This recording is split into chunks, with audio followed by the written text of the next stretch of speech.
All right, everyone. Welcome to your first lecture on design history. I have one lecture to teach you what most undergrads learn about design history in an entire semester. So please forgive me if this lecture is a little bit dense and long. I promise all of our lectures won't be this way, but I want to get you all up to speed somewhat quickly. In fact, I hope to lecture very little in this class. That said, I won't waste any time. Let's jump right in. A quick disclaimer before we get started. This lecture includes images, themes, and discussions that may involve topics such as nudity, sexuality, gender, race, ethnicity, religion, colonialism, war, violence, death, suicide, mental health, political ideologies, propaganda, censorship, enslavement, incarceration, torture, discrimination, substance use, including tobacco, alcohol, and drugs, labor exploitation, cultural appropriation, and other potentially sensitive or distressing content relating to the historical, cultural, and social context of design. If you have known sensitivities to any of these subjects, please speak with your professor or contact ASU Counseling Services in advance. You are welcome to step away or disengage from this lecture at any time should the content become uncomfortable. Additionally, I want to warn you that I may mispronounce a few names, places, etc. that are not a part of my culture. If you catch something that I've mispronounced, please feel free to let me know. My goal is to represent all people and cultures appropriately, so I invite and encourage you to correct me if I get something wrong. And lastly, before we get started, I want to be clear that this lecture, despite how dense it is not all-inclusive. It's not even inclusive of everything I want to teach you. We don't get to cover Art Deco, pop art, minimalism, brutalism, and so much more. So if you have questions or want to know more about those, let's follow up. Specifically, if you want to explore some of those movements not listed here for your Module 1 project. All right, let's get started with what is design. First, let's begin with defining what graphic design is. So let's start with attendance. For today, please use the GIT 540 general channel in Slack to write a response to this question. What do you think graphic design is? You can pause the video here and go write your response in the general Slack channel. The International Council of Design describes design as the study and practice of the interaction between a person, generally some sort of end user, and the man-made environment, accounting for aesthetic, functional, contextual, cultural, and societal considerations. To summarize, ICD conveys that design is somewhat of a bridge for us humans to interact more comfortably with the collection of items we use on a daily basis, be that a more visually pleasing, more usable, more clear, or more socially equitable comfort. Now, ICD's description is a bit abstract, so let's take a look at Wikipedia's definition also. Wikipedia says that graphic design is a profession, academic discipline, and applied art whose activity consists of crafting visual communications intended to transmit specific messages to social groups with specific objectives. Now, this is the first definition we've looked at that defines design as an actual profession, implying that there's money to be made here, there's commerce to exchange, and a technical skill to be had. But it also defines design as a form of visual communication with an intended objective. Maybe that objective is to help those encountering our designs to make an action like purchasing something from us or walking in a specific direction. Maybe the goal is to make the audience react with a certain emotion like sadness, excitement, or relaxation. Or perhaps the goal is to allow someone to complete a task more clearly and efficiently, or even on the other hand, less clearly and less efficiently, because that might be a thing too. You might want someone to slow down.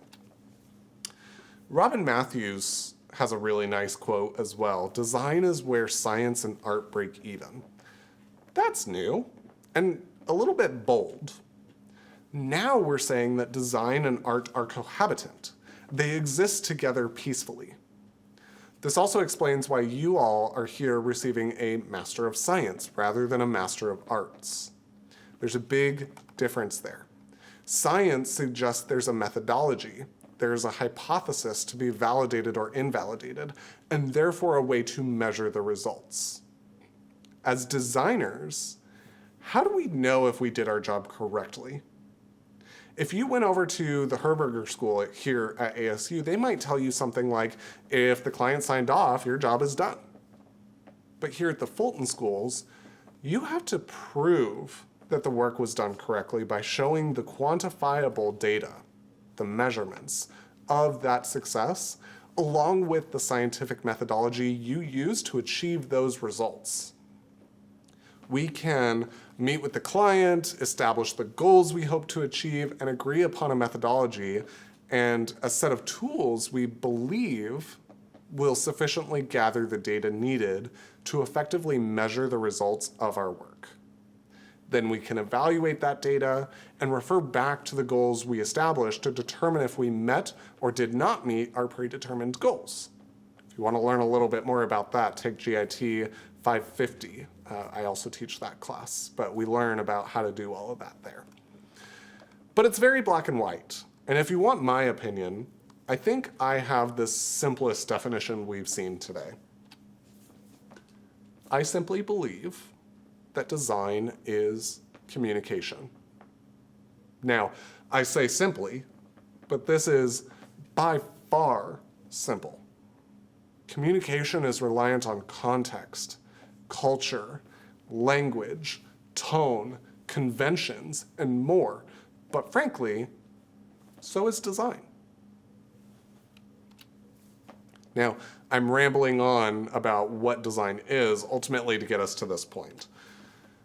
As designers, it is our job to make the user's interaction with their environment more natural and complete. Coming back to this statement by Robin Matthews for just a moment, design is where science and art break even. That's a little bit paradoxical, right? Why is that? We've all heard the phrase art is subjective or art is in the eye of the beholder. All true statements.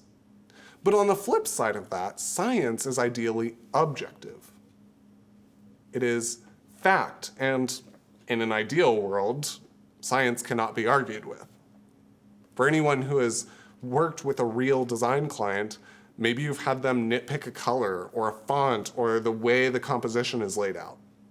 This happens all the time. And that is because in those situations, you have created a space for subjectivity and the client believes that is a space to insert their opinion.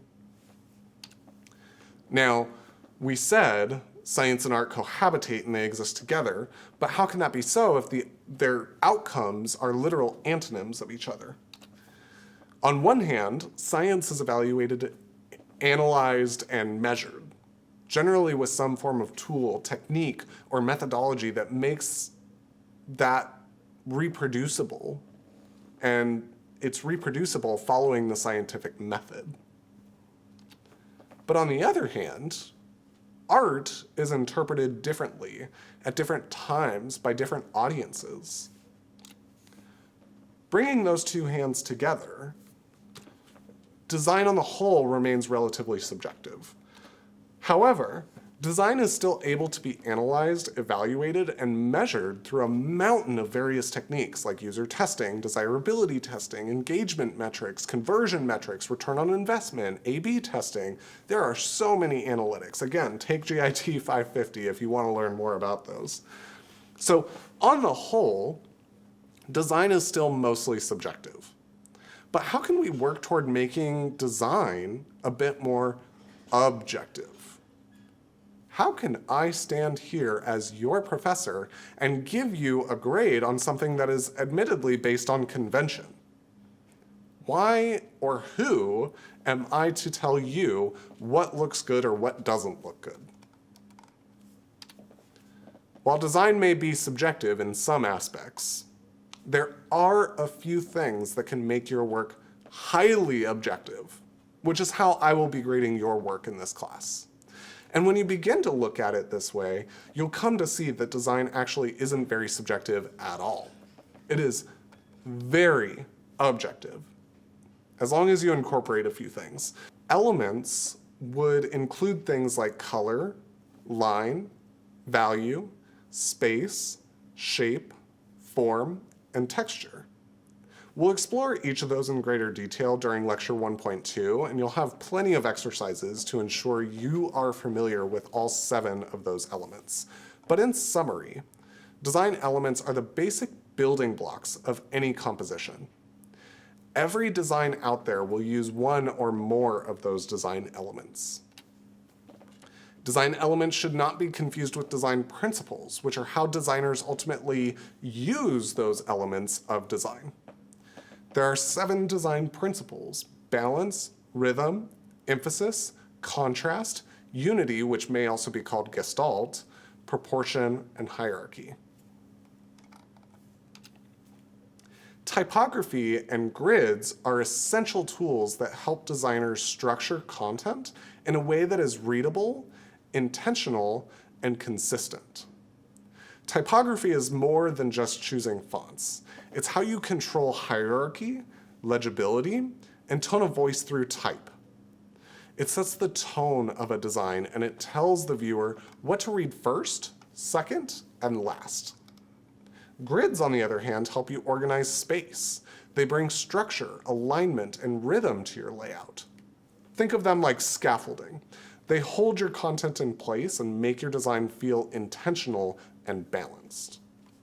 Together, typography and grids transform your design choices from being arbitrary to being strategic and justifiable. We'll look at that a bit more in Module 4. Design history gives you context, and context is power. Every design trend, every design tool, every design technique you're using today came from somewhere. When you understand the movements, the technologies, and the cultures that influence those choices, you can use them more deliberately. Design history allows you to see patterns, avoid cliches, and find inspiration with purpose. More importantly, it teaches you to ask better questions. Why do we design this way? What led us here? What can we do differently? In this class, we'll use design history to learn what came before and to become more informed, thoughtful designers moving forward. As promised, here's those list of design elements and principles for your reference. Note these down. I've been known to keep a sticky note of these on my desk at all times, and anytime I design something, I come back to it and I check, does my design have balance, rhythm, emphasis, unity, all of it? Just go down the list.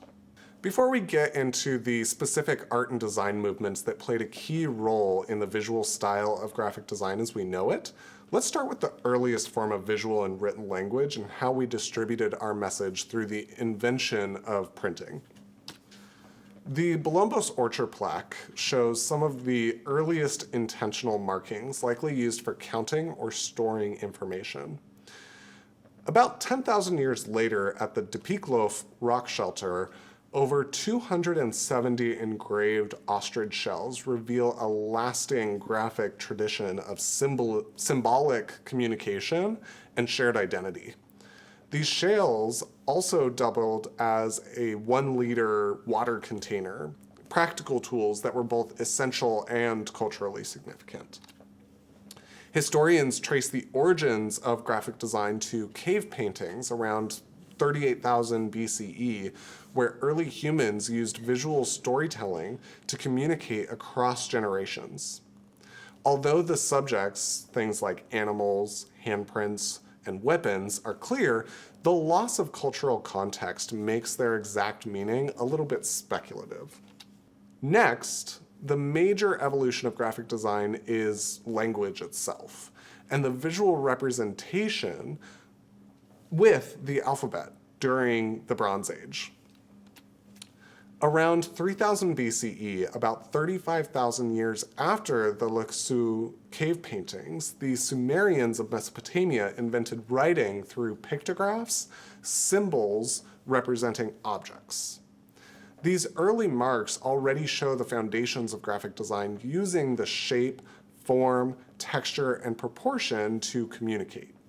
Soon after cuneiform, the Egyptians developed hieroglyphs, a richly symbolic visual language that blended image and text. More than simply being functional, they followed grids, spacing systems, and hierarchies, with cartouches acting like early branding for each individual pharaoh. Papyrus scrolls show that even then, scribes were integrating content, surface, and medium into a unified design system. After Egypt's decline, hieroglyphs became unreadable until the Rosetta Stone was discovered in 1799, containing the same text in Greek, Demotic, and hieroglyphic. By comparing the known Greek with the unknown hieroglyphs, scholars like Champollion cracked the code. The Rosetta Stone is a reminder that design only works in context. Without shared systems and cultural literacy, even the most beautiful symbols cannot be understood. Up to this point, most writing systems like cuneiform, hieroglyphs, were really complex, symbolic, and they required years of specialized training to understand, let alone master. Around 1050 BCE, the Phoenicians introduced a 22-character phonetic alphabet that was modular, abstract, and designed for speed and clarity, which allowed ordinary people, not just priests or scribes, to read and write. This breakthrough in abstraction simplified once pictorial symbols into essential forms, laying the groundwork for modern typography and logo design. As seafaring traders, the Phoenicians spread this system across the Mediterranean, where it evolved into the Greek, Etruscan, and eventually Latin alphabets we still use today.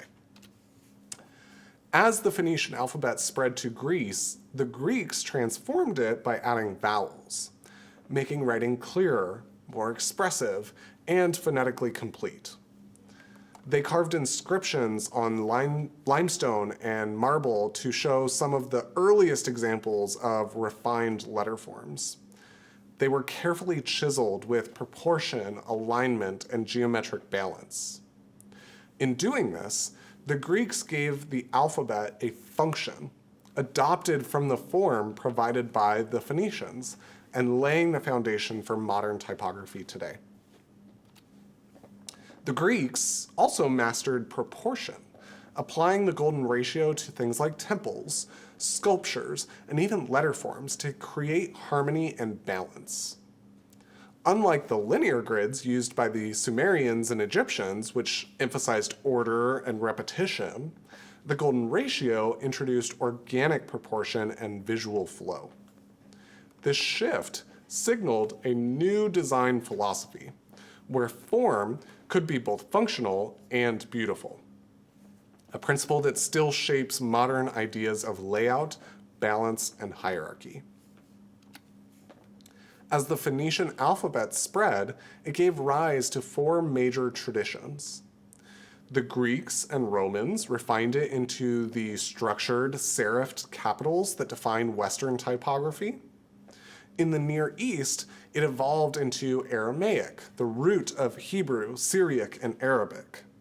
In South Asia, Brahmi emerged, spawning scripts like Devanagari and Tamil. And in China, writing developed independently as logographic characters shaped by brush and chisel. Each system adapted to its culture, materials, and technologies: stone, ink, parchment, or brush, showing how form follows function. Chinese writing originated in the region of the Central Plains of northern China, specifically during the late Shang dynasty, around 1250 to 1046 BCE, with its earliest known form called Oracle Bone Script. The Chinese writing system developed independently from the West, evolving from Oracle bone script to bronze inscriptions, seal script, and eventually modern Hanzi. The Maogong Ding and stone drums of Qin show this transition from pictographic bronze characters to the standardized symmetrical forms of seal script. Around 200 CE, woodblock printing in China shifted design from inscription to reproduction, enabling messages to be multiplied for the masses, rather than only being carved for the elites. The Diamond Sutra, the world's oldest dated printed book, combined illustration, typography, layout, and hierarchy into a very reproducible format. This is the early example supporting our idea of graphic design as mass communication. With the invention of paper from mulberry bark, information was no longer bound to stone or social class structures. Ideas could now be carried, duplicated, and shared much more widely, laying the foundation for mass communication. Between 1040 and 1048 CE, Bai Sheng invented movable type with baked clay pieces. Although it saw very limited use in China due to its complexity of needing thousands of individual characters. By 1100 CE, however, China was exporting paper and printed books to Japan, Korea, Central Asia, and India. Under the Song dynasty, paper became a central commodity for books, money, packaging, maps, and perhaps most importantly, for cultural exchange, showing its role as a medium of communication and commerce. The Great Dharani Sutra is a scripture of Mahayana Buddhism, which is considered to be one of the oldest printed texts in the world. Discovered in a Sokatop pagoda at Bulgasa Temple in Gyeongju, South Korea, the Dharani Sutra is one of the world's oldest surviving woodblock prints on Hanji paper. The Dharani Sutra was likely created between 704 and 751 CE, and it marks a pivotal moment in the spread of printing technology across East Asia. In 1234, during the Goryeo dynasty, Korea became the first culture to use movable metal type. Over 200 years before Gutenberg, we'll get to him in a minute. It was developed by Cho Yun-yi to print Buddhist texts more efficiently. At the time, the Korean region was facing repeated Mongol invasions, so the dynasty sought to preserve its teachings, even recreating the massive Triptychana Koreana after the original was destroyed in 1232. By adapting bronze coin casting techniques, Koreans pioneered a much faster, reusable printing system that marked a turning point in the history of mass communication. By 1250, Korea had produced the first book printed with movable metal type. Again, over 200 years before Gutenberg, though no copies survive today. The oldest existing example we do have is the Jikji from 1377, still predating the Gutenberg Bible by nearly a century. Woodblock printing reached Japan in the late 700s, first used for Buddhist texts. In 764, Empress Koen commissioned 1 million miniature pagodas, each housing a woodblock printed scroll called Hyakumanto Dharani, the earliest documented examples of Japanese printing.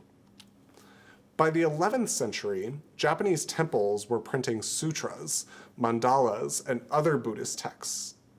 Although this process was costly and slow, so monks often continued to hand copy alongside woodblock printing during this time.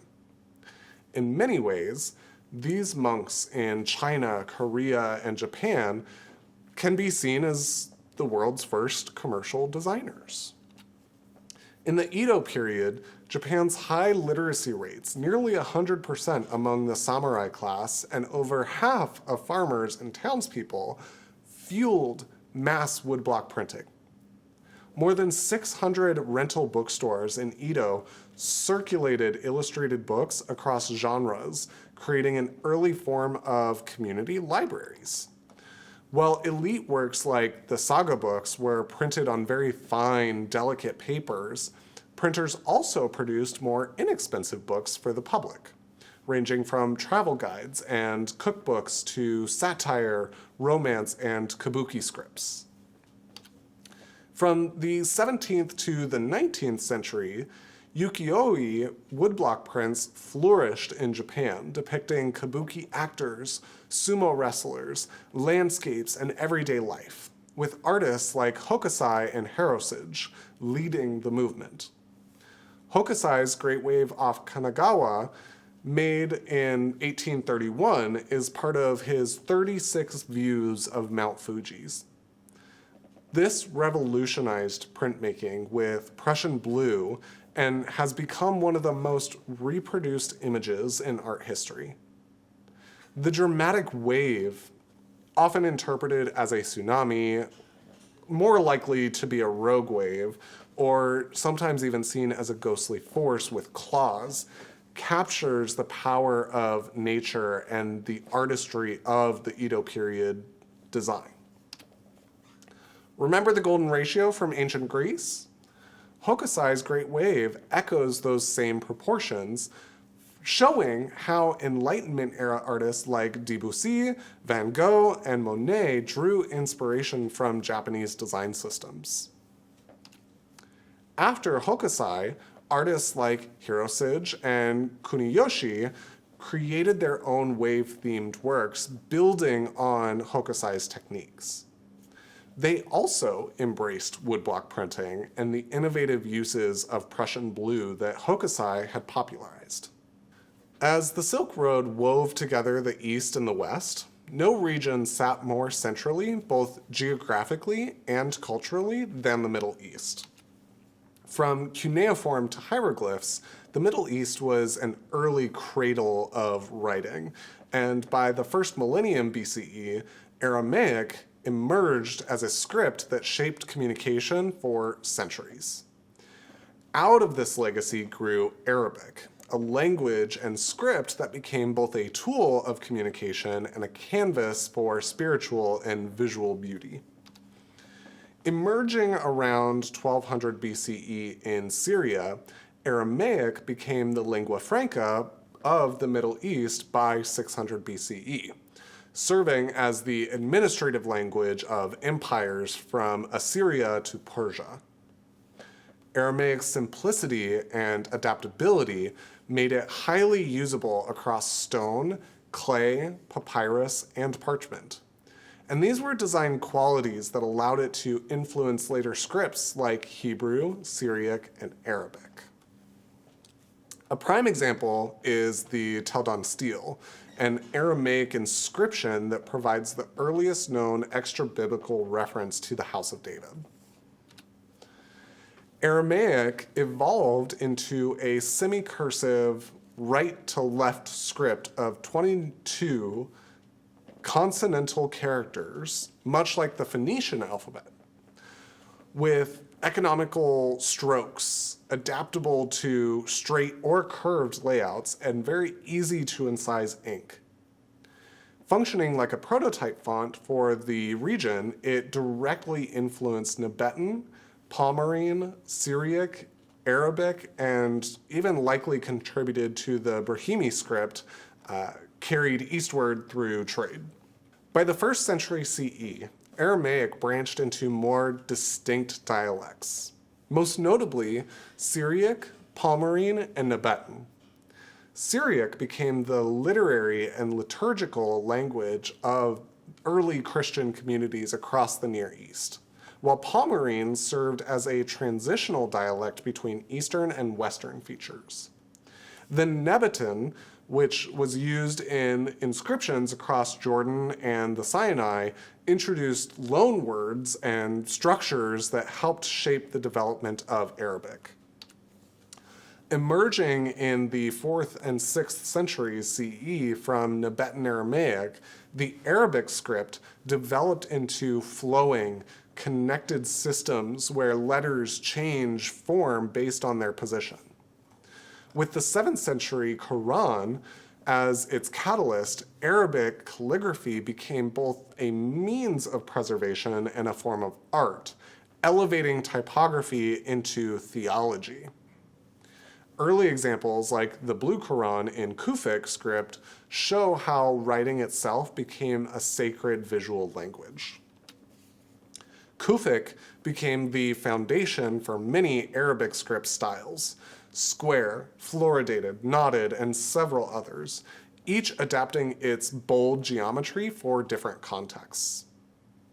Its influence spread so widely that Europe even adopted pseudo-Kufic as a decorative motif on textiles, art, even architecture, and is a somewhat early example of cultural appropriation. Arabic evolved into multiple styles: Kufic for stone and manuscripts, Nashk for everyday books, Thuluth for titles and architecture, and Diwani and Nastaliq for more ornate poetic works. Despite their differences, all shared ligatured flow, where letters seamlessly connected so one form leads into the next. Calligraphy became a linguistic devotion, judged on balance, contrast, and rhythm, the same principles that guide us in design today. Calligraphy became a devotional act, a meditative practice of channeling the divine through precision and form, which is likely why so many Arabic and Kufic examples are so beautifully ornate. The Islamic world revolutionized page design, developing grid systems, margins, and ornamental dividers centuries before modern layout theory. Qurans and scientific text used headings, rubrication, and marginal notes. You might even look at these as early forms of UX and UI navigation, and they used these to guide the reader's eyes. Examples like Al-Sufi's Book of Fixed Stars combined calligraphy, gold headings, and star maps as a form of data visualization. Situated at the crossroads of the Silk Road, India absorbed Indo-European, Dravidian, Persian, and Chinese influences. From this exchange emerged the Brahmi script, one of the most influential visual systems in world history. Although its exact origins of beginning developed independently, or maybe having been influenced by Aramaic remain a little bit debated, the Brahmi script dates back to the 3rd century BCE under Ashoka's Mauryan Empire. Brahmi is one of South Asia's oldest writing systems. As a syllabary, meaning it is encoded with sounds as syllables like ka, na, tra, rather than single letters, Brahmi was distinct from Western phonetic systems. It was dense, yet geometric, and highly adaptable, appearing on stone, birch bark, and palm leaves, setting the foundation for dozens of later Indian script variants. It's important to note that Brahmi is a script, not a language. From it, numerous regional scripts evolved across South Asia, even adapting to local phonetics. Meanwhile, languages in South Asia evolved from Sanskrit through Prakrit, branching into today's Indo-Aryan and Dravidian languages. So when you see Sanskrit, a language, and Brahmi, a script, mentioned together, that is intentional. They developed in tandem. Brahmi was built on modularity, base consonants combined with vowel markers to create a wide matrix of sounds. Visually, it balanced symmetry and variety with forms which were optimized for carving and legibility.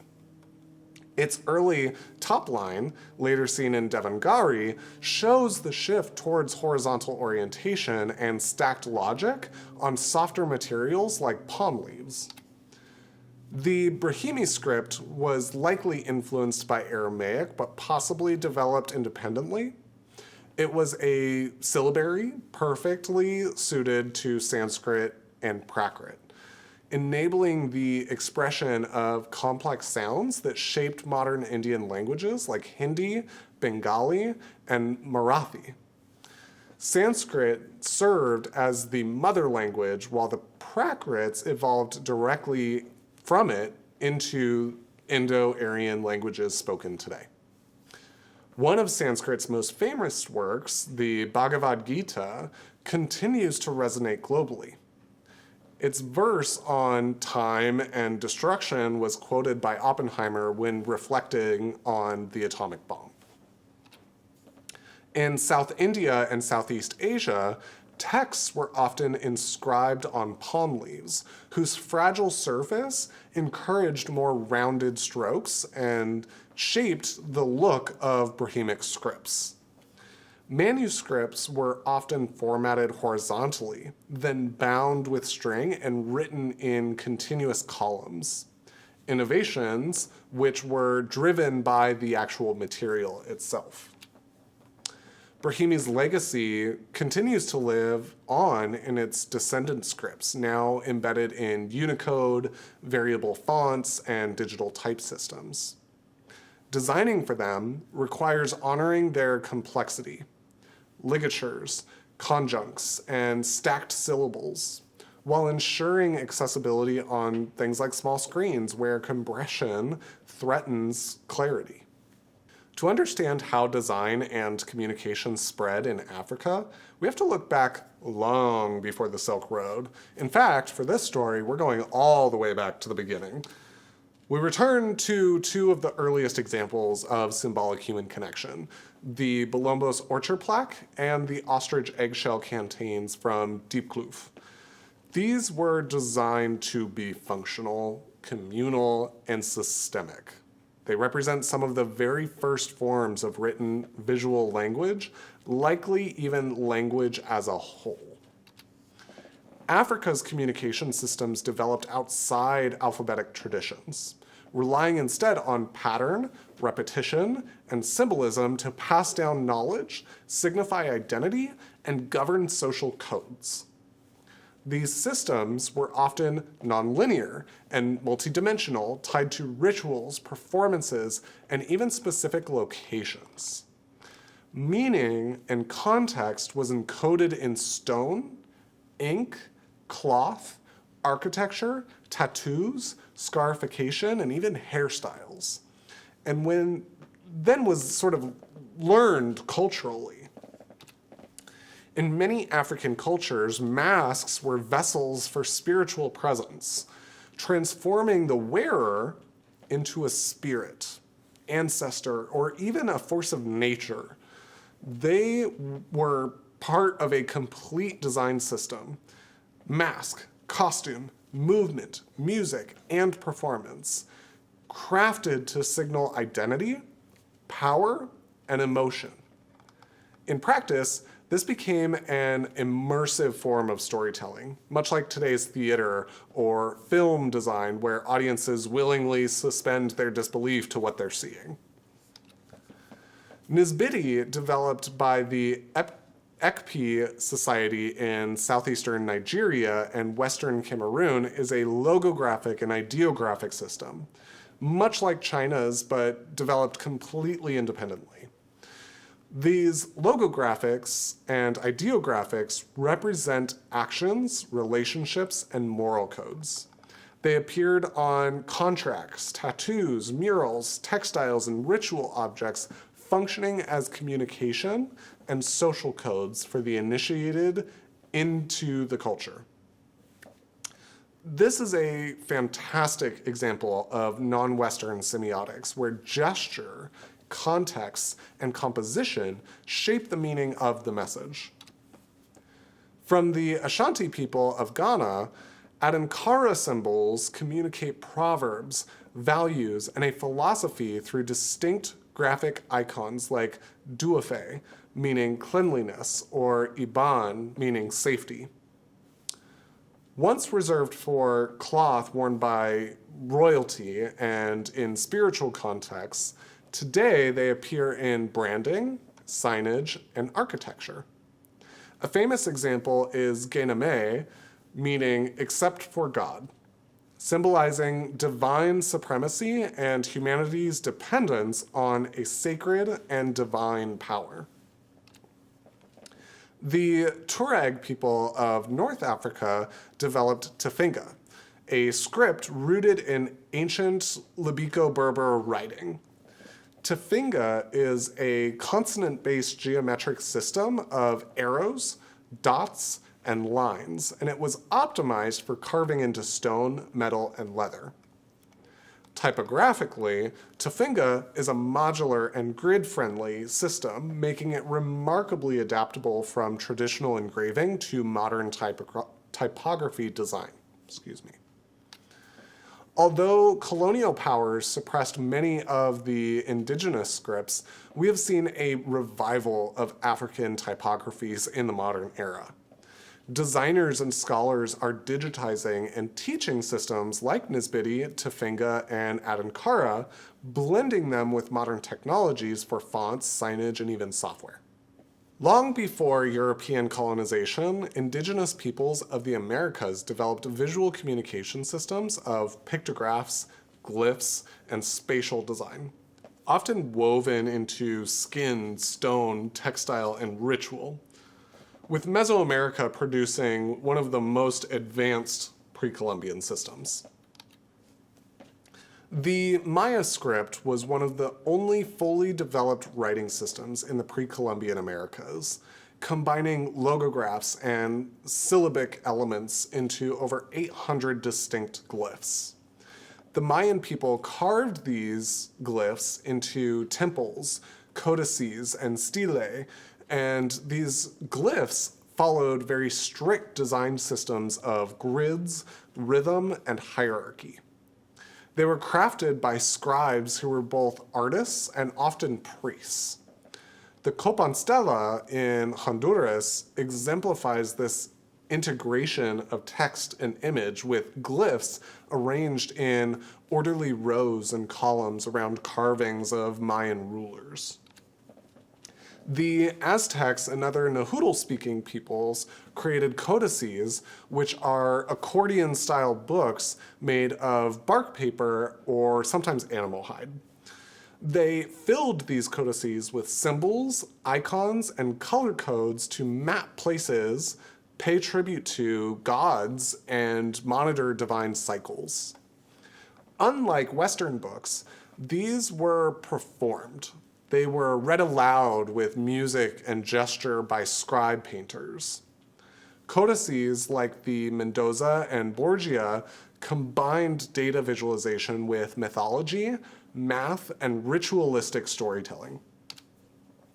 The Inca had no written scripts that we know of, but developed coipu, which were bundles of knotted cotton or wool cords,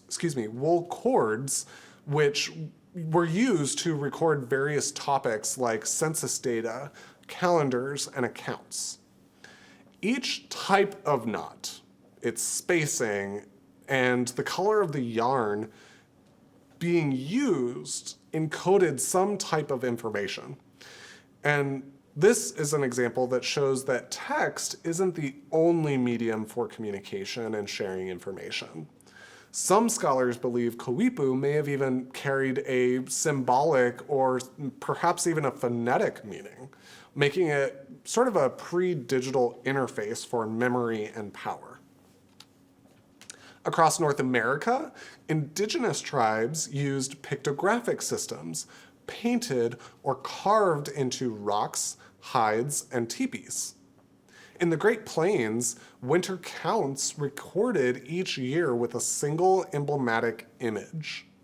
A year of history distilled into symbols that were passed down for generations. Much like modern infographics, they simplified complex narratives into clear visual moments that carried deep cultural meaning. Also in North America, totemic systems encoded clan identity, cosmology, and land-based knowledge. Among the tribes of the Pacific Northwest, totem poles expressed lineage through a strict vertical hierarchy, form line design, and a color theory. Much like modern brand systems, these designs were consistent and recognizable.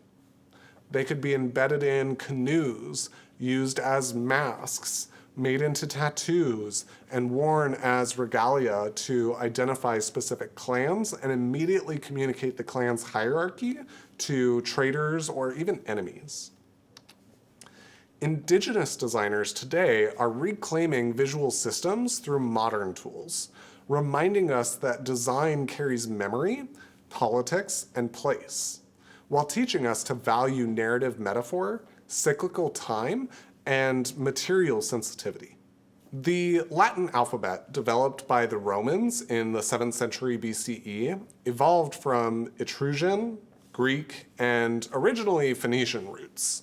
The Romans refined it into a more modular proportional system built for durability, authority, and public communication.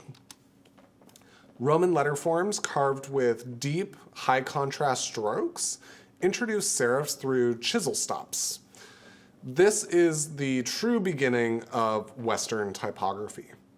The Trajan column commemorated Rome's victory over the Dacians.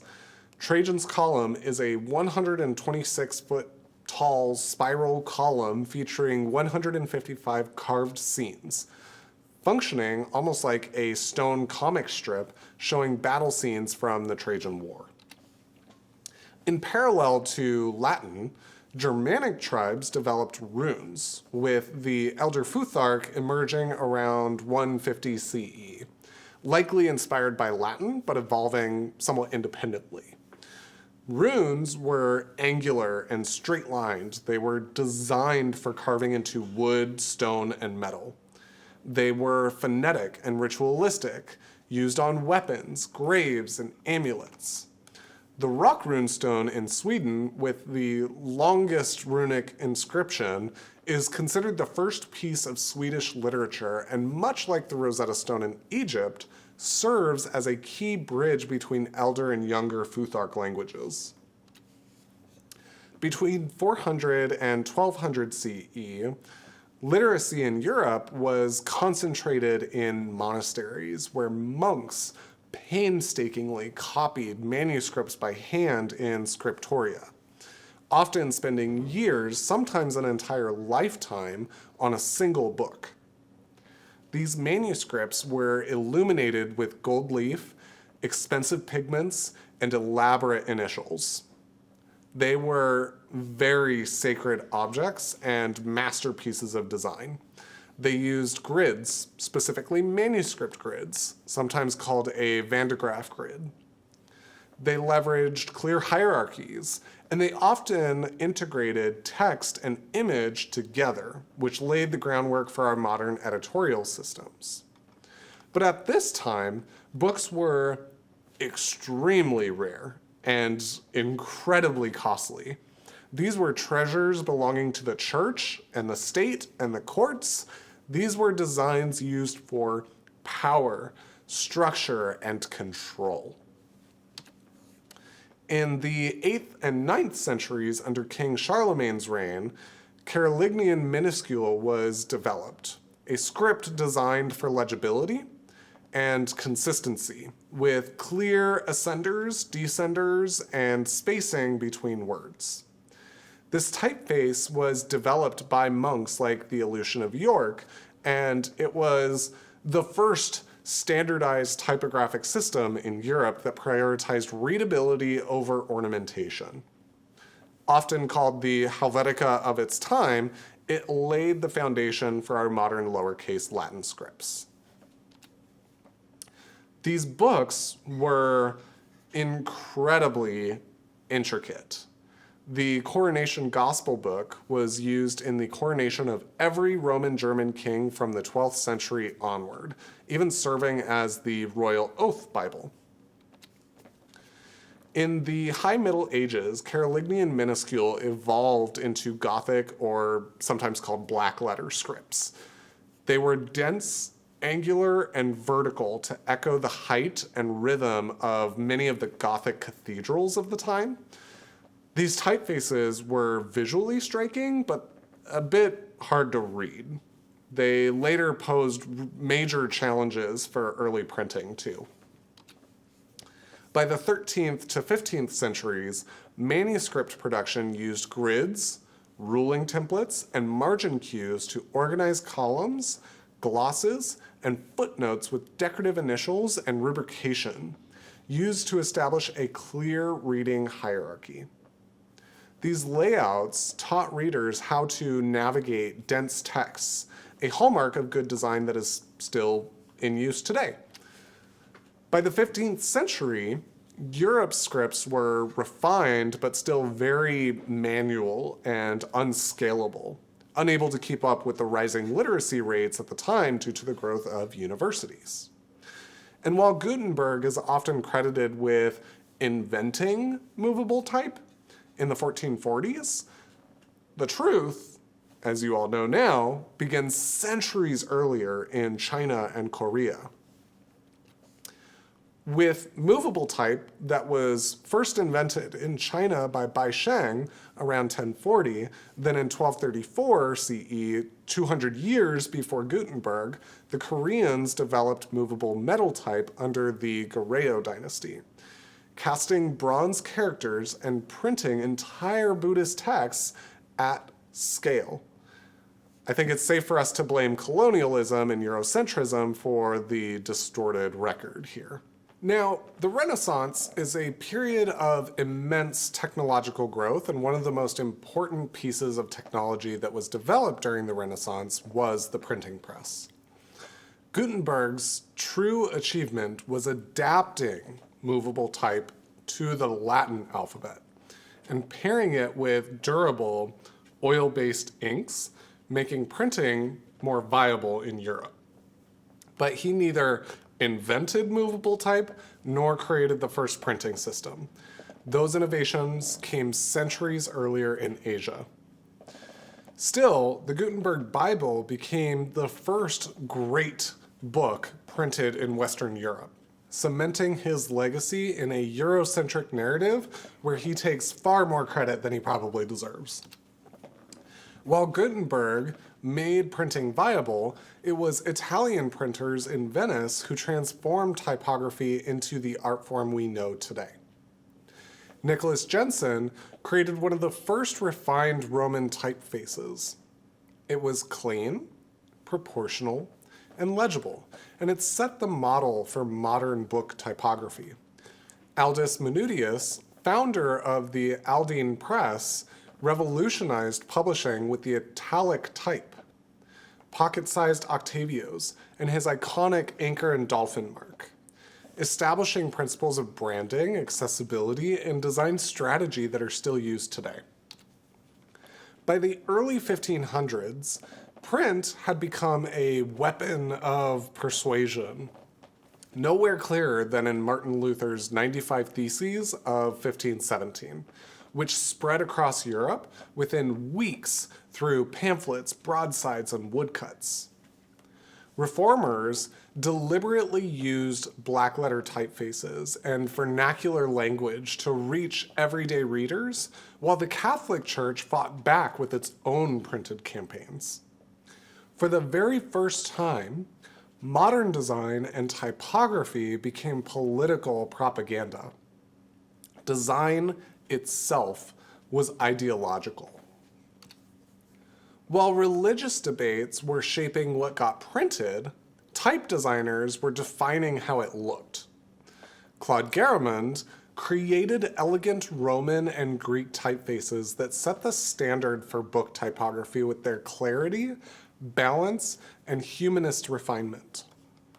Unlike earlier printers, Garamond worked solely as a type designer and punch cutter. establishing the first type foundry and separating design from production, a model that still defines the field today. Christophe Plantin, working out of Antwerp, Belgium in mid-1500s, elevated Guerreman's legacy by founding the Palatine Press, one of Europe's most respected printers known for its multilingual Bibles and scholarly works. Today, the Plantin Moretus Museum preserves his presses, type, and archives. It's also a UNESCO World Heritage Site and a living record of Renaissance typography. Humanist typefaces mark the first moment in modern typographic history where design was shaped by philosophy, honoring the human form, intellect, and experience, not just the legibility. Rooted in Renaissance ideals, they crafted ideas with grace and authority, and their DNA still runs through many editorial and literary typefaces that we use today. Proof that good design endures. While printers were redefining typography, artists like Leonardo, Michelangelo, and Raphael were redefining space, form, and proportion, both grounded in Renaissance humanism, which offered a return to classical ideals that sought beauty, logic, and dignity in the human experience. From the 1300s to the 1600s, Italy became the center of this movement, where design and painting shared values of geometry, balance, naturalism, and careful composition rooted in grids and the golden ratio. Leonardo da Vinci's Vitruvian Man, based on Vitruvius writings, explored ideal human proportions, the same proportional logic that informed Renaissance letterform design by Jensen and Guerremond. Modern designer René Bédier draws from these legacies in his Vitruve type family, a sort of contemporary bridge between classical humanism and typography. Michelangelo's David embodies the same naturalism, tension, and harmony found in early humanist typefaces. Both sculpture and typography sought to reveal idealized form within raw materials, whether carving metal or punch-cutting serifs into metal. Raphael's School of Athens celebrates classical learning and spatial harmony, its architecture echoing the rational, grid-based layouts of Renaissance print. Both art and design aligned ideas during the Renaissance through structure and ideology using aesthetics, technology, and philosophy in one system. During the Renaissance, design conventions crystallized around proportion, harmony, and classical ideals. Botticelli's Birth of Venus embodies this shift not in strict realism, but in idealized grace, using the golden ratio and asymmetrical balance to guide the composition. And once again, designers and artists during the Renaissance were obsessed with perfection. Any way you rotate the golden ratio in this painting, it still works. Renaissance artists used grids to create open, structured compositions with strong focal points. In Botticelli's Birth of Venus, all lines converge on Venus herself. Notice how the arrangement concentrates the eye on her exposed breast, not as an erotic detail, but as a symbolic marker of divine, sacred beauty, and presenting Venus as the mother to the gods. The Wendy's logo doesn't rely on golden ratio grids or Renaissance harmony, but it does sneak in subliminal messaging, a trick Renaissance artists had already begun to play with. Look closely at her collar, and you'll see the word mom hidden in the folds. Don't see it yet? How about now? Still no? It spells mom, sort of suggesting that the food coming from Wendy's is just as good as what mom would make at home. If you've ever been to a Wendy's, you know that food is anything but what your mom makes. So it's using this subliminal messaging as a selling point. This might feel like a stretch, but it's a great reminder of how art and design history inform the future of design.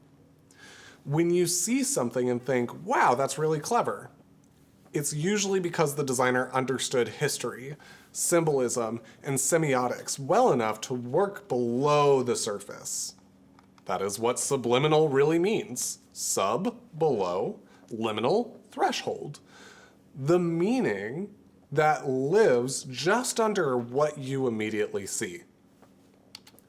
If you ask me, this may be one of my favorite pieces of art from the Renaissance, and maybe my favorite artwork of all time. Hieronymus Bosch's Garden of Earthly Delights is a triptych that moves from Eden to indulgence to hell. It is a surreal narrative packed with symbolism. Unlike his Renaissance peers focusing on realism and anatomy, Bosch painted temptation itself. Collective human weakness, absurdity, and consequence. From a design perspective, it is a masterclass in narrative sequencing, contrast, rhythm, and hierarchy. Every bizarre element is intentional, but the takeaway is timeless. In design, every element you place must have meaning. Now, fast forward 500 years, David LaChapelle's Once in the Garden reimagines Bosch's Gardens of Earthly Delights. Swapping medieval fantasy for modern temptations like celebrity, plastic surgery, and consumerism. Different aesthetics, same warning. Unchecked desire carries consequence. A lesson that is much richer when grounded in art and design history. As Europe moved from the Renaissance into the Baroque period, design shifted from harmony and proportion to drama, contrast, and emotional intensity. This wasn't a stylistic choice. It reflected the turbulence of political, religious, and technological change at this time. By the late 1500s and early 1600s, theater from Shakespeare, Marlowe, and others fed into the visual arts, amplifying art and design's drama and spectacle. In painting and sculpture, artists like Caravaggio, Rubens, Bernini, and Rembrandt used twisting figures, violent motion, and light slicing through shadow to heighten the viewer's emotion. This chiaroscuro technique became a metaphor for conflict, revelation, and a divine presence in the room with you. And its influence spilled into print and page design, even photography as well. Baroque print design grew bigger and bolder with sharp contrasts in typefaces, ornate initials, and engraved illustrations meant to project power and grandeur.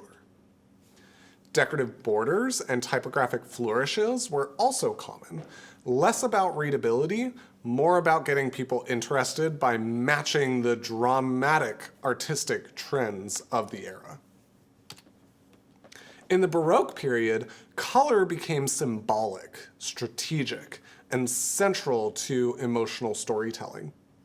Painters like Rubens used deep reds, gold accents, and chiaroscuro lighting to signal divinity, sacrifice, and moral duty.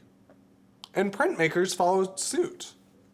Works like Horatius Aestinius from 1613 featured hand-colored engravings, red rubrics, and a metallic pigment that mirrored the grandeur of religious art.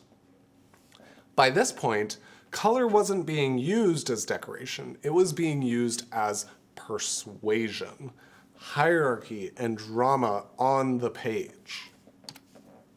Baroque page design mirrored church architecture, using hierarchy, asymmetrical margins, and spatial rhythm to guide the eye, often upwards towards something more divine.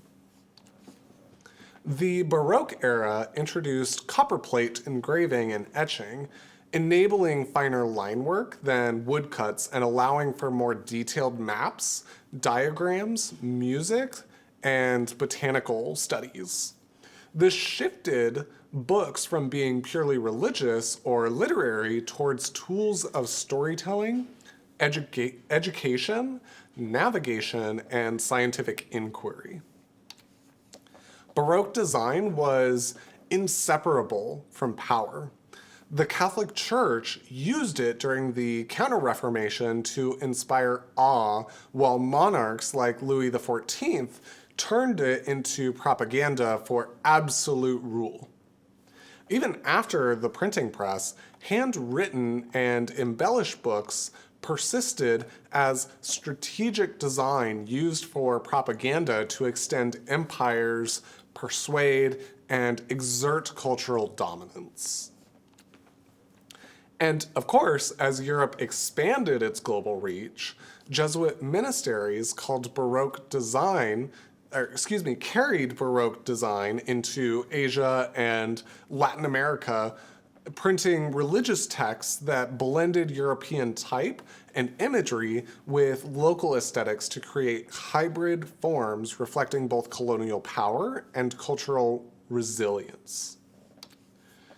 As European empires expanded, maps, atlases, and scientific journals and treatises became tools to navigate, document, and legitimize their growing control over land, people, and knowledge.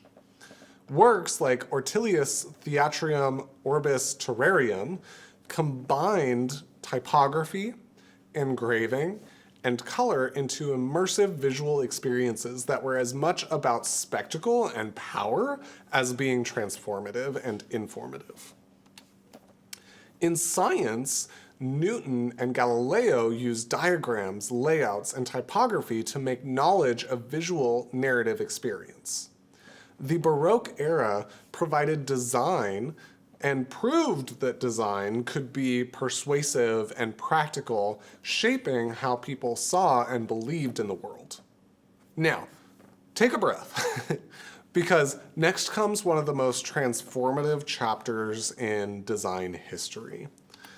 The Enlightenment wasn't a design movement so much as a philosophical revolution. But its ripple effects transformed visual communication, knowledge, and what society learned as truth. Authority shifted away from the divine and authoritative to the empirical, ushering in our scientific geniuses such as Newton, Voltaire, Rousseau, Kant, and the true birth of observable and experiential science, human rights, and a period of mass education. Design, rather than art, which until this point had really evolved and emerged together, design really became the engine of this shift. Design was rooted in logic, clarity, and reproducibility, rather than art, which was more focused on spectacle. From Newton's diagrams of gravity to Galileo's lunar sketches, the goal was no longer to dazzle, but to add clarity to a cosmic universe. We were learning more about every single day than communicate that knowledge. During the Enlightenment, design became an informational system. Encyclopedias, journals, maps, and technical drawings prioritized clarity, grids, and precision over ornamentation.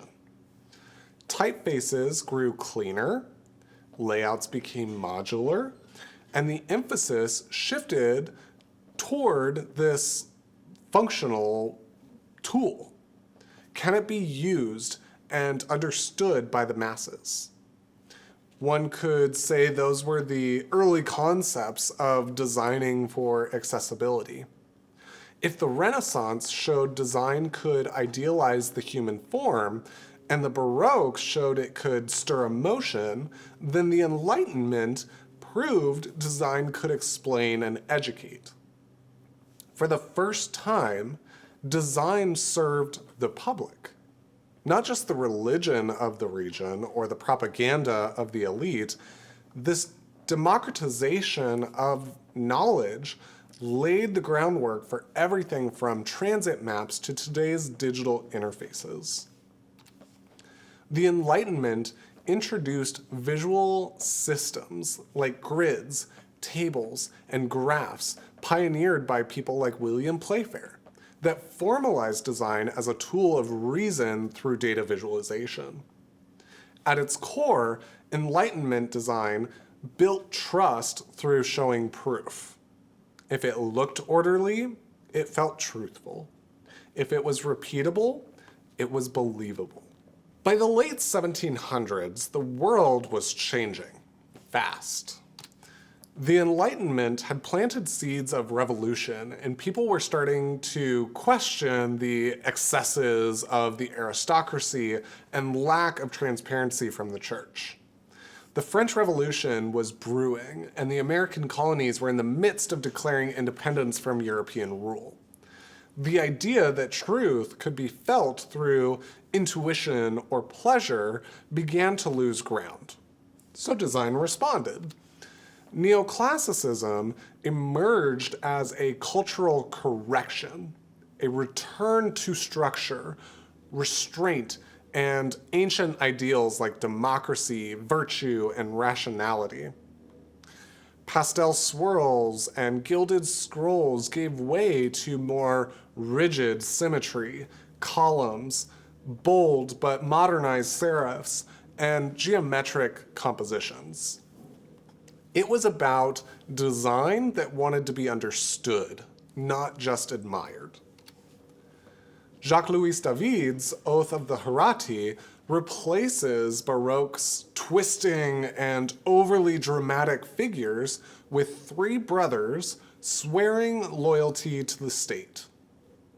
Tense bodies, sharp lines, and rigid postures that embody duty and civic virtue. Everything is symmetrical. The composition is divided into thirds. There's a sense of moral gravity here. The Oath of the Hierati isn't decorative, it's declarative. The figures are lit like marble statues. The message is very simple and extraordinarily clear. Duty over desire. Republic over royalty. Now, compare that to the kind of decorative art being produced just 30 years prior, it's night and day. And that's the point. Neoclassicism was designed to feel serious because it was serious. This time period wasn't about pleasure, it was about principles. This unbuilt cenotaph for Newton was a massive sphere honoring rational thought. This captures the essence of neoclassicism really well, designing not for clients, but for philosophy itself. Baroque's typography was all flourish and ornamentation, but neoclassicism introduced transitional and modern typefaces like Baskerville, Dido, and Bodoni. These designers emphasized sharper, thinner serifs, vertical stress, and high contrast, creating pages that echoed the elegance of Roman architecture. A page full of Dido type feels like looking through rows of columns, upright, precise, and orderly. Typography echoed the sentiment of the time, becoming less decorative and more about clarity, structure, and authority. You'll also see this rationale structure appearing in page layout.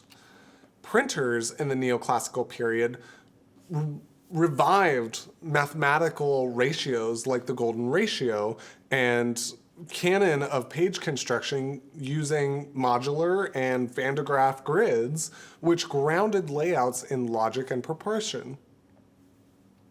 While the results might feel rigid, the clarity and structure reflected revolutionary politics, rising literacy, and a shift of power from church and crown to the public.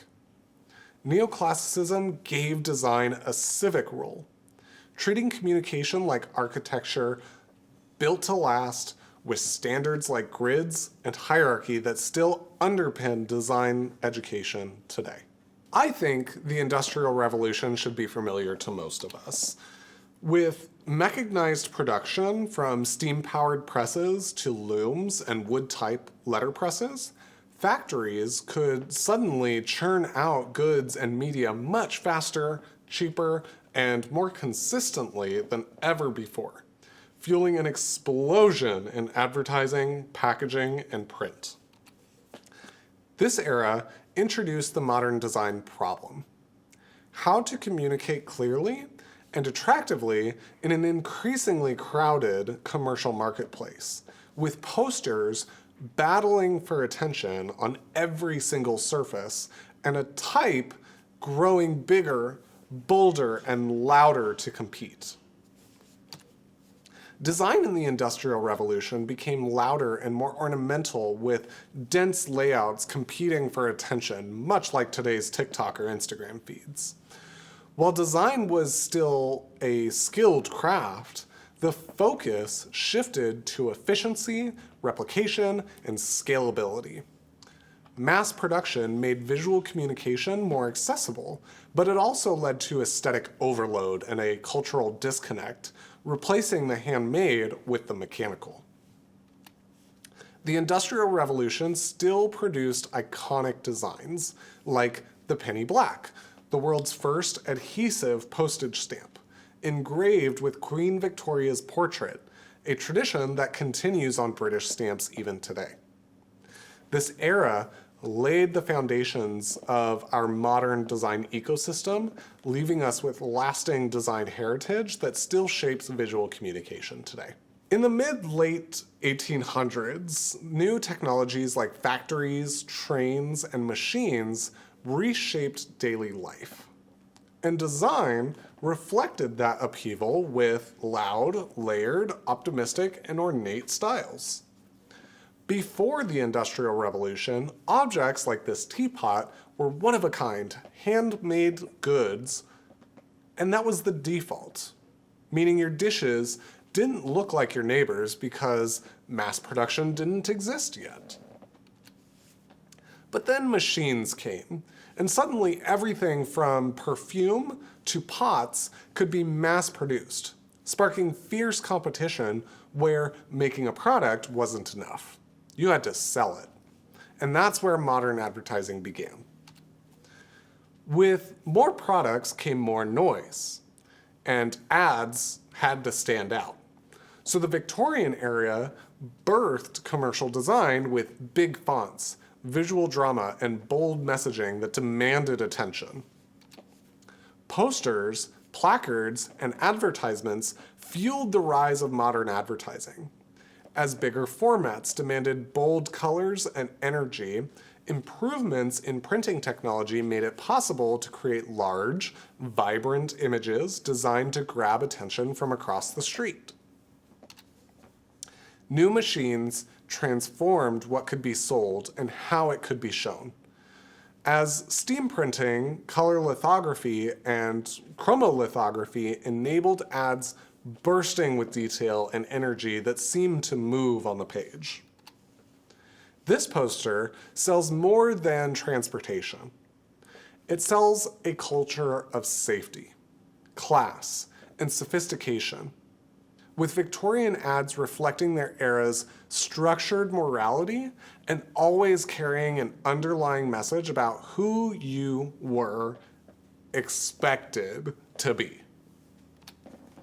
Victorian ads carried the values of their time, embedding hierarchy, moral certainty, and social order into design, ultimately targeting the wealthy classes who had money to spend.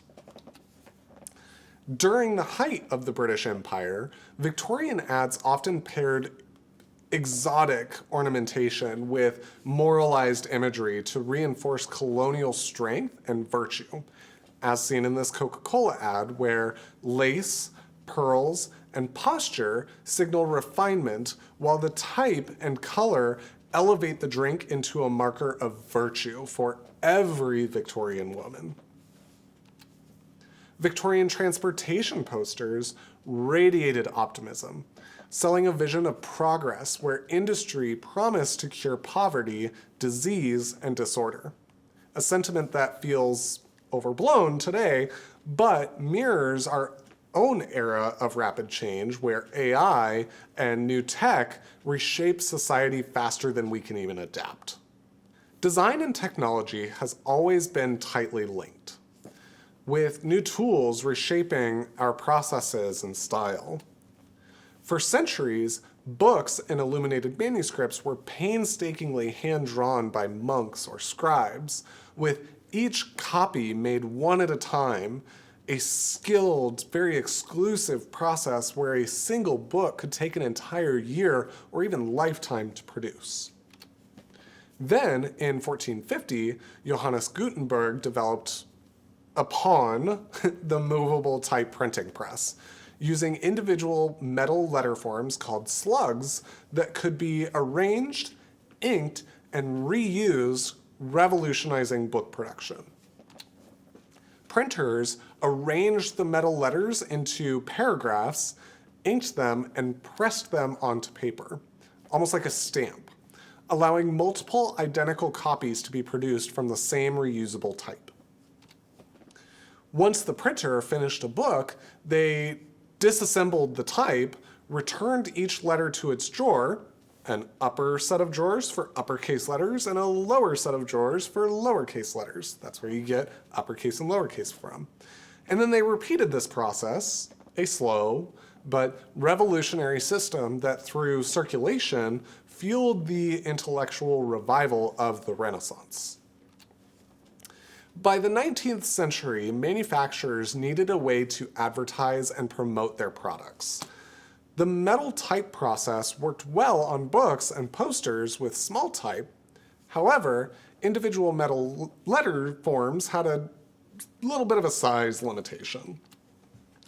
When type foundries tried to scale letters up for things like headlines, the metal blocks would crack, and shipping those really heavy metal letter forms was a little bit impractical, pushing printers to seek some new methods for producing oversized letter forms. 800 years later, in 1820, an American printer, Darius Wells, began mass producing letter forms out of wood. Wood wouldn't break under a large amount of pressure if it was too big. And unlike heavy lead metal type, it was light enough for a foundry to ship anywhere across the country. A printer could carve these letter forms as large as they needed. Wood type answered the call for big type to promote big events. This was the birth of the American wood type poster. The wood type industry exploded with new foundries, developing hundreds of unique typefaces in various sizes and weights. At first, the printers of these posters tried to emulate the look and feel of the older metal type designs with elaborate ornamentation and various fonts, but printers combined large wood type with similar metal type, added color, rules, and dingbats, creating energetic but often chaotic layouts whose handmade quality conveyed urgency and a little bit of a human touch. This broadside for the capture of John Wilkes Booth after President Lincoln's assassination is a perfect example of the dynamic power of wood type. Letterpress printing with wood type never disappeared. Studios like Hatch Show Print and artists like Amos Paul Kennedy still use it today, while design schools revived it in the 1970s as a tactile counterbalance to digital tools. What was once everyday technology now feels nostalgic and human, reminding us of the handmade warmth missing in some of our more modern mass production. Letterpress printing with wood type still thrives today, kept alive by studios like Hatch Show Print and artists like Amos Paul Kennedy. Since the 1970s, many art and design schools adopted wood type presses from foundries going out of business.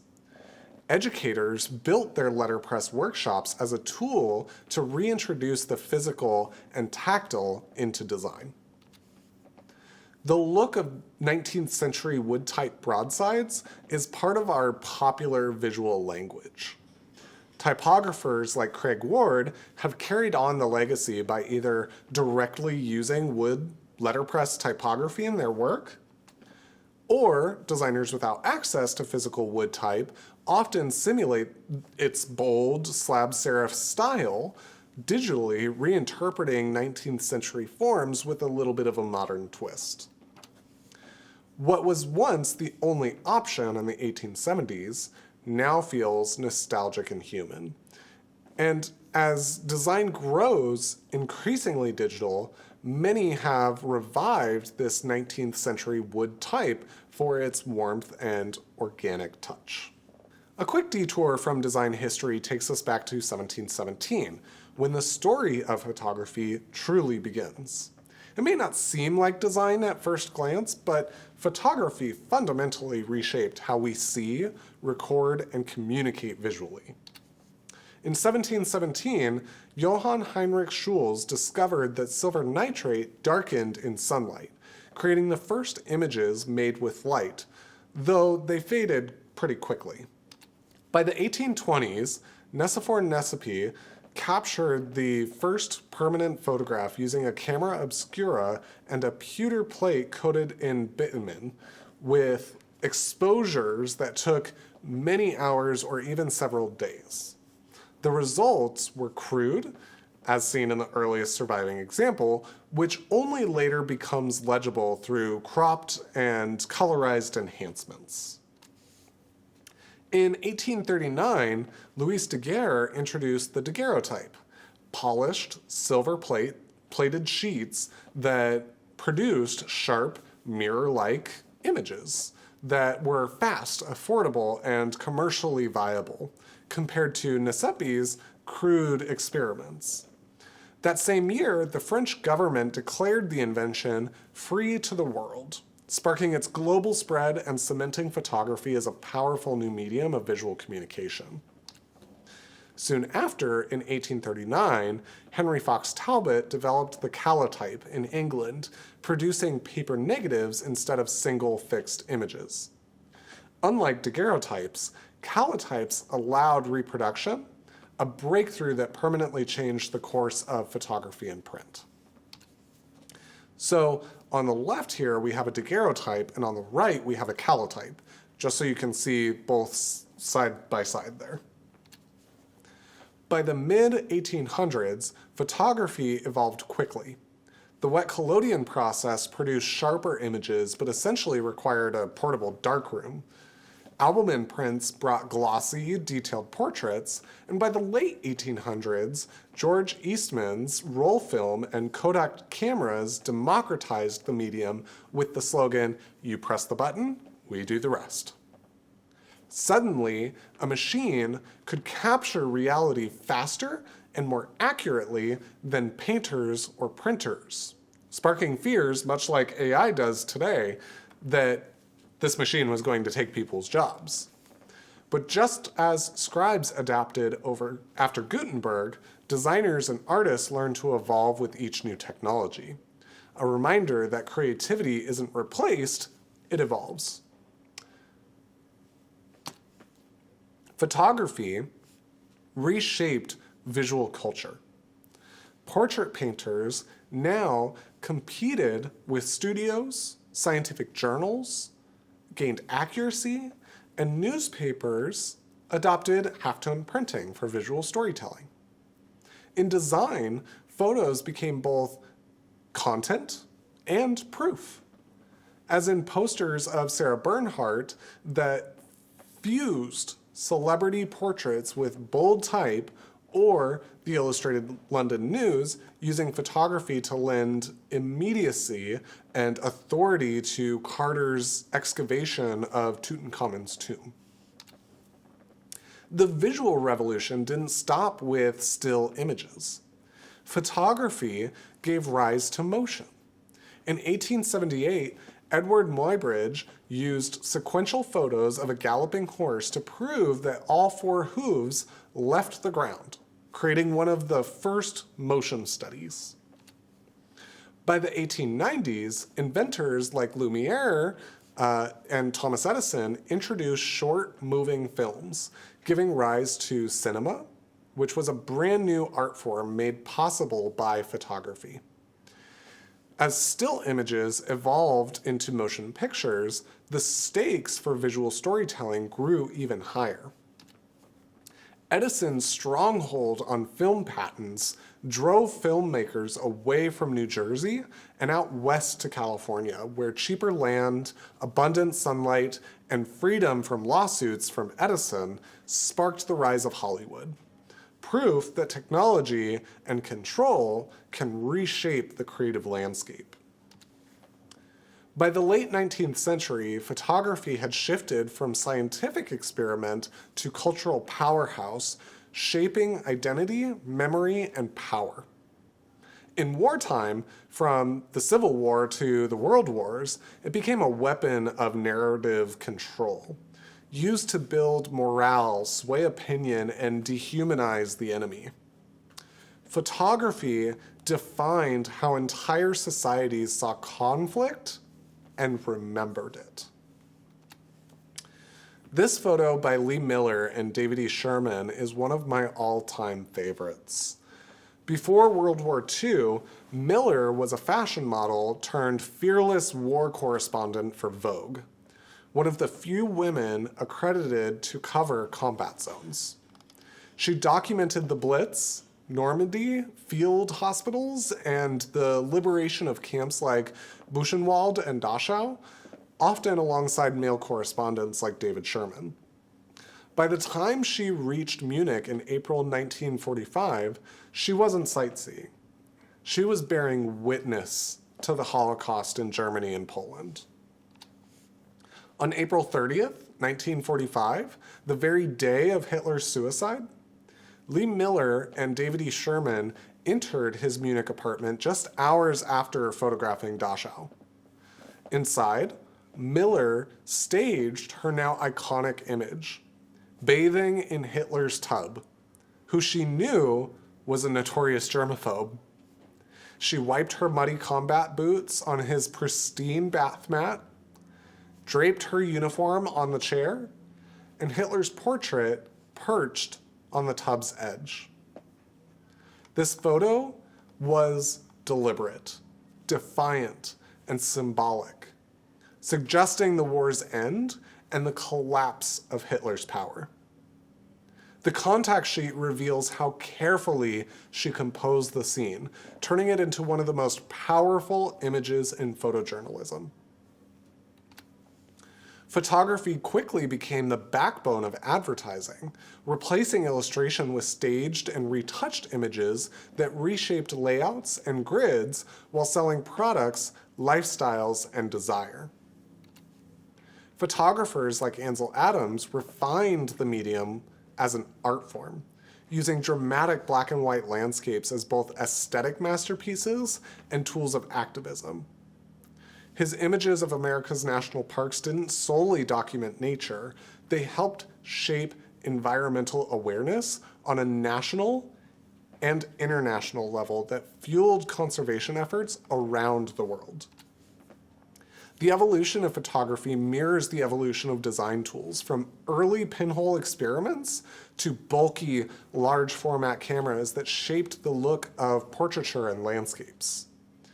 Then came Kodak's Brownie, a handheld revolution that turned snapshots into a family ritual. Leica's compact 35mm cameras revolutionized street photography, while in 1969, a rugged Hasselblad medium format camera captured humanity's first steps on the moon, cementing photography's role in both culture and in science. The 1990s and early 2000s saw the rise of digital photography, which replaced film with instant, editable images and democratized the craft by making it faster, cheaper, and accessible to the masses. It also changed how designers and advertisers worked. Stock photography exploded. Layouts could be updated in real time. Photography became a fluid, editable layer in visual storytelling. Today, mirrorless cameras have taken over much of the professional world. They're lighter, faster, and more customizable. Film photography has seen a resurgence among younger creatives who value its vintage aesthetics, tactile process, and some of the imperfections as a sort of refreshing counterpoint to the digital polish we're all familiar with. And frankly, I'm personally a huge lover of photography myself, so I'm right at home here. The La Belle Epoque, or the Golden Age, was marked by peace, prosperity, and a growing middle class that fueled demand for luxury goods and entertainment. Advances in printing by the 1860s made it possible to advertise these with vibrant color and high-quality imagery. Jules Charest expanded on the typographic wood type process, and it is considered the father of the modern poster. He moved away from type-only solutions, introducing illustrations and a more painterly approach. The images convey a sense of frivolity and fun. Charest used exaggerated lighting and an energetic movement to communicate excitement and pleasure. Many posters use a strong x-axis to maintain harmony. Here's a reference for those of you who didn't pay attention in algebra class. Charest chose colors skillfully to provide the illusion of artificial or stage lighting. Jules Charest revolutionized poster design by integrating hand-drawn typography with imagery using techniques like stage lighting effects and, more importantly, portraying women not as religious or domestic figures, but as modern, liberated subjects. The Charest, as termed by the Persians, engaged in cosmopolitan activities and represented a new independence. Women in Paris in the 1890s had a less restrictive role than in previous decades. Charest shows this with lower-cut dresses, smoking, energetic dancing, and even operating new machines like an electric lamp. At the same time, the flat forms and simplicity of Japanese woodblock prints influenced Toulouse-Lautrec. He built on Charest's image-based posters with flatter, simpler forms, bold theatrical lighting, and dynamic movement integrating typography in a rougher, more primitive style. Lautrec, like Japanese woodblock artists, used negative space and implied form, gesturing rather than detailing elements like May Milton's dress here, inviting the viewer to complete the image in their mind, a technique shared by many artists inspired by Japanese woodblock printing and Impressionism. This poster, Du Chat Noir, mixes the solid shapes and high contrast of Lautrec's work with lighter and less fluid form. Steinlen's poster for a French chocolate and tea company used his own family at breakfast, reflecting the era's social innovation. new printing techniques, and global influences, and most importantly, showing that posters could now be designed, dynamic, image-driven, and culturally alive, rather than static lists of facts. Over 140 years later, we assume a poster will be dynamic and engaging. Otherwise, it's only a sign. In the late 1800s, innovation in manufacturing, a focus on mass production, and inventions celebrated the machine made. In theory, factories produced items that made everyone's life better. Industrial production created more options that benefited everyone. Every family on the block could now own a well-made and identical teapot, or spend a little more and have a better one than the neighbors. Competition and capitalism would create wealth. In reality, the Industrial Revolution created crowded slums, increased urban pollution, child labor, and the perception that handmade items were inferior. The pursuit of profit demanded cheaper labor and materials. Why use the expensive cotton when a thinner and inferior option costs less, but I can charge the same for the dress?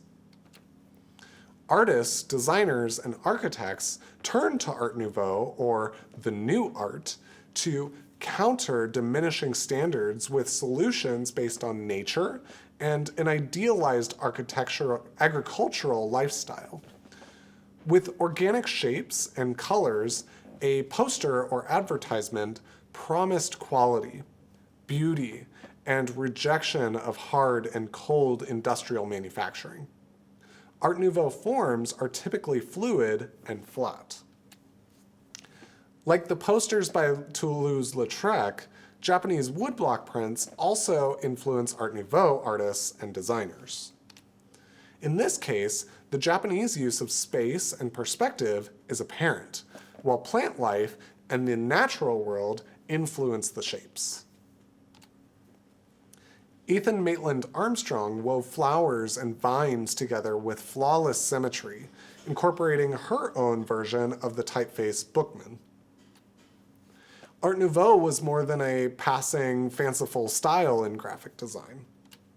The idea of a return to natural forms also influenced architects, product designers, fashion designers, and furniture makers. Candlesticks, chairs, clothing, and even entrances to the Paris Metro adopted the Art Nouveau aesthetic. Aubrey Beardsley was the ruffian of Art Nouveau. He illustrated books, magazines, and limited edition prints.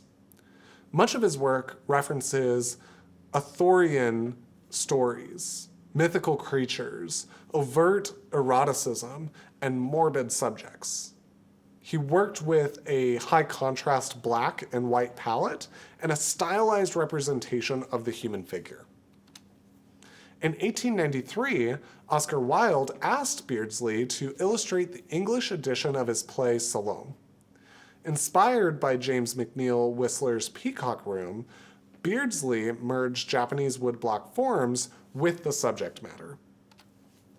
His shapes are fluid and derived from the natural world, representing flowing lines, peacocks, water, and flowers. When released, the images shocked the British public. Wilde was also a little unsettled and said it reduces the text to the role of illustrating Aubrey's illustrations. At the same time, Beardsley illustrated Sir Thomas Malory's limited edition book, The Death of the Author. These illustrations became Beardsley's best-known work.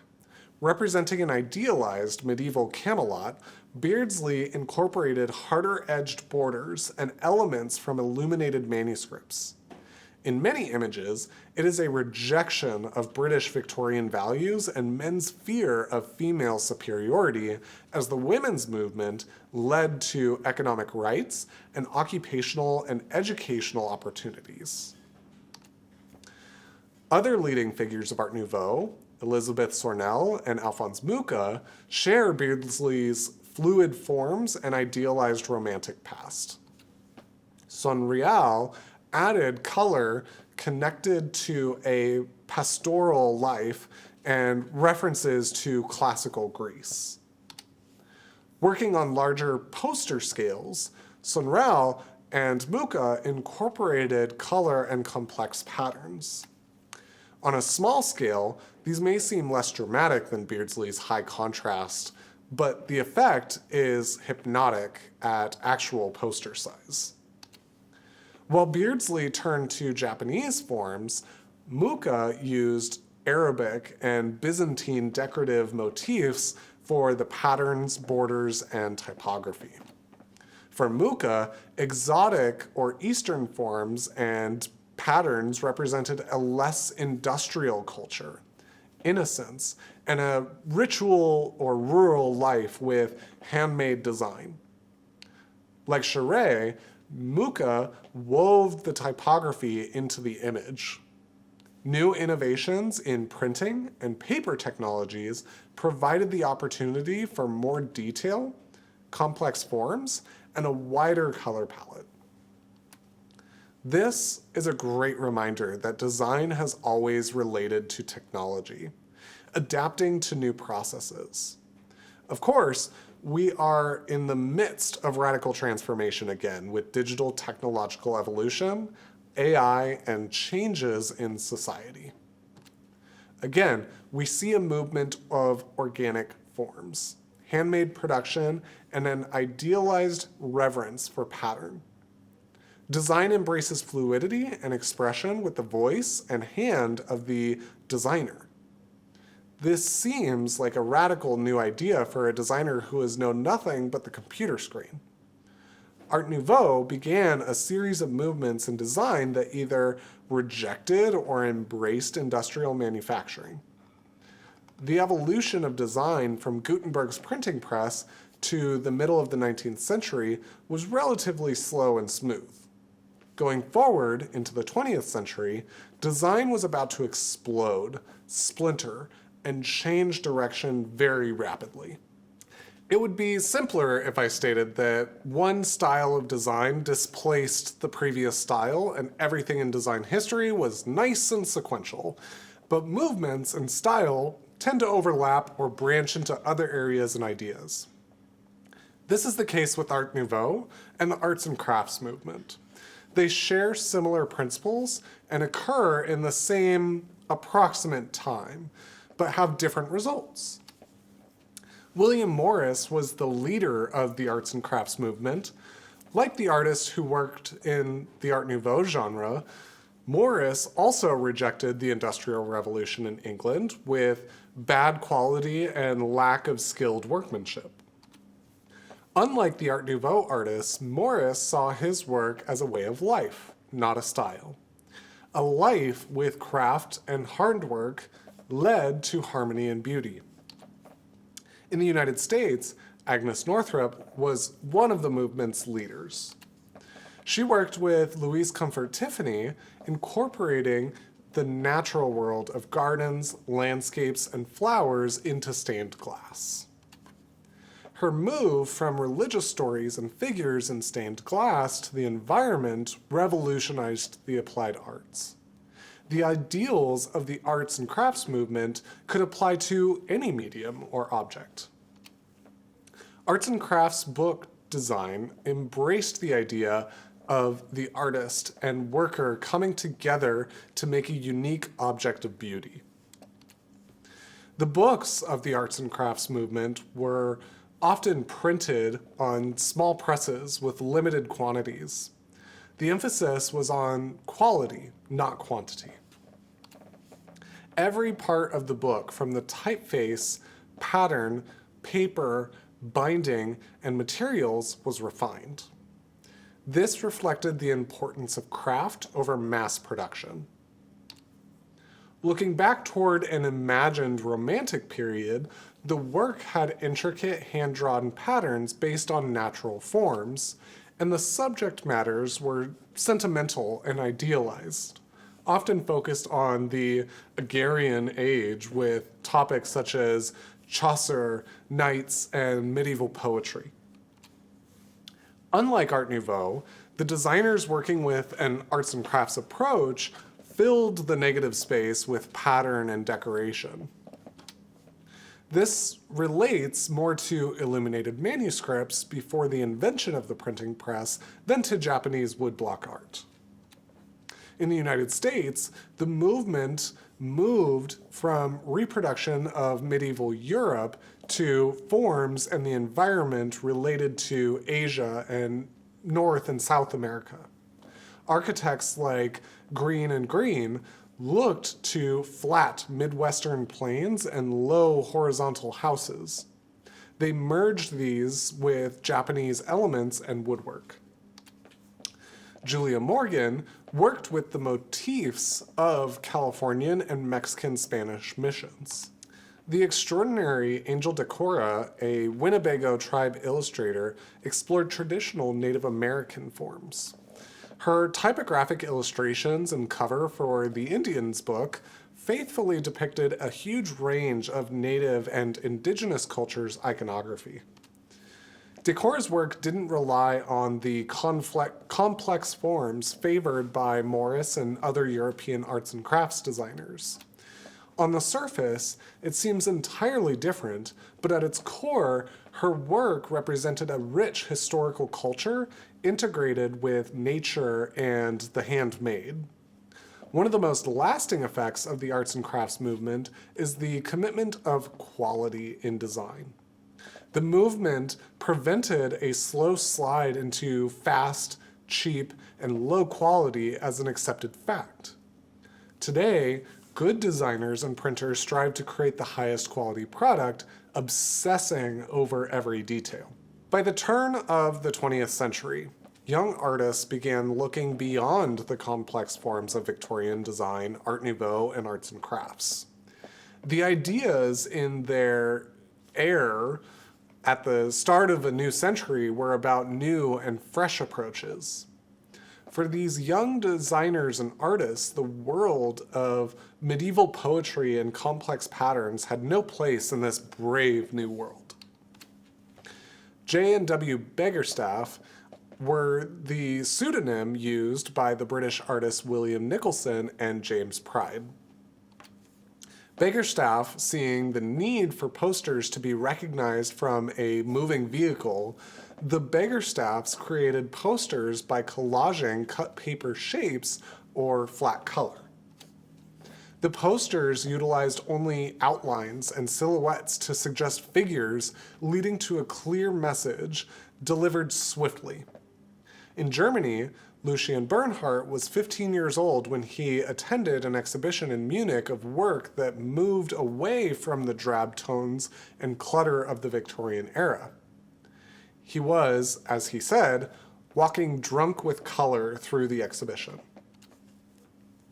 He went home and painted every wall and all the furniture in his room with these new, bright, and vibrant colors. His father kicked him out of the house, but he made the giant leap and realized that design could be minimal and straightforward. He moved to Berlin in 1901 and worked as a poster designer, eventually immigrating to the United States in 1923. Bernhardt's poster for Priester Matches is a perfect example. His original solution had dancing chorus girls, a cigar, a table, and a tablecloth. However, he took each item away one by one, determined to get to the core of the communication, which was simply matches. This solution is the beginning of modern graphic design today, which relies on symbols and shapes rather than literal illustrations to promote an idea. This school of work is known as Plackestil, or poster style. Other German artists, such as Ludwig Hohlwein, who worked on the poster medium, also explored simple shapes and minimal decoration. Using an implied form with negative space is an incredible way to make the viewer work. This is a good approach. The more a viewer tries to understand the visual, the better they will remember it. Holbein hand drew the typography as part of the illustration. He eliminated all unnecessary text and reduced it to the most essential message. Intense, vivid colors, abstract and flat patterns, and the rejection of anything decorative are the hallmarks of the German poster movement. These artists, without knowing it, also were the first to work with modern corporate identity. The idea of a logo today is a simple icon and a name. This can be traced back to much of the Plackett-Stiel work. The effects of the German poster period are present in modern identity design, minimal posters, and the basic concept of less is more. It was gathering momentum and becoming a significant force, but as we'll see next, the movement was derailed in 1914 by World War I. On June 28, 1914, the Austrian Archduke Franz Ferdinand was assassinated in Sarajevo, triggering World War I in Europe. Austria-Hungary, Germany, Russia, France, and Britain needed to recruit volunteers, rally the troops, and convince the public that their fight was good and victory was possible. There was no radio, television, internet, or social media. However, new cost-efficient printing technologies allowed for the mass production of posters, and these became the primary tool for war propaganda. Printers and designers discarded the explorations and stylistic approaches of Art Nouveau and the arts and crafts movement. British, French, and American governments commissioned the work and preferred an approach that favored realism and traditional images. Britain, France, and America relied on messages of patriotism, home, family, and a man's societal role. British posters questioned a man's masculinity if he did not enlist, as in the poster, "Daddy, what did you do in the Great War?" Others appealed to a man's sense of honor for the women of Britain. American posters used images such as Uncle Sam and the American flag. The United States government printed and distributed 4 million copies of James Montgomery Flagg's "I Want You" for the U.S. Army across America. Unlike the British posters, the American posters are direct. Uncle Sam looks directly at the viewer and commands the viewer to join the army. Or a Marine stands before the flag and demands that the viewer become a Marine. Even President Woodrow Wilson stares directly at the viewer and commands them to stand by him. Before the war, an average American would not go further than maybe 20 miles from their home for their entire lives. Recruiting posters promised the idea of adventure and excitement overseas. German posters continued to use the simplified Plackett-Stiel approach. Simple symbols and typography communicated messages of strength and victory. Hans Rudy Ayer's poster for the film The U-Boats Are Out uses the simplified form of a sans serif U to frame the abstract figure of a U-boat commander. The solid shapes and dramatic action depict the commander as a new type of hero. The poster uses hand-drawn lettering and bold areas of flat color, integrating images and text into one message. Other posters appeal to Germany's medieval past and the country's honor. While these posters are aesthetically strong, the abstraction and lack of realism had little or no emotional impact. Today, images, messages, and words bombard us hourly, even by the minute. It's difficult to imagine a time without television, the internet, or cell phones when a poster was the most critical propaganda tool for the war effort. The era of World War I was the first time global governments applied the power of design effectively on a massive scale. These posters did the job of radio, television, and the internet combined. World War I reinforced the concept of defining popular opinion with every possible means in a mass production society. Posters told the viewer what to do. Newspapers provided a point of view approved and often authored by each country's government. Battle photography was almost strictly prohibited to separate the viewer from the actual reality of what was happening on the battlefield. A seismic approach to communication replaced the previous scattershot approach. As a professor, I might assign a student to research graphic design in the Soviet Revolution. And that student might think, why should I care? I'm not a communist. However, the way we approach graphic design today originated during the 1917 Russian Revolution. Let me set the stage in simplified terms. Russia is fighting Germany during World War I.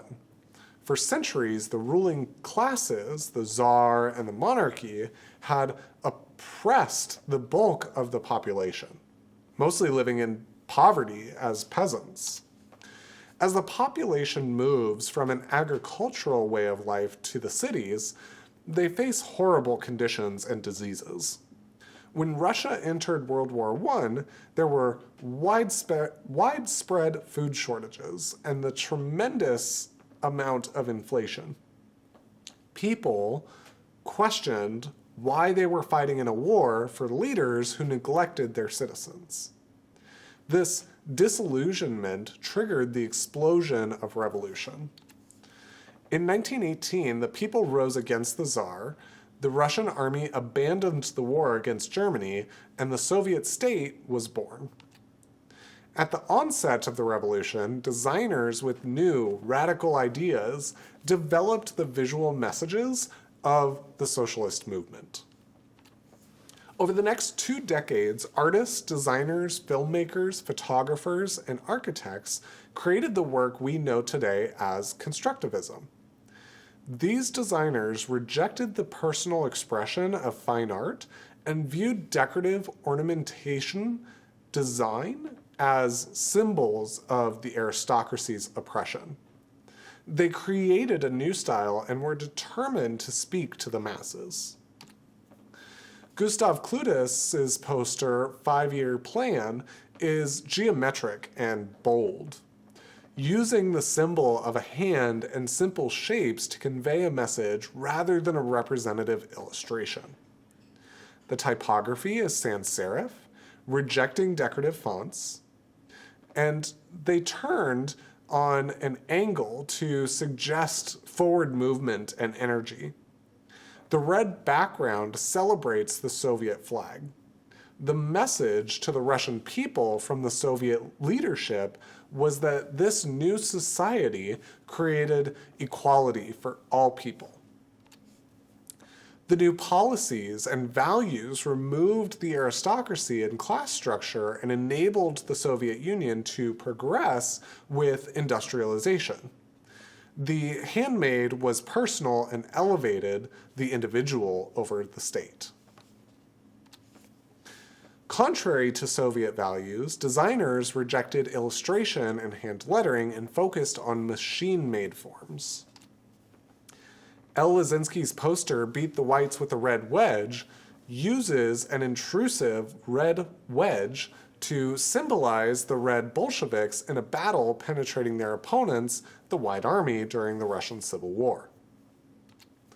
Photography replaced illustration. As a mechanical process, photography celebrated the machine and the industrial. An illustration represented self-expression, which the constructivists rejected. The constructivists believed old disciplines, such as drawing, painting, and traditional graphic design, were obsolete. Until the 1930s, the party leadership considered women as equal comrades in the revolution, contributing to the visual language with an emphasis on typography and abstract geometric forms. They integrated methods such as photomontage, overprinting, reinforcing manufacturing, and mass production. Graphic design was not a form of art. There was no room for personal expression. It was a collective discipline on the same level of culture as industrial manufacturing. While this may seem harsh to us, the result was a shift towards the function of something rather than simply the aesthetics. A diagram-heavy information graphic might appear ordinary now, but it was new and a functional tool for the constructivists. By the late 1920s, the Soviet political structure reversed their idea of design. They began to move away from abstract solid forms and photomontage. They now considered the constructivists radical intellectuals and the work a representation of capitalist cosmopolitan culture. The Soviet government demanded that all design be realistic and not abstract. Many of these designers left Russia for Germany and the United States as the tenor changed. We see the influence of the constructivists today in graphic design stylistically.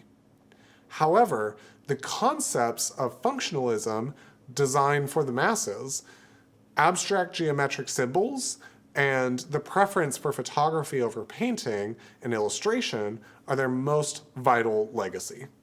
We live in a time of radical and unprecedented change. But this is not the first time society has experienced such a shift. In the early 20th century, the world rapidly changed. The new inventions and technologies and people moved from an agrarian lifestyle to an urban one.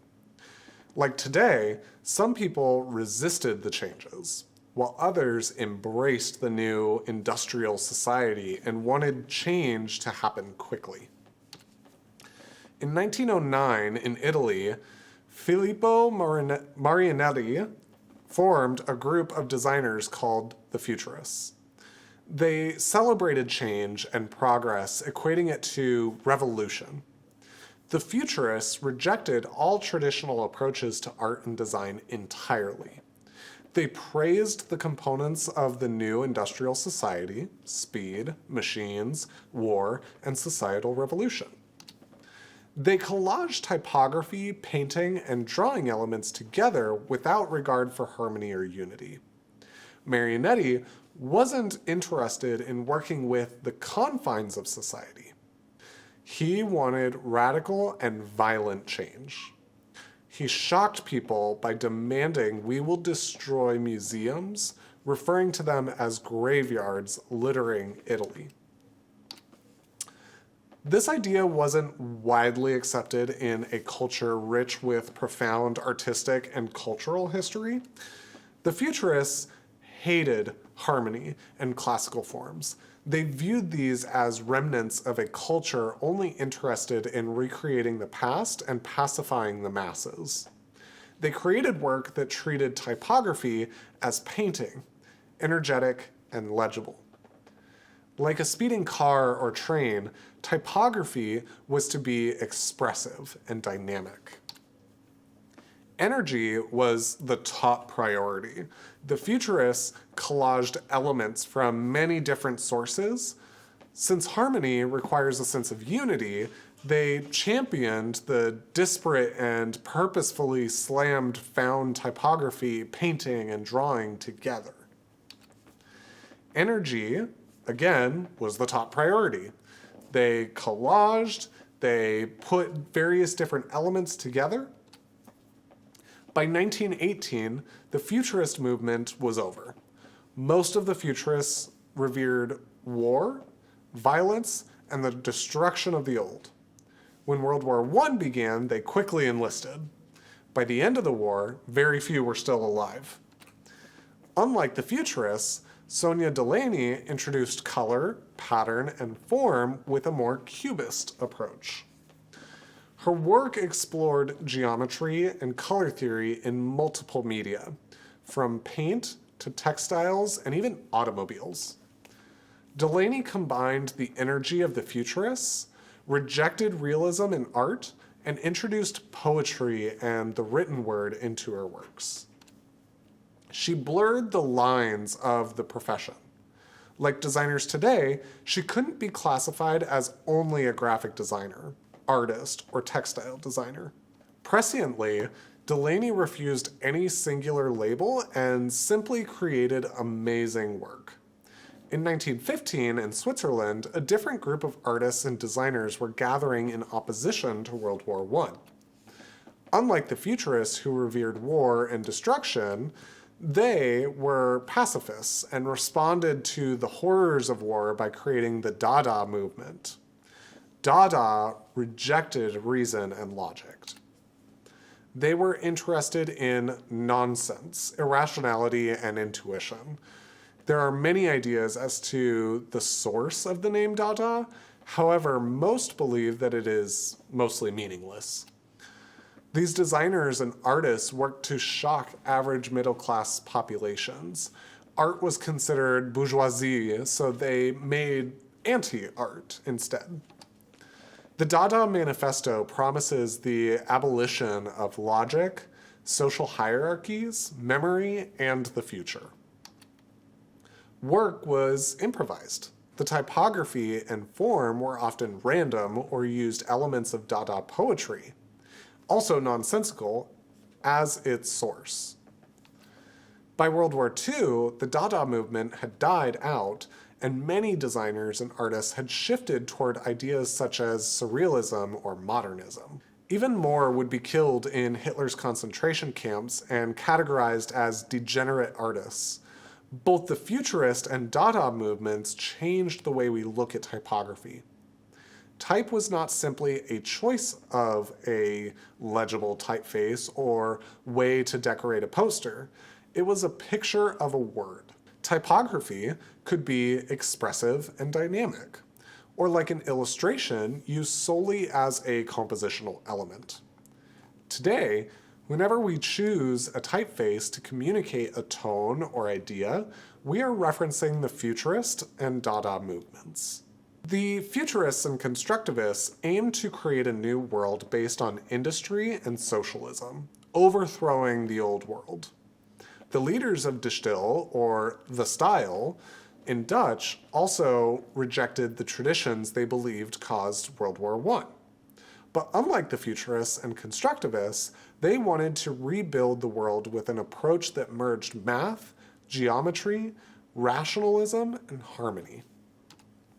In 1917, a group of artists, architects, and designers in the Netherlands formed a movement.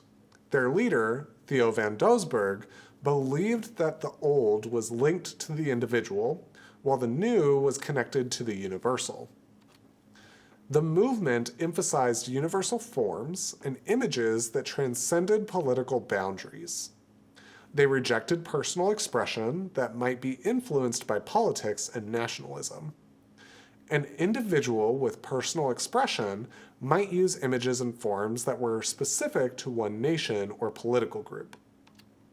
However, an individual designer could not own reductive, abstract geometry based on mathematical proportions. These are universal forms. They could not be related to the Soviets, the Germans, British, or any nation. Design results from the time and place in which it is created. In the case of De Stijl, it is related to Dutch values of Calvinism: hardworking, straightforward, unadorned, frugal, and plain. The designers of De Stijl worked with a limited palette of colors and square shapes, aiming to create solutions that could be universally understood and lacked any sense of national or personal identity. Aesthetic austerity and minimalism influenced graphic design and typography. Invitations, announcements, and magazines commonly featured sans serif fonts and generous white space. Designers and artists who followed the De Stijl ethos used black, white, and primary colors. These were considered pure and universal in contrast to more complex colors like orange, teal, or purple that could be seen as personal taste.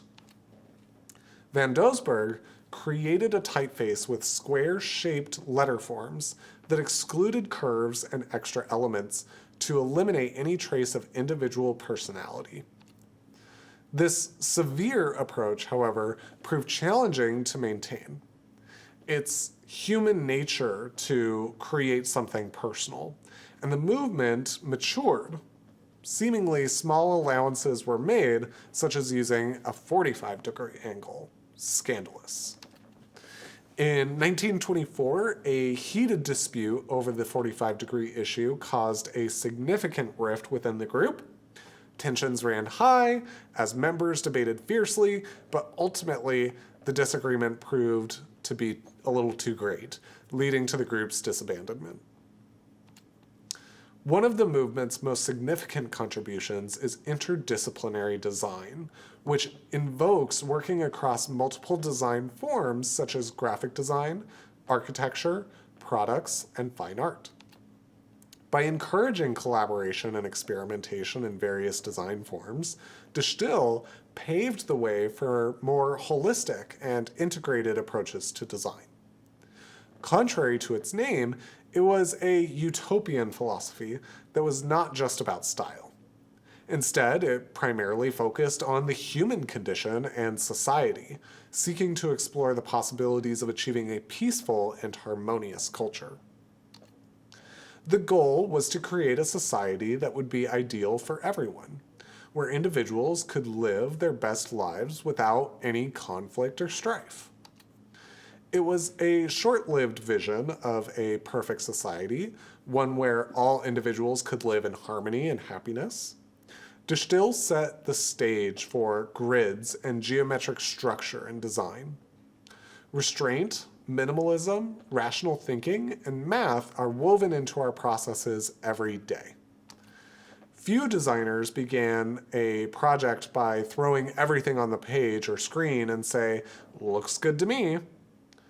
We organize content into clear forms for the viewer's comprehension. If you want to think about the impact of De Stijl, consider your photo library on your phone or computer. It's nice and clear squares, all with mathematically precise spacing. No 45-degree boxes there, ever. Perhaps the most critical influence on design in the 20th century to today is the Bauhaus. The Bauhaus was a school in Germany training designers in all fields. To this day, most art and design schools base their approach to education on Bauhaus teaching methods. All the previous movements and styles we covered came together at the Bauhaus. The core of constructivism, futurism, Art Nouveau, De Stijl, and the arts and crafts movement included the idea that design could be made to make the world a better place. At the Bauhaus, this ethos permeated every medium and process. Walter Gropius and a group of like-minded artists and designers founded the Bauhaus in 1919. Like the leaders of other movements at the time, he believed the old order of class systems, the aristocracy, and social corruption led Europe into World War I. For Gropius, good design for the masses would create a new society and a better way of life. Like William Morris, Gropius looked to an earlier time when artists and craftsmen worked as one. But he wasn't interested in medieval romantic forms like the constructivists. He viewed industrial civilization as the way forward. There was no need to reject mass production and products. If well designed, a teapot could bring harmony to every home. The principles of the Bauhaus movement have had a lasting impact on design, shaping the course of modernism throughout the 20th century. These include a commitment to the highest quality in craftsmanship, such as Marion Brandt's sublime interpretation of the humble ceiling light.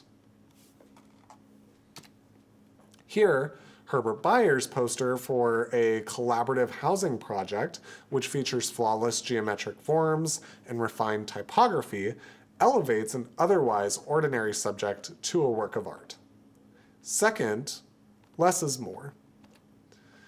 Excessive ornamentation is unnecessary and can lead to corruption. The Rathaus Dasso, built in the 16th century, is an exquisite example of Renaissance architecture with ornate details and sculptures adorning its facade. In a brochure he designed for the tourist office of Dachau, Bayer minimizes the building and the town's history. Instead, the brochure emphasizes the machine and industry, a modern airplane, and the 20th century Bauhaus building. Third, work should be true to its materials. Wood should look like wood, and steel should look like steel. Based on the exposed tubes of a bicycle, the metal on this chair is metal. The straps are leather, and the internal forms of the chair are all exposed. Nothing is hidden under heavy fabrics or pretends to be anything other than metal and straps. Next, form follows function. The design of something should be functional, never decorative. The invitation to the inauguration of the Dachau campus is divided into specific areas for image and information. Times are highlighted in red, and the typography has a very clear hierarchy.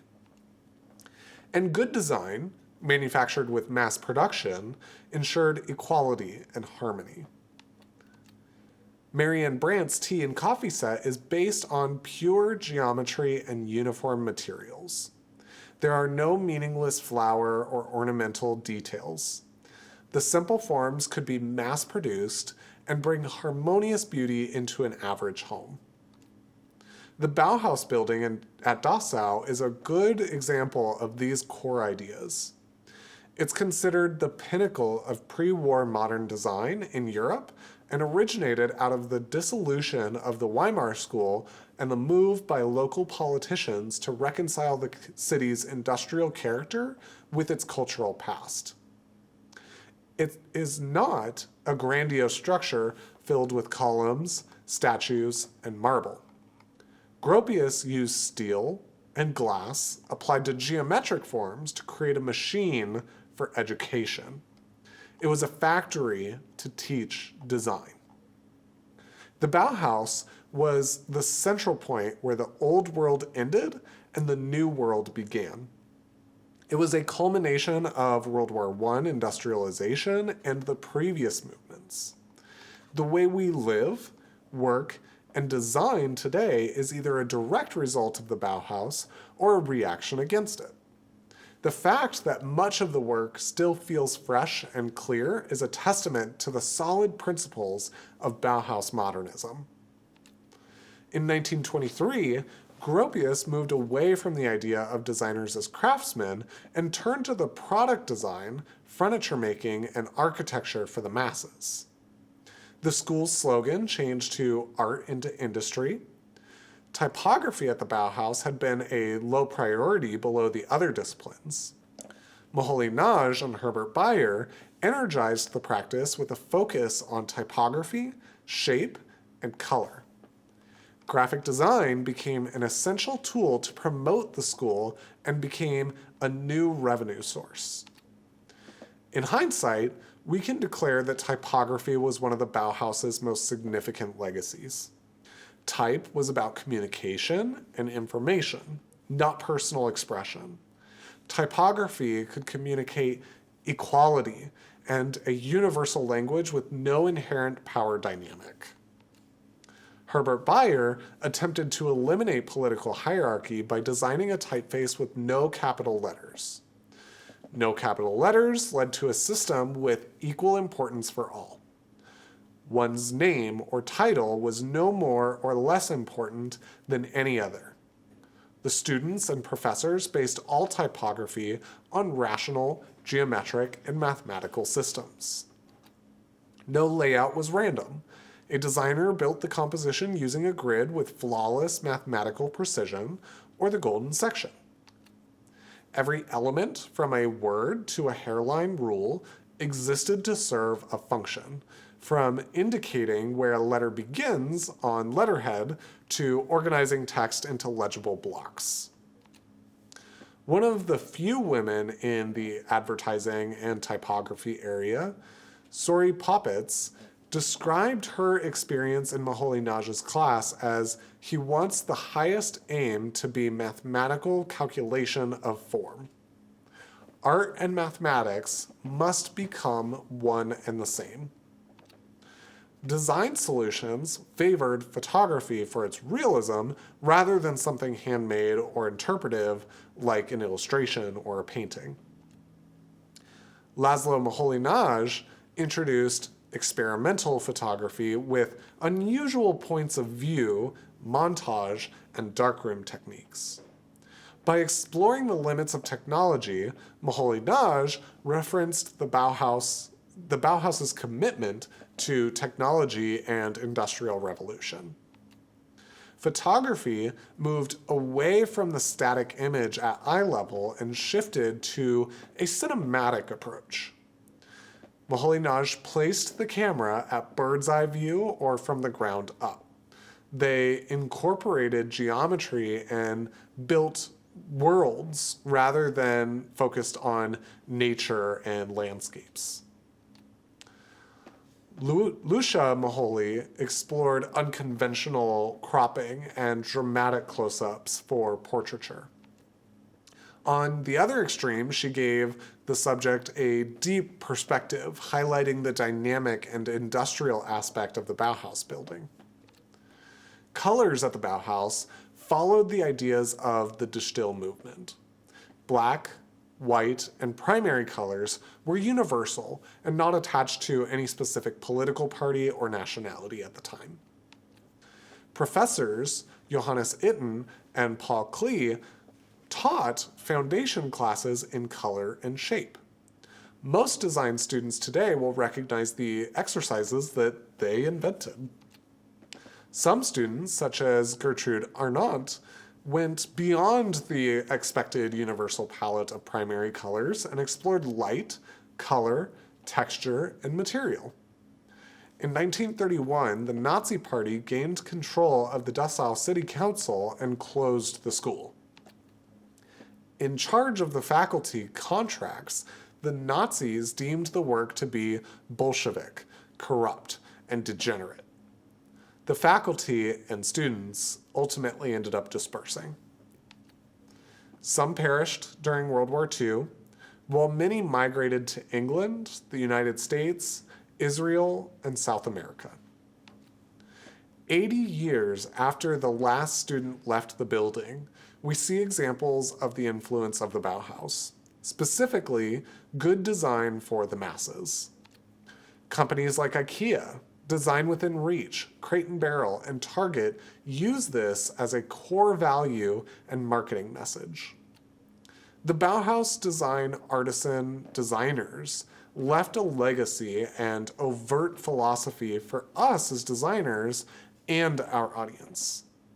Today, the public expects a product to be functional, have the best quality, be aesthetically beautiful, and hopefully affordable. They demand that graphic design be clear and legible, and mistrust, to the point of hostility, work that it is overly elaborate, ridiculously ornamental, or impossible to understand. Most importantly, it's now a fundamental belief that every designer works to improve the lives and experiences of others.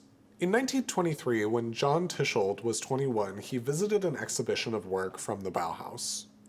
The exhibition profoundly changed his way of thinking about typography, and he would become one of the leading influences in graphic design.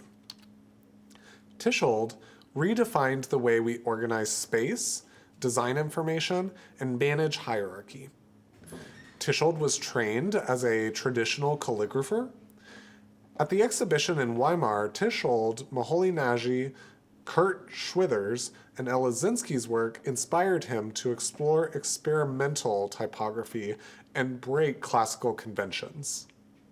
For 5 years after visiting the exhibition, he combined the radical thinking with his desire for practicality and a set of rules. In 1928, he introduced the new approach to typography in the book The New Typography. Tischold promoted asymmetry, sans serif fonts, and a repulsion to the degenerate typefaces and arrangements of traditional typography. Like the Bauhaus and European avant-garde designers, he saw anything traditional and classical as signs of the aristocracy and a seed of war. Following the tenets of the Bauhaus, Tischold believed typography should never be decorative. Its most important job was to relay information as efficiently as possible. There was no room for expressive and personal work. In the Western world, we read left to right and top to bottom. Asymmetry provides more opportunities for the designer to organize content than a strict centered approach. For Tischold, typography should be asymmetrical, dynamic, and energetic. This mirrored the modern industrial world and the ways of working, celebrating the machine rather than the human hand. He religiously applied the golden section as a mathematical proportion for grids, scale, and negative space. This related to the Bauhaus and De Stijl obsession with the universal truths of math and geometry as opposed to random personal creative decisions. In the hands of a lesser typographer, this approach could lead to utilitarian and banal solutions, and as confirmed by many government forms, it did. But Tischold added another layer onto the functional aspect. He recognized the value of beauty and incorporated the values of harmony and spiritual content.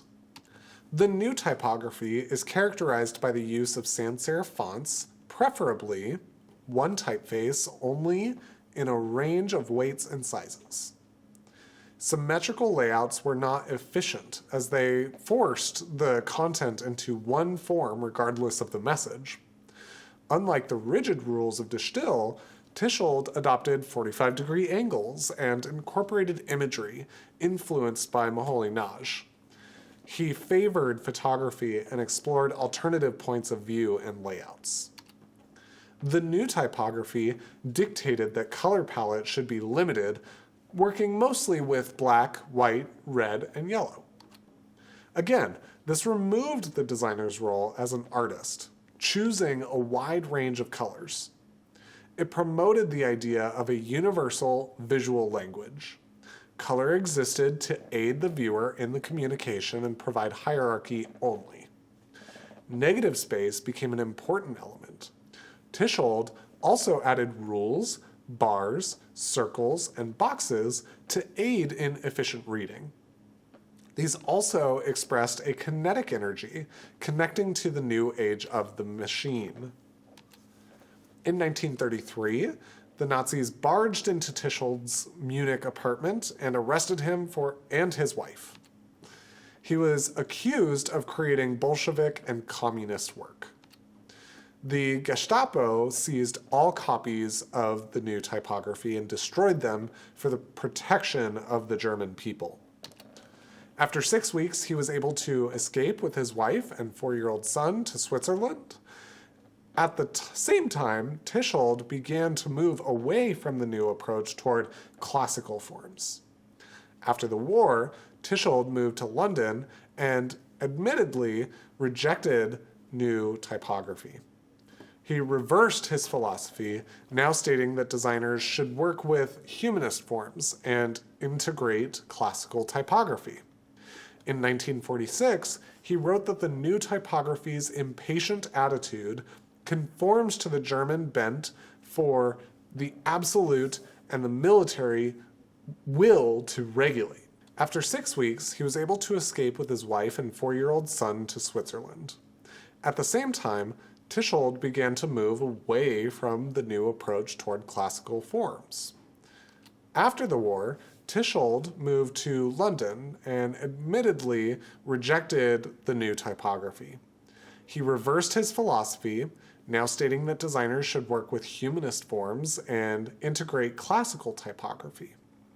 In 1946, he wrote that the new typography's impatient attitude conforms to the German bent for the absolute and its military will to regulate.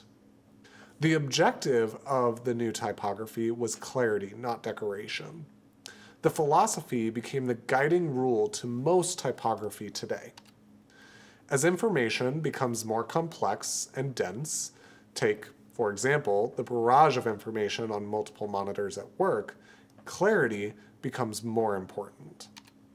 In many ways, the new typography is more relevant today than it was in 1923, minus the authoritarian part. In the 1920s, designers and artists at the Bauhaus worked to reduce design to purely functional elements. At the beginning of the 1930s, the idea of purity and geometric forms found a voice in Paris.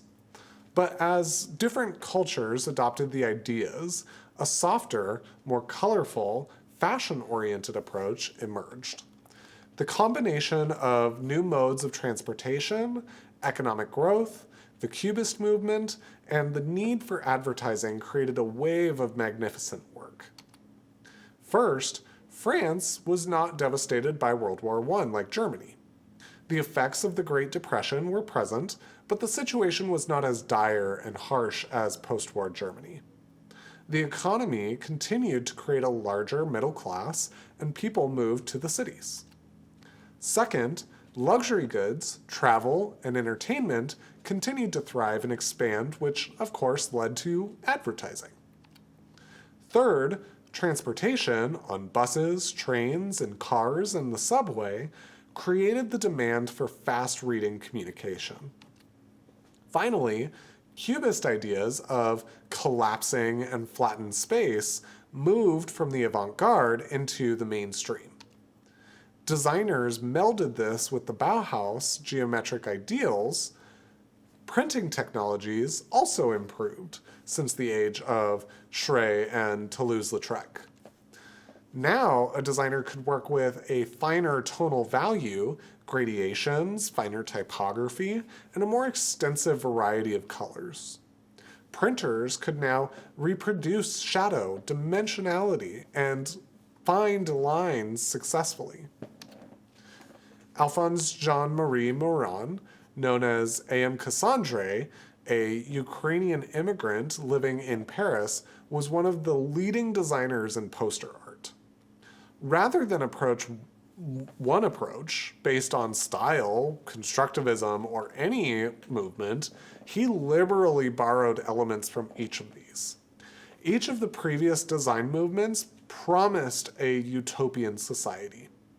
Cassandre's only connection to this philosophy was implied wealth. Cassandre's posters promoted luxury cruises, travel, expensive products, and an upper-class lifestyle. Other designers used gaudy and Baroque forms to illustrate the subject, as if it were wealth about gold and ornament. Cassandre used minimal geometry and iconic imagery from the Bauhaus and constructivism. For him, direct and simple solutions worked in urban environments. He explained, "You cannot stop people in the street and explain the advantages of this or that product. You must catch them by surprise and buttonhole them without them ever realizing it." Cassandre's poster for the cruise ship Normandy is genius. Rejecting the expected image of happy tourists on a ship, he worked with the abstract, not the realistic.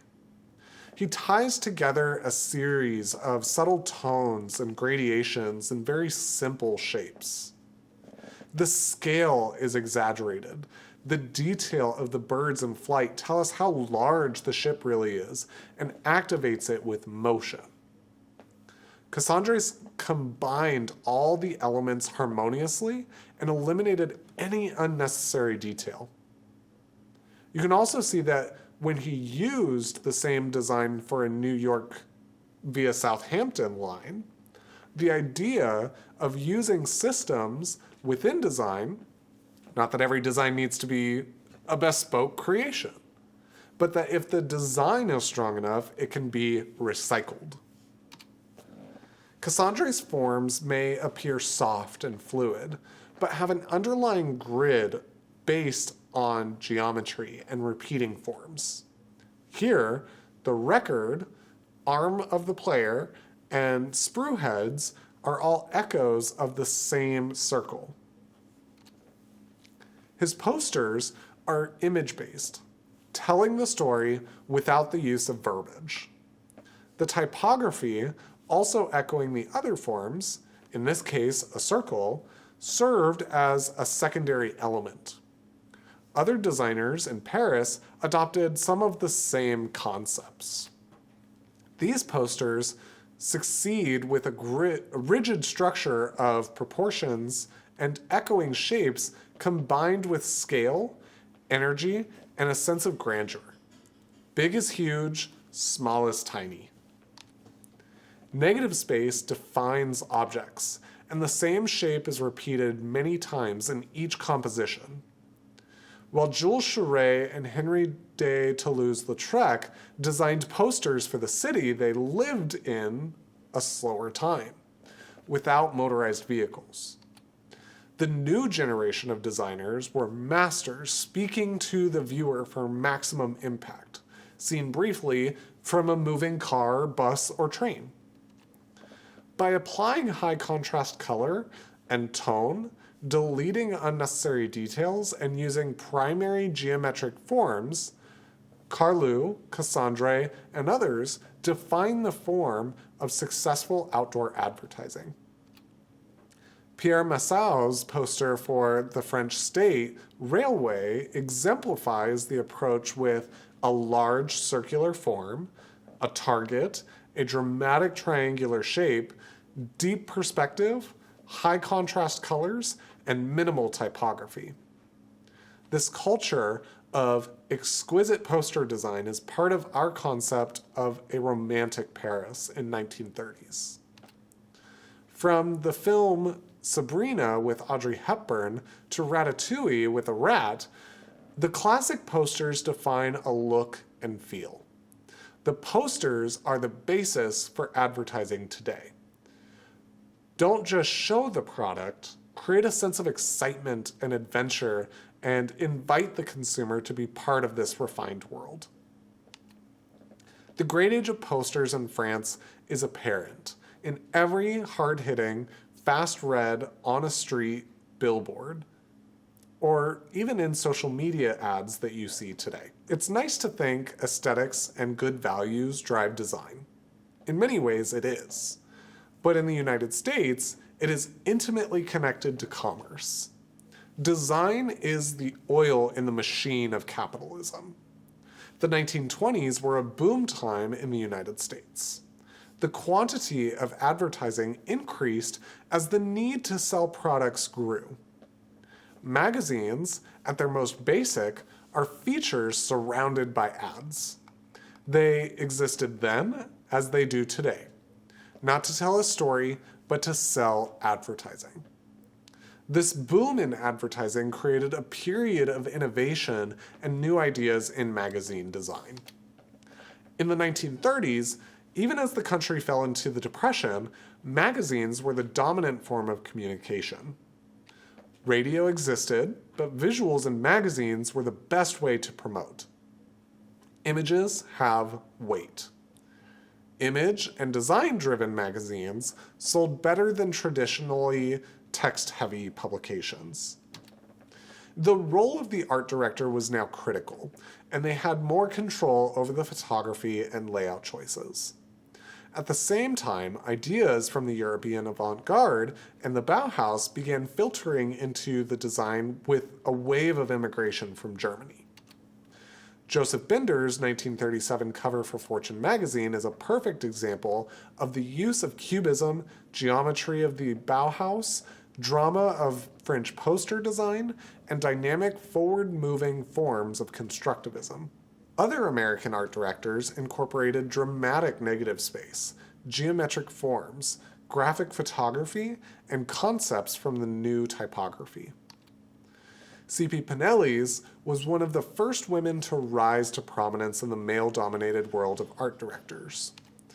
Pinelli's worked on magazines for the women's market in fashion and trends that were typically romantic and flowery. In contrast, she didn't hesitate to introduce radical ideas from constructivism and experimental photography to create a distinctive look for magazines like Charm and 17. Photography at the Bauhaus influenced many of her choices, including unexpected photographic cropping, photomontage, and unexpected points of view. For 17 magazine, Pinelli's worked with founder and editor Helen Valentine to create a publication for teenage girls. Rather than focusing on fashion tips and ways to attract a boyfriend, Valentine and Pinelli's used the platform to educate young women with career guidance and a sense of power. Alexei Brodovitch was another pioneer in the rise of the American magazine. Born in Russia, he fought in World War I, then the Russian Revolution, eventually escaping to France. He immigrated to the United States in 1930 to teach in Philadelphia. In 1934, Harper's Bazaar's visionary editor, Caramel Snow, offered Brodovitch the position of art director. He remained at Harper's for 24 years. Brodovitch was a genius with composition and scale. He experimented with montage, printing techniques, and mixed typography and photography. Often referencing modern art, he integrated European avant-garde and surrealism, introducing the ideas to a mainstream American audience. Brodovitch skillfully softened the forms, added harmonious colors, and worked with some of Europe's best illustrators and photographers. Other covers and interior spreads borrowed from the new typography at the Bauhaus. He embraced asymmetry and generous negative space. Brodovitch was famous for infuriating writers by cutting their copy to add more white space. Like the Futurists, Brodovitch treated typography as an image. He often echoed the forms in the photograph or applied the type metaphorically, like a branding sign here.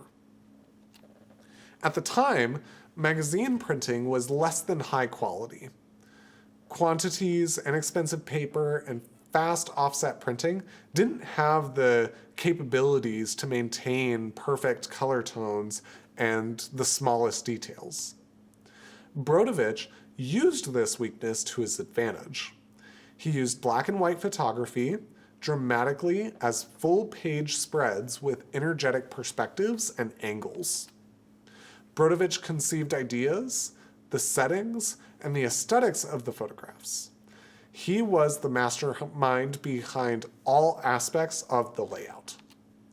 Brodovitch moved the traditional magazine layout from a centered, text-heavy approach with small illustrations to asymmetrical, dynamic, and photographic solutions that told the story with images. He fostered the talents of many of the best photographers of the time, such as Richard Avedon and Irving Penn. Brodovitch also influenced an astounding number of art directors and designers. Both Brodovitch and Pinelli's opened the door for ongoing revolutionary work. In the 1960s and 70s, Bea Fettler and Ruth Ansel continued to break gender barriers as art directors, creating some of the most dynamic and influential designs that defined the era. One final tip. If you watch the movie Funny Face with Audrey Hepburn, look for the scene with the angry Russian art director. The editor, art director, and photographer are based on Caramel Snow, Alexei Brodovitch, and Richard Avedon. Avedon styled the film's montages, magazine layouts, and titles as an homage to his good friend. These pioneers changed the dense, text-filled, and illustrated magazines in the 1920s to highly photographic and energetic publications. serving as primary communication and entertainment sources. The American magazine in the 1930s and 40s profoundly changed the public's relationships to publications and visual refinement. The incredible work of C.P. Pinelli's Joseph Binder and Alexei Brodovich in magazine design introduced modernist ideas and the European avant-garde to the United States. However, these magazines still reached only a small, somewhat elite audience. During the Great Depression, the average American didn't need and certainly couldn't afford luxury items, expensive cruises, or couture fashion. The Great Depression began in 1929 when stocks on the New York Stock Exchange lost 50% of their value. As stocks continued to fall during the early 1930s, businesses failed and unemployment rose dramatically. By 1932, 1 of every 4 workers was unemployed. In 1935, President Franklin Roosevelt initiated the Works Progress Administration, a new federal program that employed millions of Americans to build dams, bridges, roads, infrastructure, and federal buildings. One division, the Federal Art Project, employed designers, illustrators, photographers, sculptors, muralists, and painters. The Federal Art Project introduced modernism to a broader audience in America through posters. Tasked to support the massive building projects, WPA administrators and designers spoke to the masses in the least elitist and most accessible way possible. The subject matter of the Federal Art Project ranged from travel posters to local art exhibitions, maintaining the arts in the United States and beginning the tradition of public art projects. The success of the Federal Art Project can be attributed to the diversity of the artists. With the urging of First Lady Eleanor Roosevelt, Roosevelt sought to provide work for everyone, including women, African Americans, and Latinos. Although the project attempted to meet this goal, it often failed. Women and people of color were paid less than white male artists. However, it did provide opportunities for those who might otherwise be overlooked, leading to the period's finest work. It also highlighted ideas and issues previously unspoken. WPA designers and illustrators introduced modernism with flat shapes, iconography, and minimal ornament. However, they diverged from the extreme avant-garde, applying representational imagery rather than abstract forms. They evolved the De Stijl and Bauhaus preference for primary colors to a broader palette of pure colors. Printing technology limitations led to large areas of flat color in bright but limited palettes. Lester Bilet's poster for Rural Electrification Administration are a great example of complex messages reduced to modernist geometry and symbols. In 1935, 90% of America's rural areas had no electricity. WPA directors tasked Beale to convince people in these areas to adopt electricity, thus leading to dam and power plant construction. On this poster, speaking to a semi-literate audience at times, he used silhouetted photography, icons such as arrows, and radically simplified shapes, such as the water faucet, to explain the concept. Beale designed posters that left no doubt about the message. His poster with arrows and the word radio makes it clear immediately that electricity will bring radio to your home in American red, white, and blue. In addition to the WPA's influence, most designers associated with the Bauhaus or modern ideas fled Germany to the United States. Ladislav Suntar designed the Czechoslovakian pavilion for the 1939 New York World's Fair. Following the outbreak of World War II, Suntnar stayed in the United States. He pioneered information design with abstract forms and photography. European modernism began in Russia, Italy, and Germany, and then evolved to other forms in the United States. The ideas and values remain the same. Less is more, a focus on the industrial, sans serif typography, and asymmetry. Unlike the messages in Europe, primarily about social issues in the United States, the purpose was to communicate complex concepts or sell products to a broader audience. The result was a kinder, gentler modernism for the American consumer society. In addition to the WPA's influence, the new wave of immigrant designers from Europe introduced ideas of modernism to American designers. The influx of talented designers thrived with American democracy and a capitalist economic system. They contributed to the radical changes of the 20th century. Recognizing the threat of Nazi Germany, Joseph Bender fled Austria in the 1930s. In Europe, he worked with abstract cubist forms. This proved problematic in the United States, with many advertising agencies wary of this approach. Bender adapted with more representative imagery and airbrushed soft colors. His poster for the 1938 World's Fair illustrates this revised technique. The Trilon and Perisphere are the hub of a series of repeating forms. Spotlights echo the triangle of the trillion, and the walkway connects to the perisphere's circle. Airplanes, a train, ship, and New York's skyline celebrate America's technological power. Bender's typography on a dynamic angle references constructivism.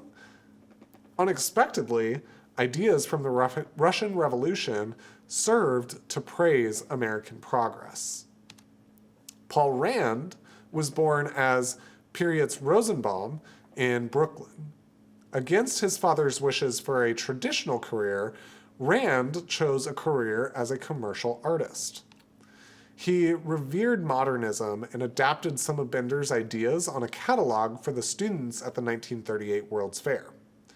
Rand used the simple geometry of the constructivists and added a layer of humor by referencing to the fair's famous landmarks, the Trillion and Perisphere, with student-like geometry design elements.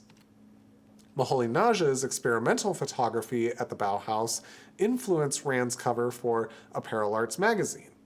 However, Rand lightens the tone with loose engraving of a palm tree in bright green, echoing the boat propeller. Ladislav Sutnar introduced the foundation of contemporary information design, working with diagrams, charts, iconography, and typographic rules. Sutnar could make the most mundane subject extraordinary and the most complex understandable. One interesting detail is Sutnar's use of parentheses to highlight content in his work. Sutnar's most influential solution, seen by everyone, was the implementation of parentheses around area codes and phone numbers.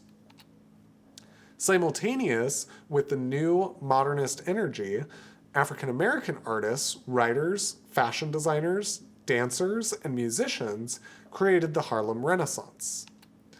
Aaron Douglas, born in Kansas, moved to Harlem after reading the March 1925 issue of Survey Graphic titled Harlem Mecca for the New Negro. He merged his interest in European modernism with African art. Douglas managed shape, image, and typography like Lucien Bernhardt's German posters with intense color and dramatic detail.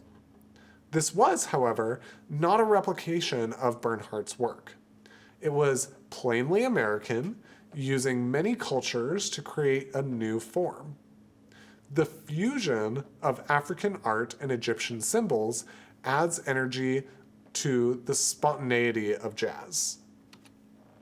Douglas's use of foreground figures in silhouette and secondary background creates the sense of a stage set. Strong diagonal shapes and repeating patterns relate to African textiles and masks. Bender, Sutnar, and Douglas's exemplify the need for new influences, ideas, and forms from all cultures and graphic design. The monolithic concept, like modernism, left alone, stagnates and becomes authoritarian.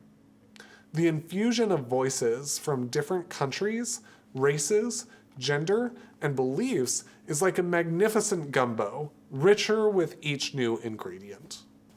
On January 30th, 1933, Adolf Hitler became the Chancellor of Germany, marking the beginning of an era of terror, violence, and propaganda. The Nazi Party swiftly began eliminating all political opposition and consolidating their power through a campaign of intimidation and violence. Während der Nationalsozialismus eine neue Fassung und Formung der europäischen Kultur in die Wege leitet, ist der Bolschewismus die Kampfansage des von Juden geführten internationalen Untermenschentums gegen die Kultur an sich. The Nazi propaganda machine controlled the German people's thoughts and actions by spreading a twisted set of values.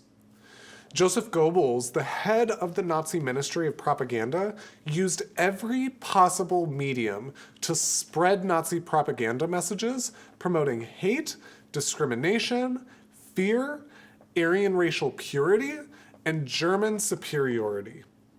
Under his control, popular films promoted the ideas. In one film, the main character enters a nightclub serving international food with a band playing jazz. Disgusted, he says, "I cannot stay here, I cannot. But one thing you should know, this is not Germany. Believe me, Germany is not that." In its early years, the Nazi Party adopted modernist ideas with simple messages, iconography, and photography. Hitler, here, is portrayed as an omnipresent and omniscient God, as Heinrich Hoffmann borrows from constructivism and Bauhaus typography. But as time passed, Hitler demanded a change to more traditional and illustrative solutions. Eventually, the Nazis legislated which typefaces were appropriately German and which were illegal. Beginning with children's books, the party trained children to follow its values. By 1939, the regime made Hitler Youth membership compulsory for German children at 10 years old. On this poster, a Hitler Youth called Hitlerjugend, or HJ, looked to the future with the all-seeing Führer leading the way. The poster reminded all and any parents planning to evade the mandatory law for children that Hitler was all-seeing. To provide loyalty to the party and avoid arrest, or worse, German citizens were forced to hang these posters in their homes. The posters reinforced the cult of Hitler as the savior of Germany, father of the German people, and restorer of a fictional utopian past. Nazi propaganda idealized soldiers, Hitler Youth, and athletes as pure, Aryan, healthy, and attractive. I'm actually going to translate and read this poster to you. We all have only one will, the one that gives us strength and determination to carry this war through to a great victory. Despite all the burdens, whatever the coming times demand of us in this fateful battle for our nation, we will bear together, for the Führer stands before us as the guarantor of our future. The front and the homeland, the entire people know only one goal: victory at any cost. In reality, like today's magazine covers of flawless models, few people could actually meet this unrealistic standard. And just take a brief detour with me for a moment. You may be wondering, Professor Renneker, why are you showing us a bunch of Nazi propaganda posters? Weren't they the bad guys? Well, yeah. But if you think for even a second that you are exempt from propaganda in the modern world, you are sorely mistaken. For example, the Nazis had several different categories of military. They had the secret state police, called the Gestapo, which was the political police force of the Nazi regime, much like our FBI in the US. The SS, or Schutzstaffel, which was originally Hitler's personal bodyguards, much like the Secret Service here in the US, but then became a Nazi organization that was used as an instrument of repression by the Nazi Party, who often traveled with a group called the Einstuhlgruppen, or death squads. The Abwehr, which was the German counterintelligence, much like the CIA here in the US, the Heer, which was the army, the Luftwaffe, which was the Air Force, the Kriegsmarine, which was the Navy, and all of these were housed in what was called the Reichswehr, which would be the equivalent of the military or armed forces as a whole. But specifically, what the film in this poster focused on was a group called the SA, or the Sturmbütling. There we go. Translation, stormtroopers. Oh, and believe it or not, there's actually dozens, if not hundreds, of World War II references in Star Wars. The cockpit for the Millennium Falcon was designed after the B-29 bomber. The Empire was a metaphor for Nazi Germany, and Darth Sidious was a metaphor for Hitler himself. The Death Star trench run was paying homage to the British Dambusher raid. I could kind of go on here for a while. All that to say, everything we do in current times still actually ties back to World War II. Believe it or not, all the style guides you're probably familiar with in the design industry, those originated in World War II also. Despite planning to eventually eliminate all religion, the party used religious symbolism, such as a halo here, to manipulate the public. All war propaganda characterizes one side as heroic and the enemy as cartoonish and subhuman. As this poster for Classroom demonstrates, it is easier to engender hate with stereotypes and misinformation. Similarly, the Imperial Japanese Information and Propaganda Department employed the same approach, focusing on anti-American messages. This Imperial Japanese poster illustrates President Franklin Roosevelt as a green Frankenstein monster with clawing hands reaching for you. Or on another, as a giant and evil threat to be defeated by Imperial warplanes. Imperial Japanese propaganda in Manchuria during their occupation takes an approach of outright deceptive information, claiming to have liberated the population. This propaganda magazine used constructivist forms and photography to depict a peaceful region and joyous acceptance of the new regime. The magazine promised that an imperial crusade will save the Chinese from the oppressive governments in Asia. Here's another view of a very similar magazine. As the war in Europe came to an end, despite facing defeat, Goebbels believed propaganda could still lead to victory.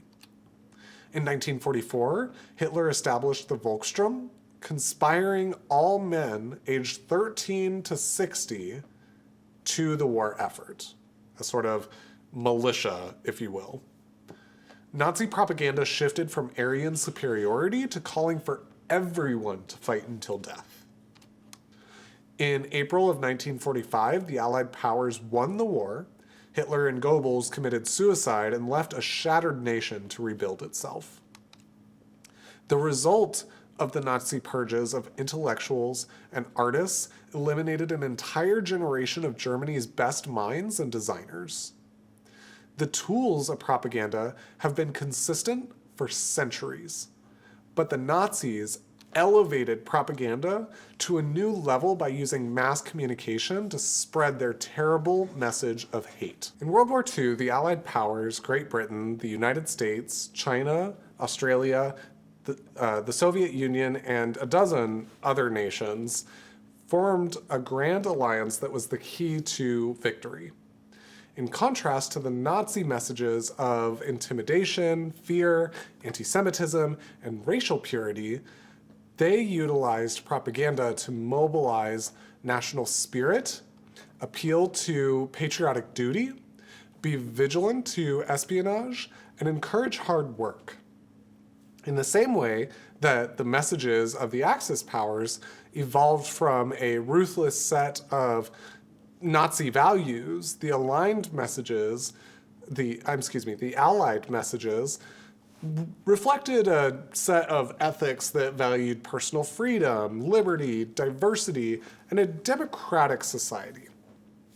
All governments utilized posters, films, and magazines to mobilize the population for the war's massive industrial needs. Several primary themes very quickly emerged.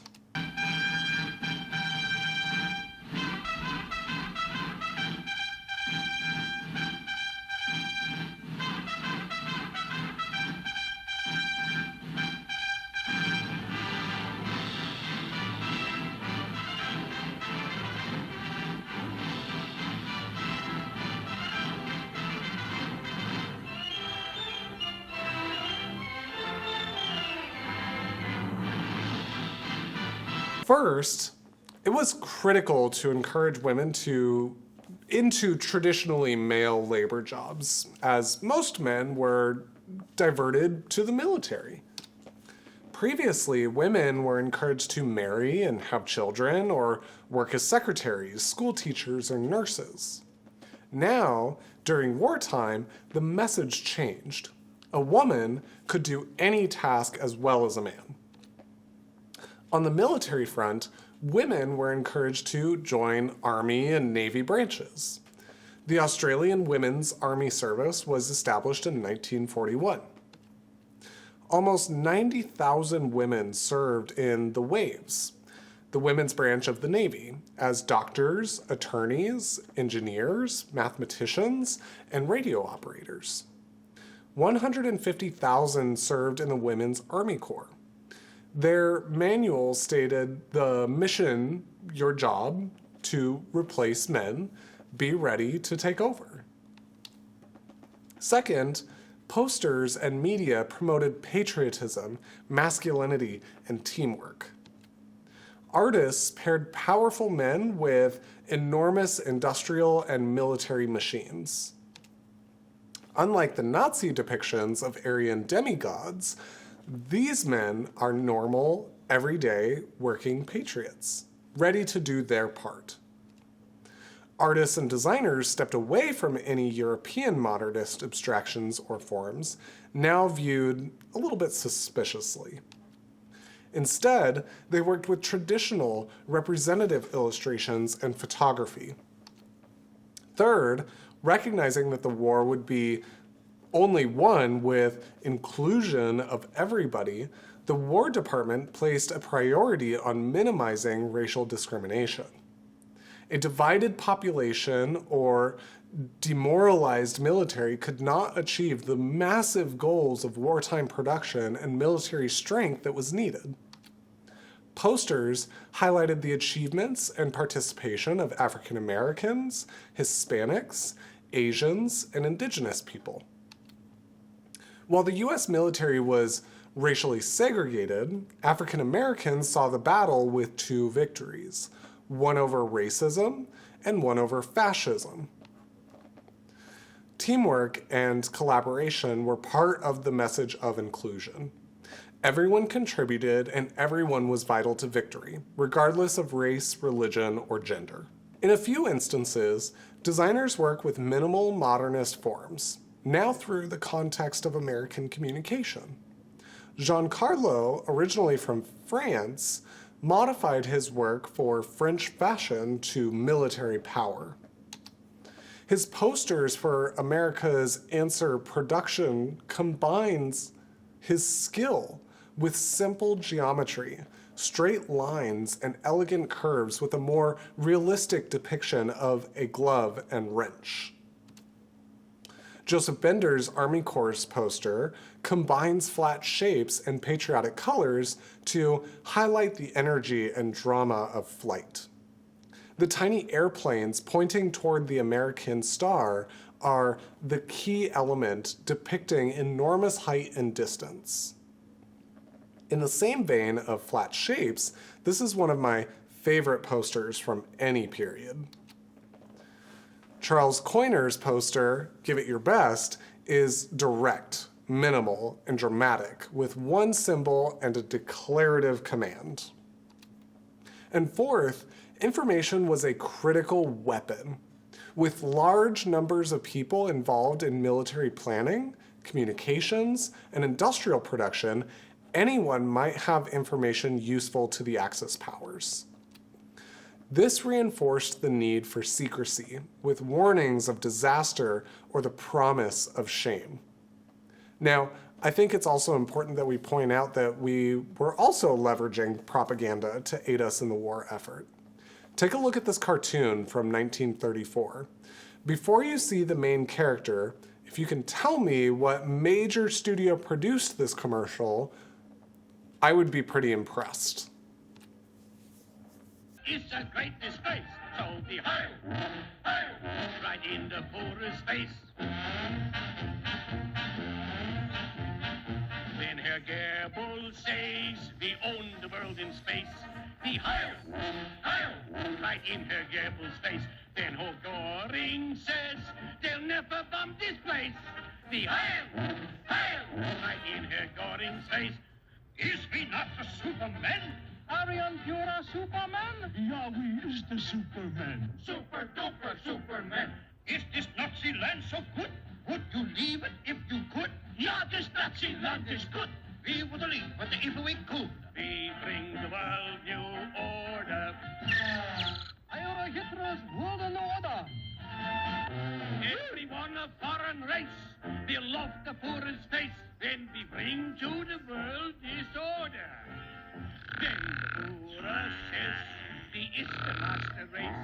Be heil, heil, right in the Führer's face. Not to love the Führer is a great disgrace. So be heil, heil, right in the Führer's face. So be heil, heil, right in the Führer's face. Heraus, mein Hund.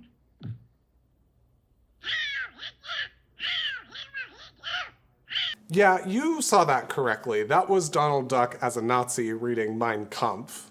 In fact, made as a propaganda effort. I didn't show you the entire video, but Donald Duck is actually in a nightmare working at a factory in Nazi Germany. And this video was made in an effort to sell war bonds, which makes this a perfect example of American propaganda during World War II. By today's standard, this cartoon, even in just those few minutes I showed you, was littered with tons of stereotypes, like the little yellow Japanese man. It's pretty appalling. And this wasn't just a one-off thing. Here's another one that is even perhaps a little bit more overt about being intentionally racist.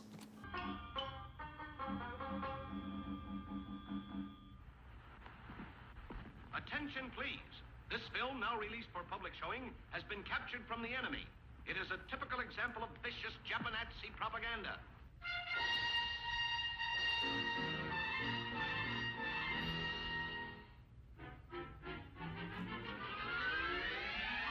Cock-a-doodle-doo, please.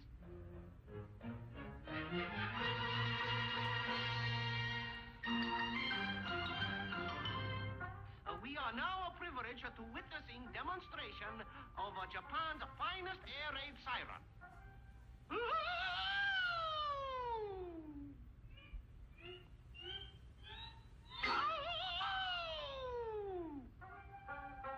There is no worse or better when talking about racism, but in this cartoon called Tokyo Jokio, released by Warner Brothers as part of the Looney Tunes cartoons, it's not even trying to be passive about saying that the Japanese people lack industrialization. Their systems are inferior. They've used cultural appropriation. It's pretty awful. Guys, these were children's cartoons, and yet we wonder why Americans are classified as racist. And believe it or not, racism is actually a propaganda tool. And it was used heavily during World War II by both sides, particularly from Americans with the Japanese. Because, if you recall back to your world history class in high school, America didn't formally enter the war until the Japanese bombed Pearl Harbor on December 7th, 1941. And while this provides a bit of reason for why the American government facilitated that type of propaganda, the reason I tell each of you this information is so that each of you, as educated citizens, can now be observant of when you are being fed propaganda. Because this is still happening in every single day. No matter which side of the political spectrum you sit, as a citizen of any nation, you are consistently being fed propaganda. Identify it, learn it, understand it. The war effort in the United States provided a need for mass communication and manipulation of messages. These skills, combined with the immigration of European designers in the 1930s, created some of the most successful and copied posters in history. After the war, these tools were used again, and the post-war economy boomed. And I think we should all be familiar with how the war ended.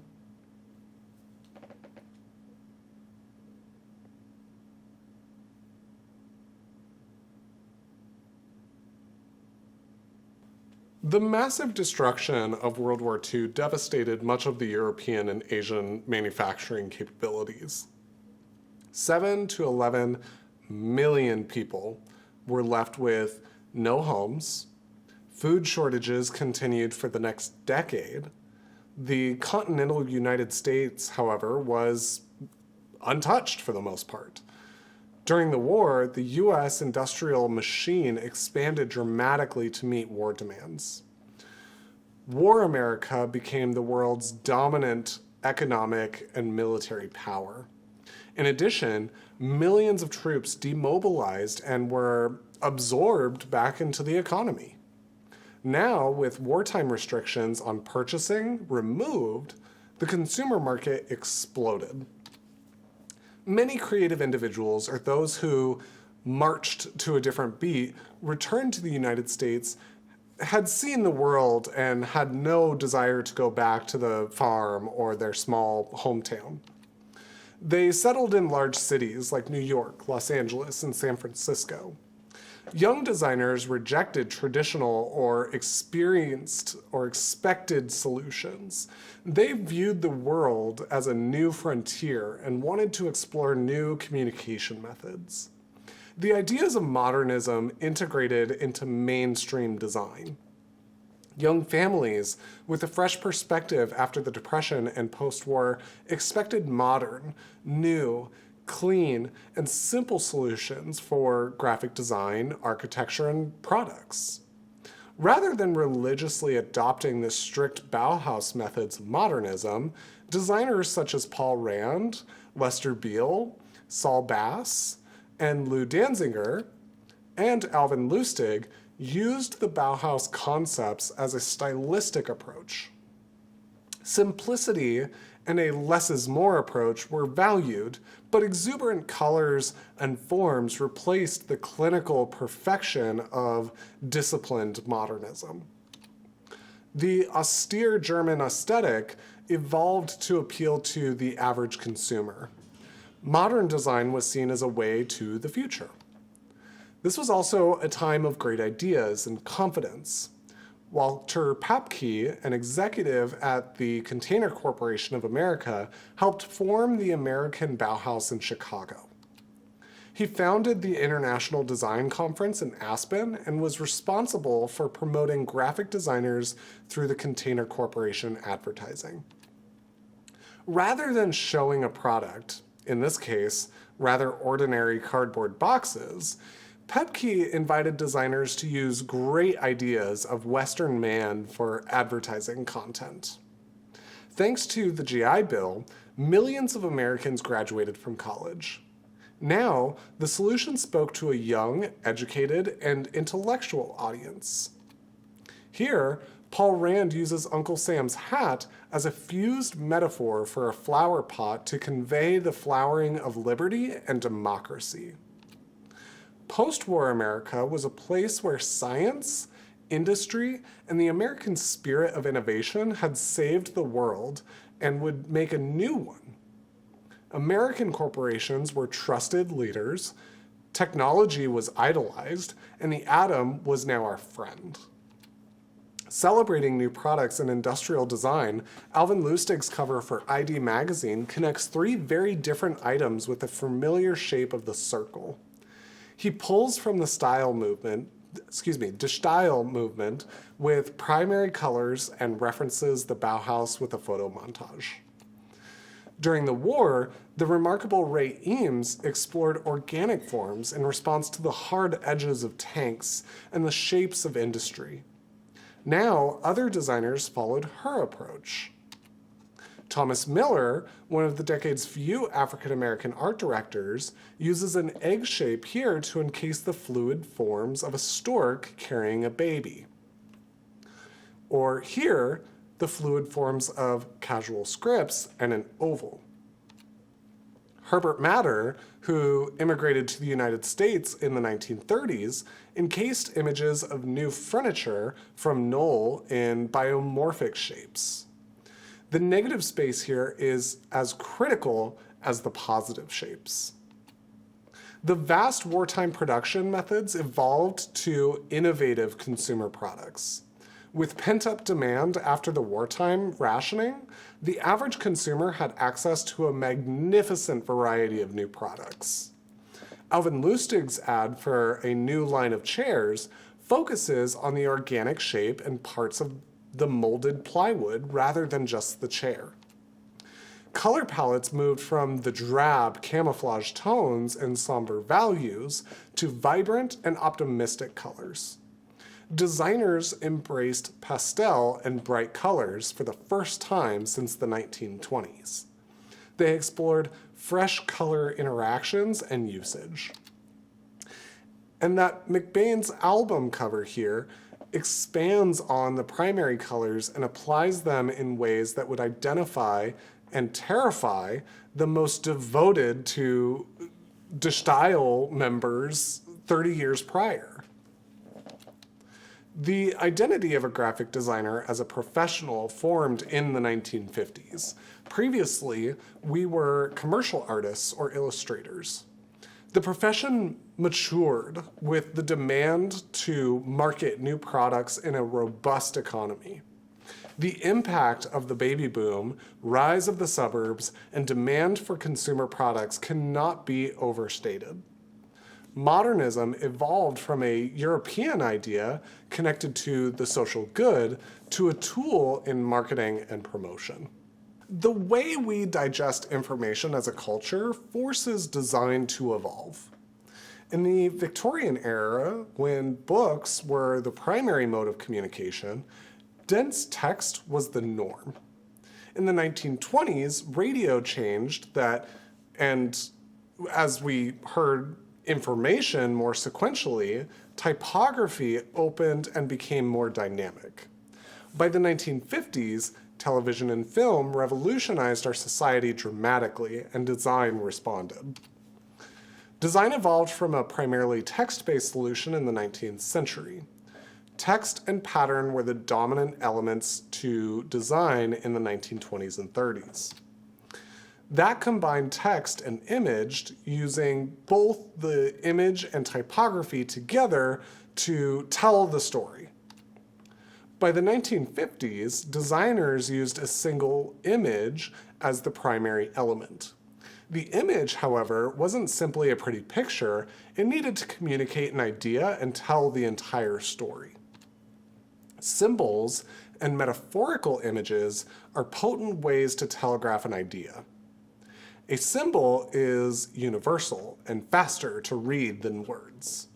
Designers used the power of symbols as a technique to communicate a complex idea without dense text. In the 1950s, many designers employed the concept of a fused metaphor. A fused metaphor combines two symbols, such as a film strip, a symbol of film for movies, and a series of flags that communicate international. Voila! International Film Festival. Two symbols combined to tell a story without the need to read the copy. Here, a Pepsi bottle cap used as football players or a fishing lure communicates game day or summer. The date, really tiny in the top right corner, reinforces the viewer's recognition of this message. The most successful solutions merged the two symbols and created something entirely new. Think of it as 1 + 1 = 3. Skyscrapers and tubes of paint become a representation of the New York School group of painters. This is Paul Rand's cover for an exhibition of modern art in daily life. He takes the symbol of a paint palette and paintbrush to read as art, and then he combines them with a fork, turning the paint palette into a plate. Rand communicates a complex idea like aspects of modern art in daily life very quickly and surprisingly. One of the most exquisite examples of this approach is Lou Danzinger's catalog cover for an exhibition of American paintings. The image alone communicates American painting. Now, why does this work? If Danzinger included a painted background, color paintbrush, and vector-perfect flag, it becomes a mess. By stripping away anything not required, using a simple white background, minimal typography, black and white paintbrush, Danzinger removes any distractions from the main idea. He then adds the painted gesture of an American flag using brushstrokes like the subject. The genius of this approach is the interaction with the viewer. When they see the solution, they need to decode it. They are riddles that may take a few seconds to genuinely understand. The more time the viewer spends with the image, the better they will remember it. And the discovery of the meaning provides a sense of delight, as in, of course, I get it now. Like Danzinger's American painting cover, Chermayeff and Geismar's solution for the issue of the American Institute of Architects in Washington, D.C., removes any complex background and uses a flag and an architect's drafting pencil. Their covers for Pepsi Cola World are lively and humorous, asking the viewer to solve the riddle and then providing the answer with a small type for the month of the year. This is a solution that is still viable today and can create surprising and somewhat unexpected results. Make a list of symbols for one subject and a list for another, and combine them individually. A frame is a symbol of art, and an egg represents brunch. The strength of the image-driven approach is evidence of the broader gap between advertising and graphic design that began in the 1950s. Designers began to drop the slogan as a primary device and turn to image-based solutions that didn't rely on words. Advertising was, and still is, dominated by copy and taglines. The standard ad composition was to show an image, place a slogan below it, and copy to support the product. One way is not better than another. Handled with care and skill, either approach can be sublime. The fused metaphor answered the public's desire to read images rather than text. As television and film became the dominant communications media, it was clear that the second half of the 20th century would be the age of images. In the 1950s and 60s, television began to dominate all other media. Unlike radio, which focuses on language, television is about images and sound.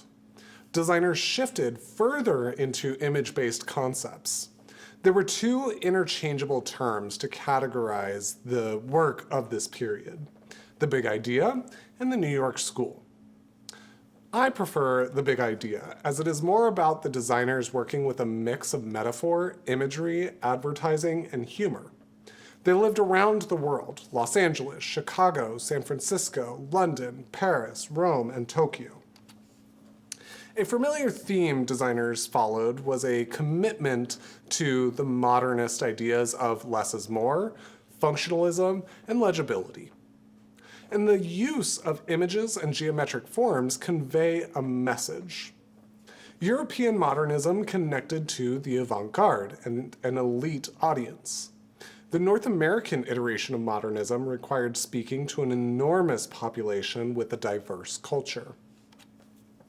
Designers placed importance on work being accessible to everyone, regardless of education, position, or geographic location, taking advantage of shared cultural symbols. They combine the symbols with vocabulary to tell a news story, creating a symbiotic relationship between words and images.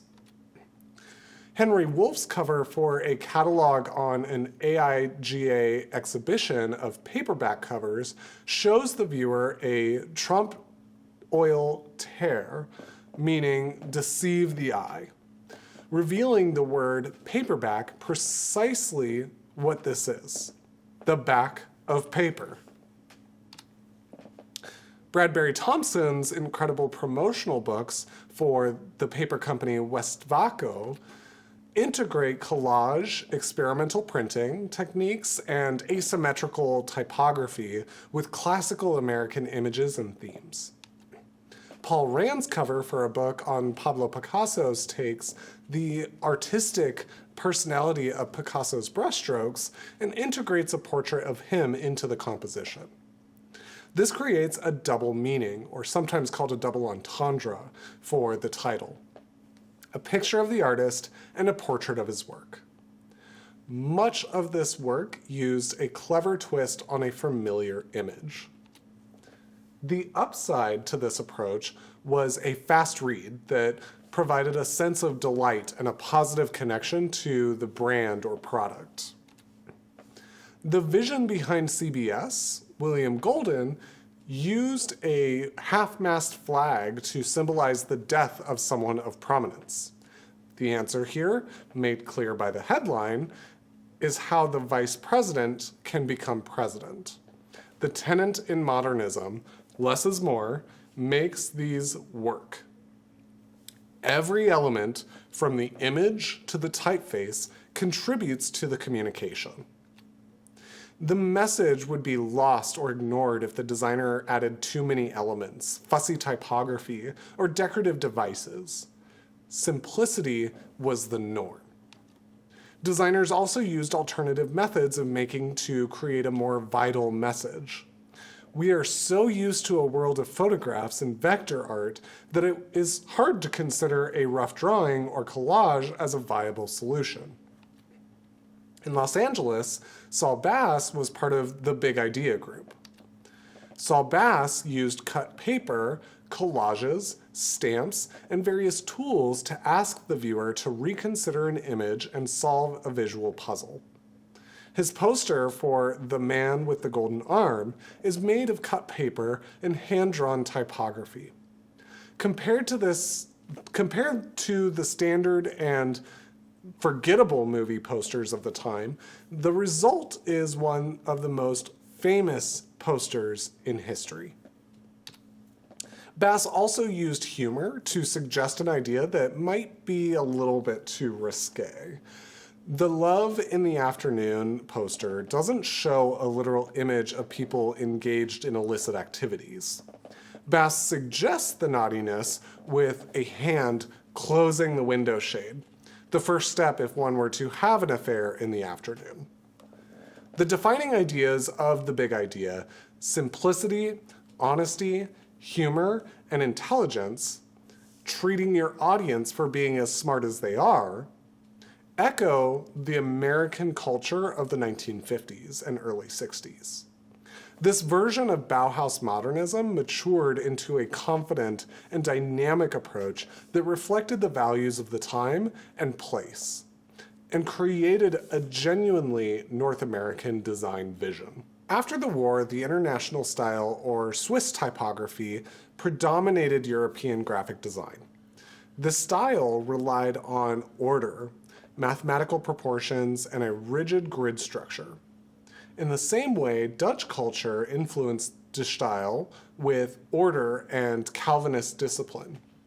Switzerland's national character influenced the international style.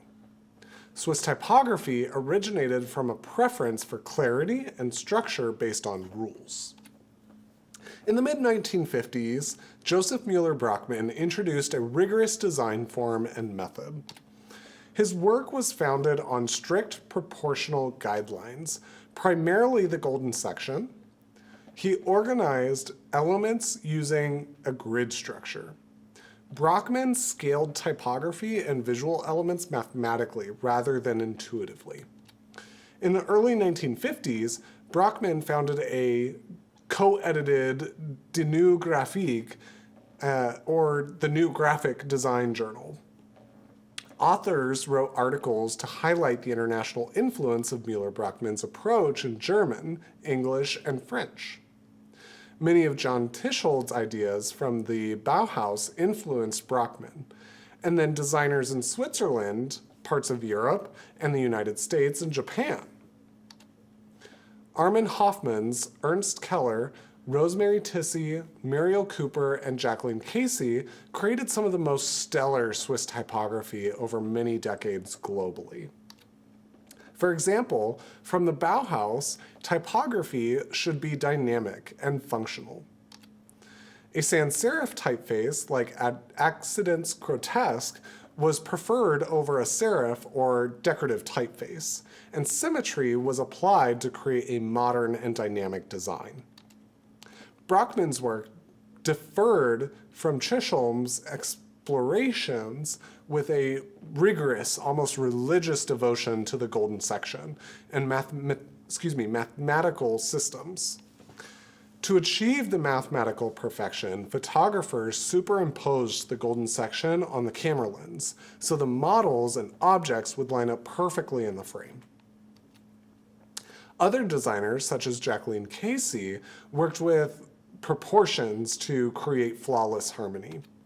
She built a seemingly obvious solution with grids and the golden section. The most powerful work featured dynamic and striking visuals. Precise placement of simple geometric shapes created a mathematical yet elegant aesthetic. Casey's skill is apparent with the precision of the Center for Space Research. The clever twist of extra space between the words is amplified by a very meticulous grid. To highlight information, create a focal point, or as large color fields, the designer used color somewhat sparingly. They favored black and white photography with one additional color to direct the eye or command attention. Stylistically, the geometry and mathematical precision always served the primary function to convey a clear and organized message to the viewer with the simplest means possible. The best designers worked with a reductive approach rather than additive. What could be stripped away? Was any element decorative or not needed? How minimal could a solution be while maintaining legibility? New Graphique's influence engaged designers globally. Each nation adopted the international style with their own individual flavor. Studio Bulgari was founded in Milan by Antonio Bulgari in 1933. Herbert Bayer, John Schishold, and the Bauhaus concepts inspired his solutions. In the 1950s, he adopted many of the ideas of Swiss typography. Müller-Brockmann followed a very strict approach while designing, whereas Bulgari's work was a little bit more flexible. Although the use of the golden section and grids was still evident in Bulgari's designs, his work had a lighter touch, and the rules were often broken to achieve a little bit more visual interest. American and Canadian designers treated the international style in the same way as they treated other styles, such as Bauhaus, modernism, constructivism, and fused metaphors. It was one of the many styles used by designers to cater to a wide range of clients. A grid and mathematical rigor may be followed, but when needed, designers cheated and veered from the grid to create more impact. The Canadian designer Burton Kramer mixed pop art and geometric abstract fine art ideas with a Swiss typography approach. Kramer believed that modernism was a positive human expression. The international style dominated architecture and design throughout the 1950s and early 60s. The style became banal and dull when less talented architects and designers started using it. We see it with the endless architectural beige boxes and bland typography. But the international style is still relevant. Simplicity, clarity, and grids are the basis of all good information design. Today, it is commonplace for designers to use a grid system for print interaction, motion, and spatial design. It's expected that we employ a proportional system such as a square or golden rectangle and maintain mathematical consistency with type sizes. These techniques all stem from Swiss typography and the international style movement.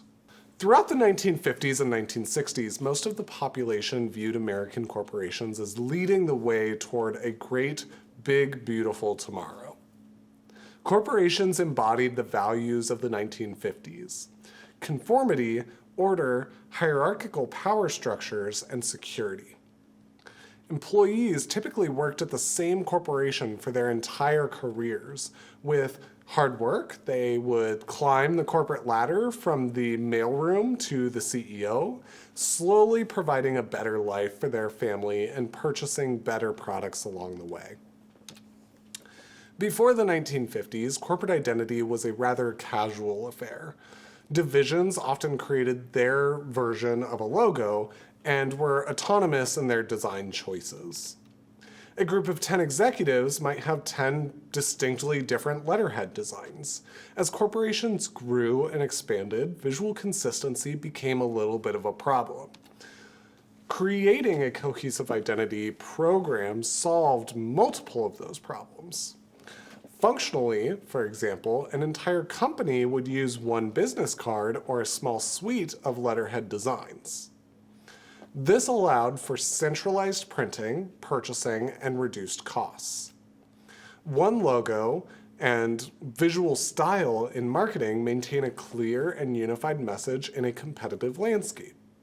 Logos designed in the 1950s and 60s were hard-edged and straightforward. Reproduction quality was variable from a well-printed brochure to a low-end newspaper ad. With the possibility of lousy printing on newspaper or low-resolution black and white televisions, sharp and clean forms were best legible across the spectrum. Saul Bass's identity for the Bell system, which became AT&T, is an example of progressive simplification that evolved into a masterful icon. To convince the AT&T executives to adopt the logo, he produced an entire film positioning the logo as modern, today, and very now. I've linked to that video in the slide here if you want to check it out. It's nearly 30 minutes long, so I'm trying to save a little time in an already horrendously long lecture. You're welcome. Corporate identity systems expanded a designer's role from a logo designer to an art director, creating an overall branded look. Chermayeff and Geismar redesigned the Pan Am logo in 1970. They pulled together a massive program of print material, airplanes, advertising, and posters by simplifying forms, creating a singular typeface option and a limited color palette. One of the requirements was to design a system that could be implemented globally. Designers working in-house and with other agencies could follow the standards manual and design materials without Chermayeff and Geismar's involvement. Ivan Chermayeff and Tom Geismar adhered to the principles of Swiss typography with rigorous attention to the golden rectangle. An identity program was not about making a messy logo clean. Well-designed and utilized, it could unify thousands of employees and increase stock values. It could reposition a company in a new medium like the CBS, from radio to television. Driving through Pennsylvania Dutch country, William Golden noticed the hex symbols in the shape of a human eye, painted on shaker barns. The new mark moved CBS from radio broadcasting to television. William George Golden was one of the only African-American designers working at CBS. He implemented the new CBS identity system across multiple show titles and ads, proving its adaptability.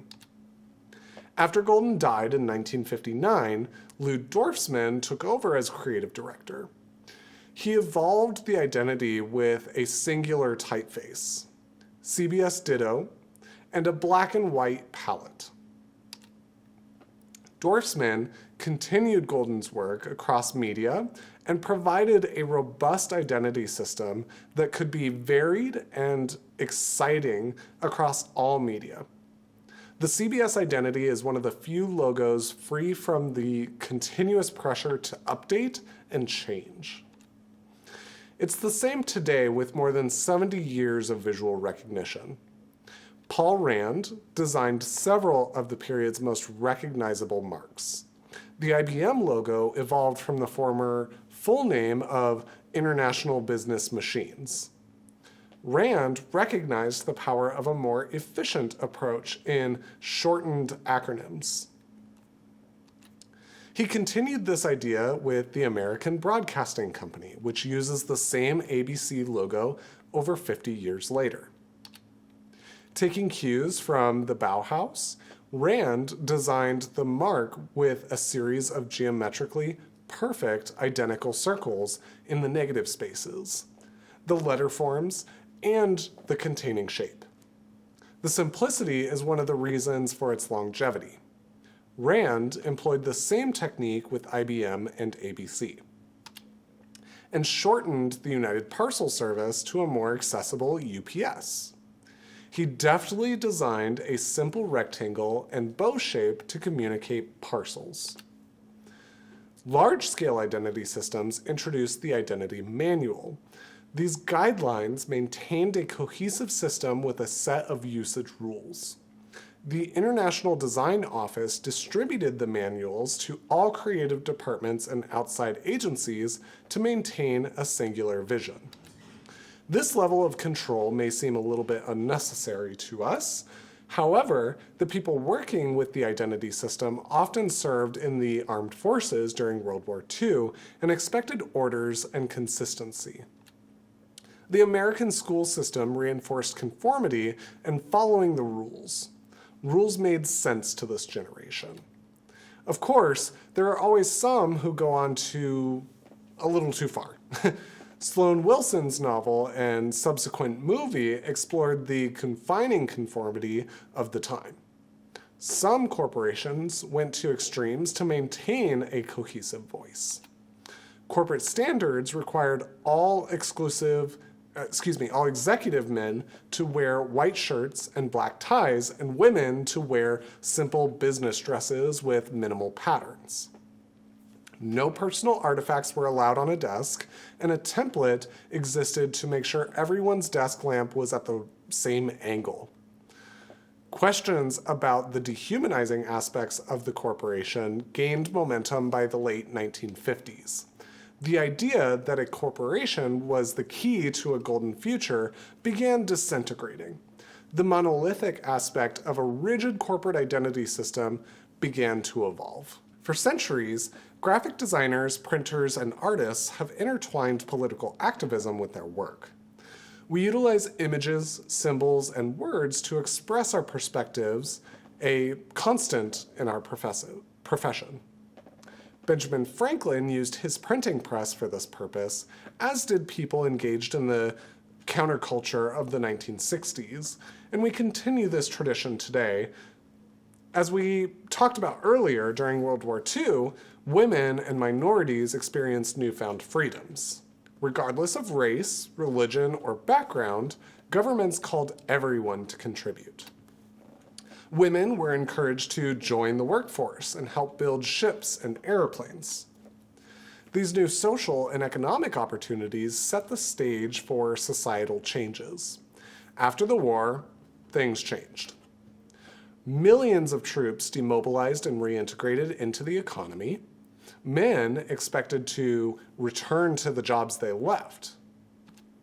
Rather than celebrating women and their capabilities or the importance of integration, government, industry, and advertising encouraged everyone else to return to pre-war roles.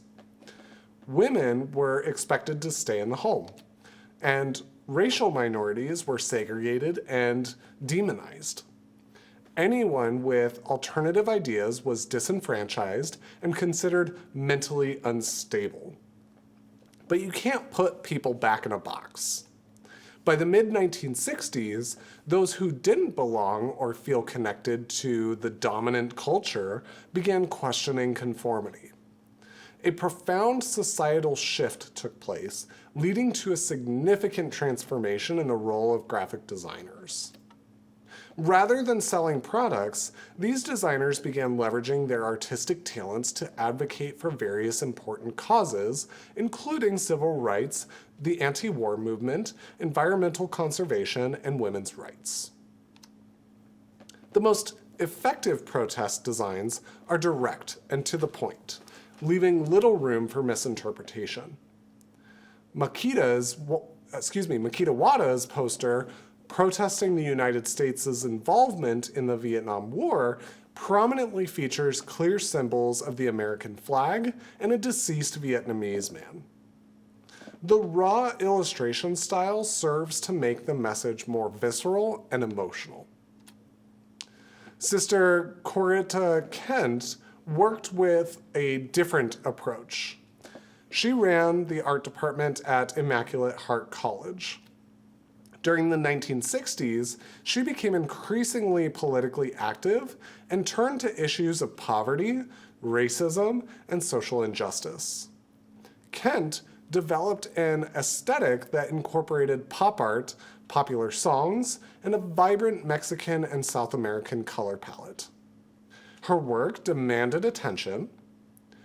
Within the seemingly friendly and colorful look, Kent delivered some pretty profound messages. Non-designers produced some of the most potent protest material. They designed with no training in traditional graphic design, but with a fair amount of passion. The homemade flyers, posters, and publications were printed on very small presses or mimeograph copiers in someone's garage. The focus was not on high-end aesthetics and refinement, but the message's urgency. A new, raw aesthetic emerged, treating design as a temporary messaging tool rather than a piece of art. Helvetica, grids, and studio photography were identified as mainstream or part of the matter advertising establishment. In 1967, a satellite captured the first image of Earth from space.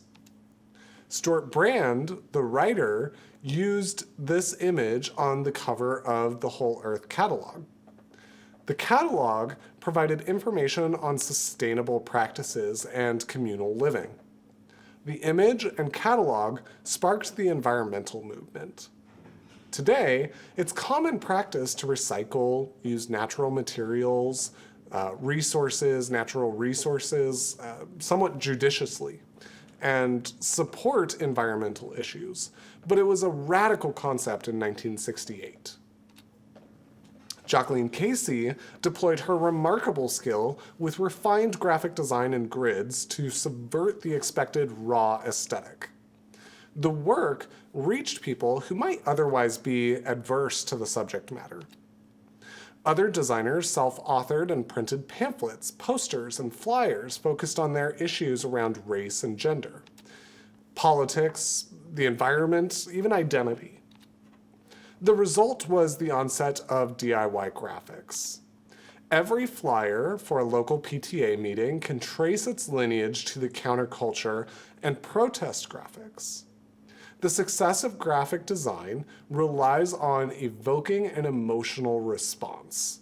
Just like propaganda, intricate information alone cannot persuade the audience. Design in the 1960s utilized a sense of community, outrage, and an us against them mentality. When all else fails, turn to the promise of love. Even dating was used to encourage men to burn their draft cards. The impact of this era is evident in every aspect of our lives today, from self-published magazines to protest stickers on social media. The counterculture movement established an environment where graphic design is widely employed to express our stance on any topic. At the end of World War II, many young men and women were discharged from the military in San Francisco. Those who didn't feel that they fit in back on the farm or in the small town stayed and created new communities. In the 1950s, the Beat movement flourished, and the city transformed into a sanctuary for artists and writers. After and over the next decade, the holy shit, my eyes are not cooperating. All right, let's just take that from the top. All right, GIT 540 Lecture 1.1, History of Design, Chapter 41. At the end of World War II, many young men and women were discharged from the military in San Francisco. Those who didn't feel that they fit in back on the farm or in the small town stayed and created new communities. In the 1950s, the Beat movement flourished, and the city transformed into a sanctuary for artists and writers. Over the next decade, the open attitudes and alternative thinking invited people around the world to move to San Francisco. By 1966, it was the epicenter of the counterculture revolution. A small group of designers began creating posters to promote events at the Fillmore Auditorium in 1966. The posters followed a fluid and complex style, and any poster from this period and style is categorized as a Fillmore poster. It's important to realize that this was the height of the American corporate identity, Swiss typography, and international style. But the Fillmore posters were 180 degrees from these. Today, the work may be seen as elaborate and a little bit hard to read. However, at the time, the intention was to reject legible and commercial modernism in favor of a more organic and less rigid experience, much like how Art Nouveau rejected the Industrial Revolution. This was often amplified by the use of hallucinogenic drugs like magic mushrooms, LSD, and other substances, which were introduced to the American population by the CIA through the MKUltra experiment, where test participants reported extremely pleasurable sensations, then told their friends about the drugs. The designer's intention was simply for the viewer to take drugs and gaze at the poster for hours. Formerly, there was a significant link to the concepts of Art Nouveau. Just as the Art Nouveau designers rebuffed the sterile concepts of the industrial age, the Fillmore poster designers also celebrated the organic form against the harsh modernism and consumer-driven culture. Designers made stylistic connections to Art Nouveau and conceptual connections to the 19th century writers like Lewis Carroll. Carroll's Alice in Wonderland does seem to contain many mind-altering drugs. Homemade placards with Jefferson Airplane's lyrics promoted drug usage. The message was coded to the viewer based on Alice in Wonderland and the audience's recognition of the connection. Here, the poster for Big Brother and the holding company features the Cheshire Cat from Alice in Wonderland as a reference to drug culture. Much of the work was silk-screened or printed using small presses and was often completed somewhat quickly. These demands created a unique set of circumstances that allowed for exploration and experimentation. Designers didn't set the typography, they drew it by hand. This solved two problems. Firstly, it addressed the difficulty of obtaining typesetting services, which were expensive. Secondly, it provided a personal and organic approach. The color palettes were rarely polite. The colors vibrated and clashed, often creating optical illusions. Again, this was a response to the viewer who was taking hallucinogenic drugs and the designer who was typically designing while on the same hallucinogenic drugs. The Fillmore poster became the look of a new generation. The style implied a new consciousness and rejection of the old and traditional ways. Globally, young people put these posters on their walls as a symbol of anti-establishment ideas and unity with counterculture. The designers created posters to be viewed in a personal rather than a public setting for the first time. These were not for the street, but for one's apartment. As with all radical movements, the counterculture involved and eventually faded away. When advertisers recognized the connection to the youth market, they began using it to sell products. Mainstream advertising adopted the concept of dropping out, originally meaning leaving school or a job to live in a commune as a marketing strategy for soda and laundry detergent by the early 1970s. At that point, the audience primarily, who were baby boomers, matured, had families, and turned to other values. The strength of the Fillmore movement lies in its exuberant approach to typography and color. There are no wrong color combinations, and legibility of the type is somewhat optional. It celebrates the designer's personal voice, departing from the anonymous approach of modernism. The radical ideas from the past have paved the way for the diverse and innovative graphic design styles of today. That was a good one. The 60s were nice to us. GIT 540, Lecture 1.1, History of Design, Chapter 42. The shift in design approach during the 1960s and 1970s from the strict Swiss modernism to a more varied and expressive style marked a significant change in the field. This change was driven by technological advances, particularly in the introduction of photo typesetting, which transformed the possibilities for typographic design. Photo typesetting, with its flexibility and precision, freed designers from the limitations of traditional metal type, allowing them to explore new typographic forms. This new freedom enabled the creation of intricate letter forms, complex compositions, and experimental layouts that pushed the boundaries of a design aesthetic. Letter forms could touch or overlap. The physical limitations of metal were somewhat discarded at this point. While Helvetica was still revered by many, some designers drew inspiration from other sources, moving away from the simplicity of Swiss modernism to a more lively and diverse style.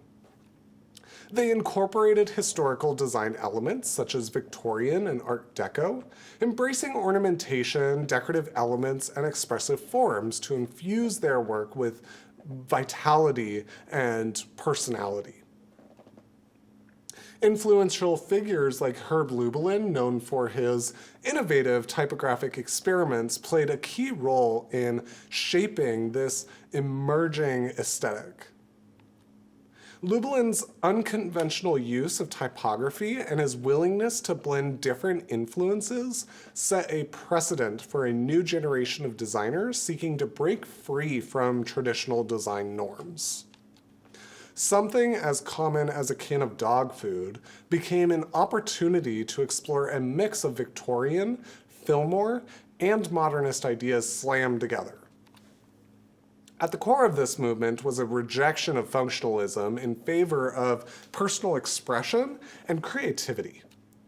Designers moved away from the uniformity of Swiss modernism, embracing the uniqueness of handcrafted typography, playful illustration, and whimsical ornamentation. One of the most notable examples of this shift was the work of Pushpin Studios, founded by Milton Glaser and Seymour Quest. Pushpin's diverse aesthetic drew inspiration from various historical sources, resulting in designs rich in visual texture and narrative depth. Illustration became a powerful tool for conveying emotion and storytelling, taking over from photography as the preferred medium for visual communication. By integrating illustration with typography, designers were able to infuse their work with warmth and humanity that resonated with a wider audience. Unlike the exclusivity often associated with Swiss typography, typographic eclecticism embraced a more inclusive approach, appealing to a diverse range of tastes and sensibilities. Designers like Mariette Larson in San Francisco and Deborah Sussman in Los Angeles championed this inclusive vision. Viewing design as a means of connecting with a mass audience rather than catering exclusively to a select elite. The influence of typographic eclecticism extended beyond the 1960s and 1970s, laying the groundwork for the postmodernism movement that dominated design in the 1980s. This period was characterized by irreverence, eclecticism, and pastiche, as designers embraced a pluralistic approach to visual culture that celebrated diversity and individuality. In summary, typographic eclecticism represented a significant moment in the history of design, challenging established norms and opening up new possibilities for creative exploration. By embracing a more inclusive and expressive approach to typography, designers paved the way for a more vibrant and dynamic design landscape that continues to inspire and influence practitioners today. The design of album covers is often overlooked by design historians. Album cover designers worked with popular music, not intellectual or high culture concepts. There was no philosophical manifesto like constructivism. Record companies wanted to sell records, and the cover often needed to do the hard work to be noticed. Ask most people over 40 and they'll light up when discussing their favorite record and can describe the cover in detail. Here's a great emotional weight contained in the combination of personal involvement with the music and the artifact of the album cover. Album covers started to be more than a way to identify the artist in the 1940s.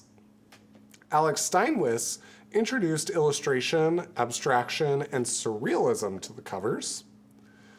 Enzo Fujita continued the mix of typography and modern art in the 1950s. Emmett McBain crafted a new visual language that used typography to replace jazz and rhythm. Later in life, he became legendarily known for his role to center African Americans and African American life in his advertising campaigns. The most influential covers, however, were the cover of designs from Blue Note Records. As a label dedicated to jazz and African American musicians, budgets were far lower than the big record companies. Miles used the constraints as a benefit, using typography and high contrast for power. Faced with low-quality photographs, Miles could work it to the design as if it were made for the cover. If he didn't have any photographs, he let typography tell the entire story to be seen from across the record store. The styles were loose and open-ended. One cover might be modernist and simple, another complex and decorative. There was no attachment to a specific style or approach. Each solution might be radically different from the last. Free from the binding of a rigid design movement or hard set of rules, album cover design really thrived. The industry thrived in Los Angeles and New York, the two centers of the music industry. Designers such as Roland Young, Paula Scher, Peter Saville, Reed Miles, Brian Duffy, and Karen Goldberg produced an enormous body of work. The freewheeling approach of the 1970s and 80s is evident in the mix of media, style, and ideas. The same designer might work in several styles at the same time to meet the really intense deadlines. Designers push for conceptual solutions with the ongoing challenge of the brands or singers demanding their own photo on the cover. This may seem easy, but proposing an illustration or visual idea instead of a photo of the band was a difficult battle with the artists' agents, record companies, and executives. But when it was possible, really great results emerged.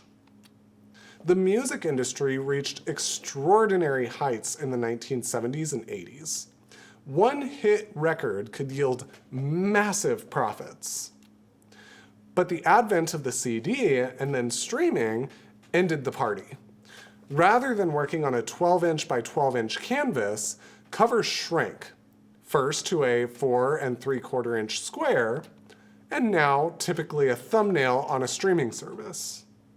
The emotional connection to a physical artifact is a little bit lost with streaming.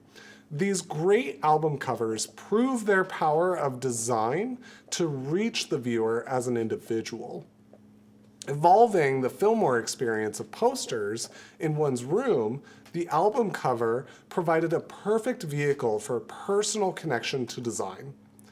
Sitting on the floor, listening to the music, and obsessing about every detail and its meaning, covers inspired the next generation of designers. After World War II, Japan underwent a significant transformation from being an isolated and traditional society to embracing modernity and technology. The MacArthur Plan played a pivotal role in reviving the Japanese economy and subsequently social changes. By the 1960s, Japanese graphic design integrated Western ideas into its aesthetic. influenced by Swiss modernism, Bauhaus concepts, and American advertising. Ganhoya's use of the golden section is an example of the influence with Swiss typography, Helvetica, and an unusual point of view with the photograph. However, Hosoya also incorporated an aspect of Japanese writing and an Asian approach to perspective by turning the image on the vertical, showcasing a fusion of Swiss and Japanese design approaches. During the mid-1960s to the 1970s, a unique Japanese design style emerged, blending modernism with Japanese artistic techniques.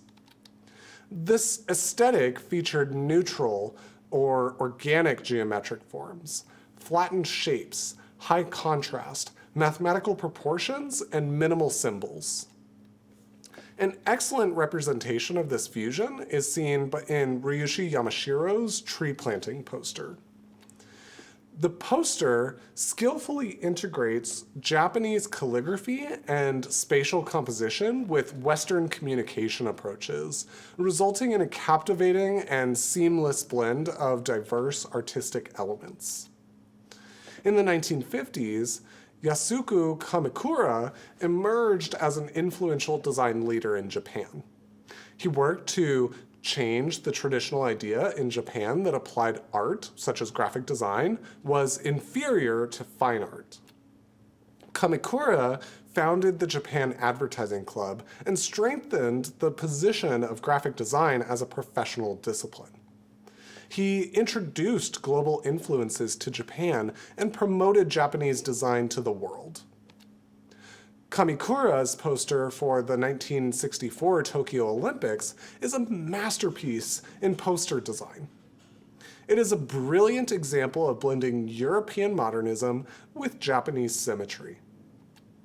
The design, a series of simple circles that echo each other in two colors, relies on the golden rectangle, mathematical precision, and a tenacity to eliminate any unnecessary elements.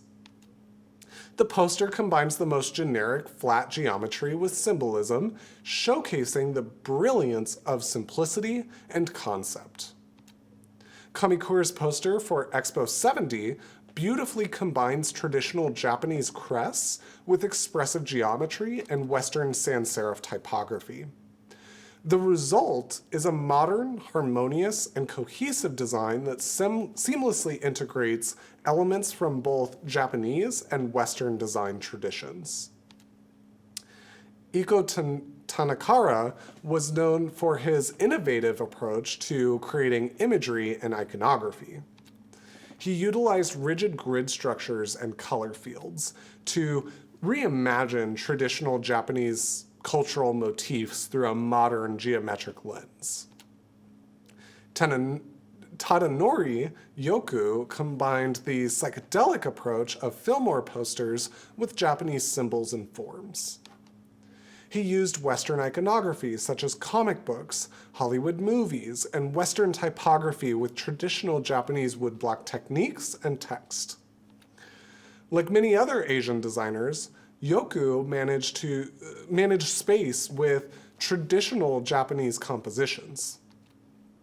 During the period spanning from 1950 to the 1980s, Japan underwent an extraordinary resurgence from the aftermath of devastation and emerged as a formidable global powerhouse in technology and manufacturing.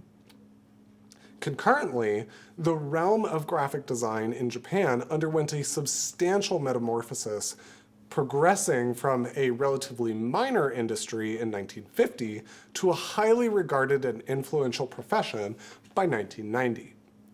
Modern Japanese design seamlessly melds traditional Japanese techniques with contemporary concepts, resulting in a distinctive aesthetic that is both rational and intuitive. In the 1970s, young designers began to reject Swiss typographies, prioritize strict adherence to mathematical proportions, and rational typography. Much of the work had slipped into dull and unexpected, or at best, neutral work. The emphasis on precision left little room for spontaneity, intuition, or playfulness in the design process. Simultaneously, the punk movement started in Britain and migrated to New York and Los Angeles. Punk rejected any existing values and deliberately sought to outrage the viewer. Punk mutilated clothing, hair, body parts, and eventually typography and design. Ransom note typography, raw and torn images, and a purposeful anti-anything attitude defined this design style. Back to Switzerland, influenced by the typographic eclecticism of the 1960s, designers such as Steph Geisbuhler and Rosemary Tisci embraced a newfound sense of freedom and creativity. Their work marked a departure from the strict guidelines of the traditional Swiss design, and they began experimenting with new forms and styles, ultimately expanding the boundaries of Swiss design. Geisbuhler delved into the intricacies of form, emphasizing fluidity and complexity over rigid simplicity. His innovative approach involves skillfully integrating motion and dimension with information and concept, resulting in solutions that artfully merge form and space. In Basel, Switzerland, Wolfgang Weingart pushed the boundaries of typography further by challenging traditional rules. He altered the weight of a typeface within a sentence and applied unconventional methods to establish hierarchy using extreme letter spacing, angles, and typographic rules. Weingart further experimented with film, positives, and negatives, using them to overlap information and create texture. In his work, he revealed the intricacies of the process, showcasing halftone dots, cut lines, and typographic accidents. Prominent designers such as Dan Friedman, April Greiman, and Wooly Kuntz studied with Weingart before returning to the United States. The designers influenced by Weingart integrated the Swiss typographic elements with punk's attitude and spontaneity. The 1980s were a period of excess consumption. The United States and Britain returned to conservative politics and values. This added more fuel to the new wave movement. Young designers influenced by punk, music, and new forms of art rebelled against the conformity of the era. Work poked fun at the mainstream and often had an ironic tone. For example, April Greiman moved to Los Angeles and integrated California energy, light, and color into her work. The design solutions created typographic, three-dimensional space, letter spacing, different weights and sizes suggest type and typographic elements that are forward or more distant in space. One poster made the next step with typography that existed in three-dimensional space with the aid of 3D glasses. Deborah Sussman brought new wave design into the mainstream with her innovative work for the 1984 Olympic Games in Los Angeles. Her design incorporated elements of Swiss modernism, three-dimensional typography, a strong preference for geometric shapes, and a nod to the rebellious. Color was one of Sussman's great talents. She sought inspiration from the rich and diverse hues of Mexican, South American, and Asian influences, deviating from the traditional European models. By the end of the decade, Sussman's palette defined the era. The New Wave movement combined the functionalism of the Bauhaus, the energy of constructivism, the rigor of Swiss modernism, and a rebellious punk attitude. The addition of radical experimentation, expressive typography, and a high-tech color palette defined the digital revolution that began with the release of the Macintosh in 1984. Most importantly, the New Wave created intuition and play in design for the first time since the Dada movement. Graphic design is rarely one thing. One idea can be influencing graphic design in one country or city, while another idea is prevalent in another. While the New Wave thrived in Los Angeles, London, San Francisco, and New York, grunge and a DIY aesthetic evolved in Seattle. In the 1980s and 90s, Seattle thrived as a center of creativity. Creativity not only in the realm of music, but also in design. This was the era when iconic grunge bands such as Nirvana, Pearl Jam, and Soundgarden rose to fame. Grunge was gritty, raw, unpolished, and loud. Design, as always, adopted the same and created a new aesthetic. One of the key features in shaping the unique design style of that era was the legendary Art Chantry, who moved to Seattle in the 1970s. Chantry crafted posters for independent record labels, community events, and concerts, employing an innovative process that melded found images from vintage magazines and books with raw typography, capturing the vibrant essence of the music scene. The posters typically had very low budgets and tight turnaround times. Chantry used this to his advantage and adapted a process that combined found images from vintage magazines and books with bold typography. The fashion choices of grunge musicians and followers imprinted the design style with vintage thrift store finds, work clothes, unkempt hair, and a careless attitude.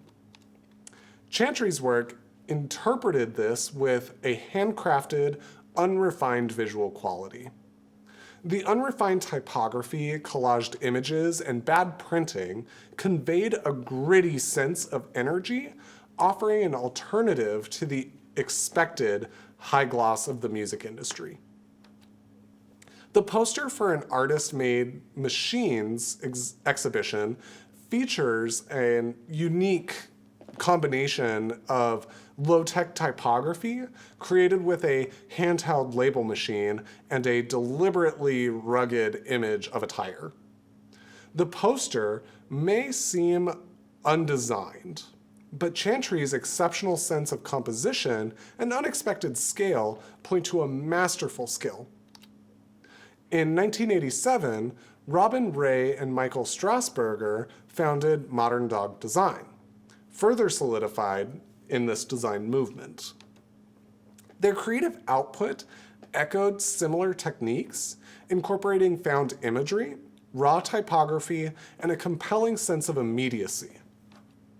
Infused with a wry sense of humor and a keen focus on low-end culture, their design featured multiple layers of meaning, inviting viewers to delve deeper into each and every single piece. Ray and Strasberger incorporated a very dry wit and a "we like it and that's what counts" kind of attitude into much of their work. Connecting to postmodernism ideas of appropriation and irony, they drew inspiration from lowbrow culture, such as a 1970s Sears department store catalog, rather than a highbrow bit of hiring a photographer to do the work. Each poster was a mashup of visual references. The audience was included in the work as decoders, recognizing the original sources. Like the fused metaphor, this puzzle solving created a more memorable experience for the viewer. Their pieces conveyed multiple layers of meaning and deviated from traditional design movements like fused metaphor school, Bauhaus modernism, or typographic eclecticism. Instead of embracing this less is more concept, they championed the idea that more is more. Grunge and DIY graphics rejected the widespread anxiety of the time that the Macintosh would eliminate the profession, with everyone becoming a designer. Many designers drew a hard line between the amateur making a flyer and the designer working with flawless grids. Instead of creating a division between the amateur and the professional, grunge designers embraced the raw, handmade, and unpolished. The success of the work and its lack of self-importance. These are ephemeral items that will be used and discarded. They don't carry the weight of being high art or precious. They are energetic, raw, and unapologetic. The term applied to this is postmodernism. Postmodernism is a complex subject. Entire sections of libraries are devoted to books on the idea. But there are a few constants in graphic design. It rejects the principles of modernism, allowing form to be separate from function. Design can be expressive and ignore practicality. It can be borrowed from various sources, and typography can have alternative meanings. Irony, a cornerstone of postmodernism design, infuses a sense of playfulness and a little bit of wit. Designs may be playfully borrowed and borrow forms or ideas from elsewhere, treating them as satire. Alternatively, they may embody irony themselves, mimicking other designs that the viewer might recognize. Architects Robert Venturi and Denise Scott Brown played a significant role in shaping postmodernism.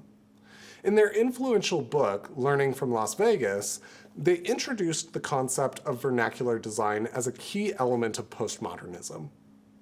Vernacular design, they argued, is a language of everyday design. And it was the language that postmodernism sought to subvert, appropriate, and reinterpret. In graphic design, rather than presenting the world in a clean and consistent Helvetica, postmodernism borrowed from everyday visual language. Typography borrowed from car wash signs that were relevant as a poster using the golden rectangle. In opposition to the mainstream concepts of harmony and beauty, a designer wove the ideas of beauty and ugly together. Warren Laird's groundbreaking book, allowed typography to escape the grid. The words and musical elements evolved with each page to speak more as sound than as text. He created an expressive language that borrowed from Dada, surrealist concrete poetry, and Fillmore posters. Postmodern design also paid close attention to written language. Words could be deconstructed to change their meaning or broken apart to highlight a specific meaning. The representation of a word was often more important than the information it conveyed. For example, on a poster for an AIGA conference, Stefan Sagmeister created typography from chicken feet. Rather than simply being a word in chicken feet, postmodernism deconstructed the meaning of chicken feet as letter forms. What did it mean?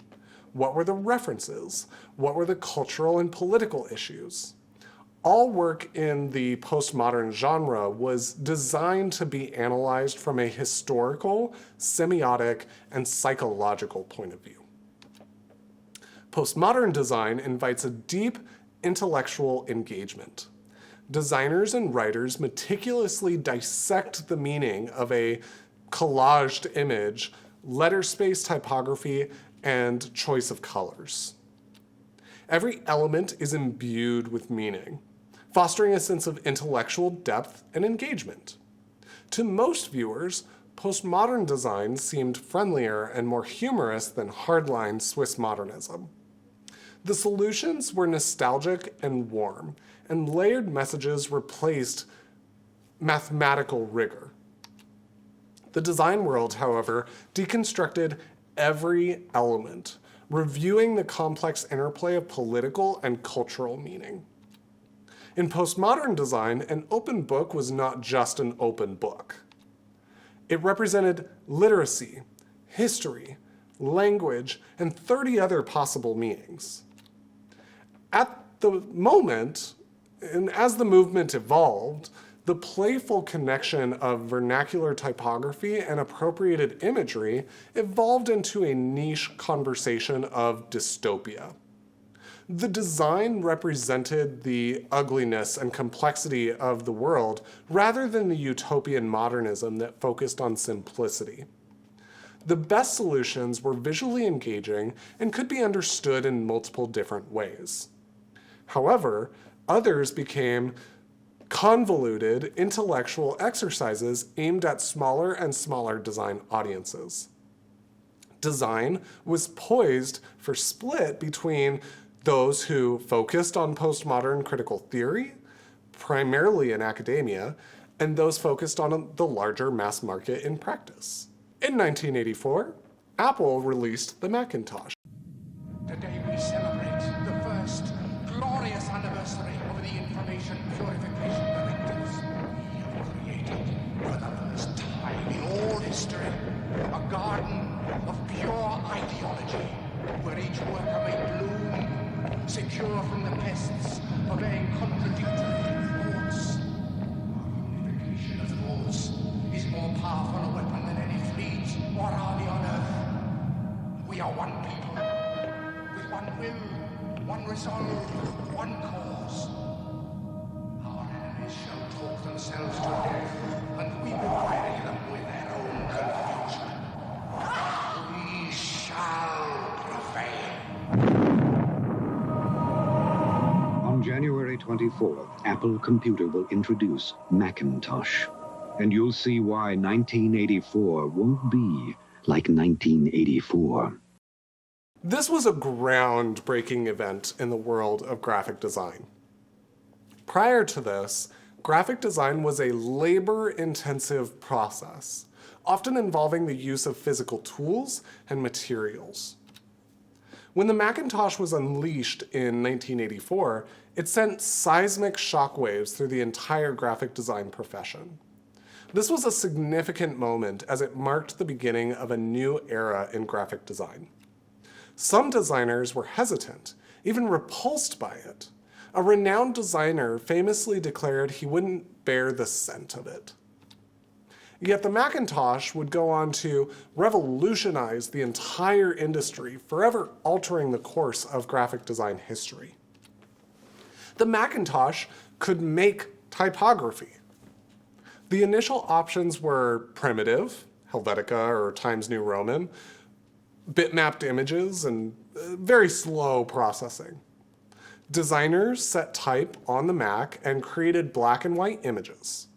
The elements were printed on inexpensive paper and pasted together traditionally. When a new medium is introduced, it will try to emulate a previous form. Early photography tried to look painterly.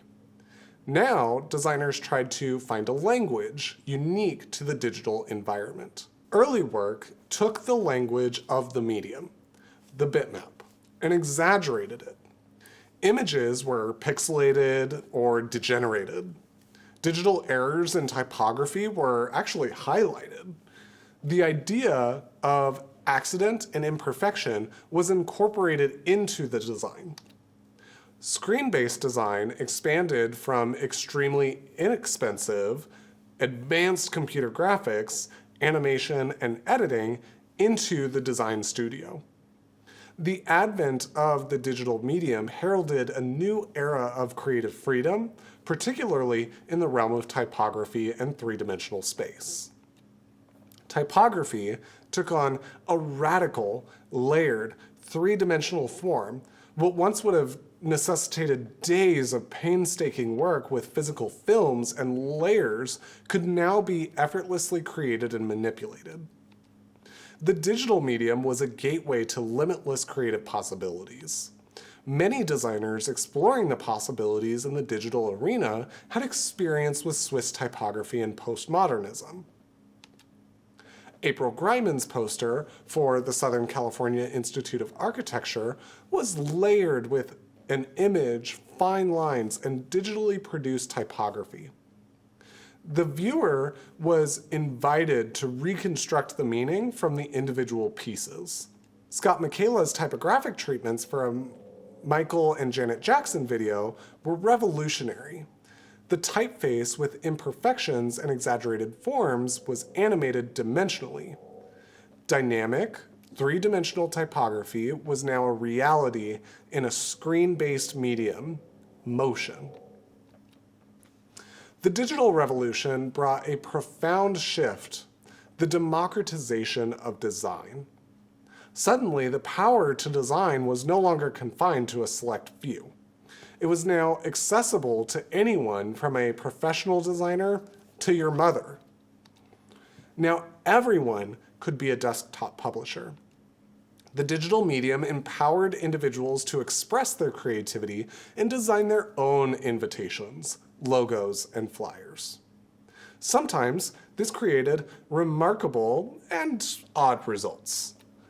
This also marked the beginning concepts of templates, creating designs for other people to make designs.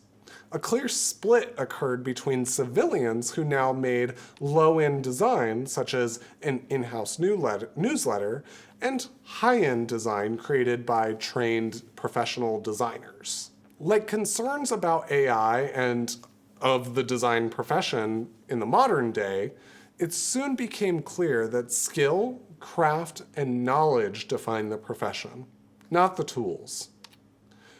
Font design then moved from the control of a small group of highly trained experts to a discipline open to everyone. The ability to design fonts in a digital format created opportunities for exploration. Jeff Keaty's work maintained the highest level of typographic refinement and skill that explored how we read and the cultural meaning inherent in a typeface. The upside of unshackling font design is a proliferation of fonts. The downside is the lack of quality in many. Perhaps the most revolutionary shift in graphic design was the change from a designer as an art director to an editor and creator. The art director had traditionally been like an orchestra leader, pulling together photographers, illustrators, and typographers to make a solution. Now, the designer did all of these things in a digital box. There were more options than ever before. Rather than actively creating a solution, a designer now edited from various possibilities.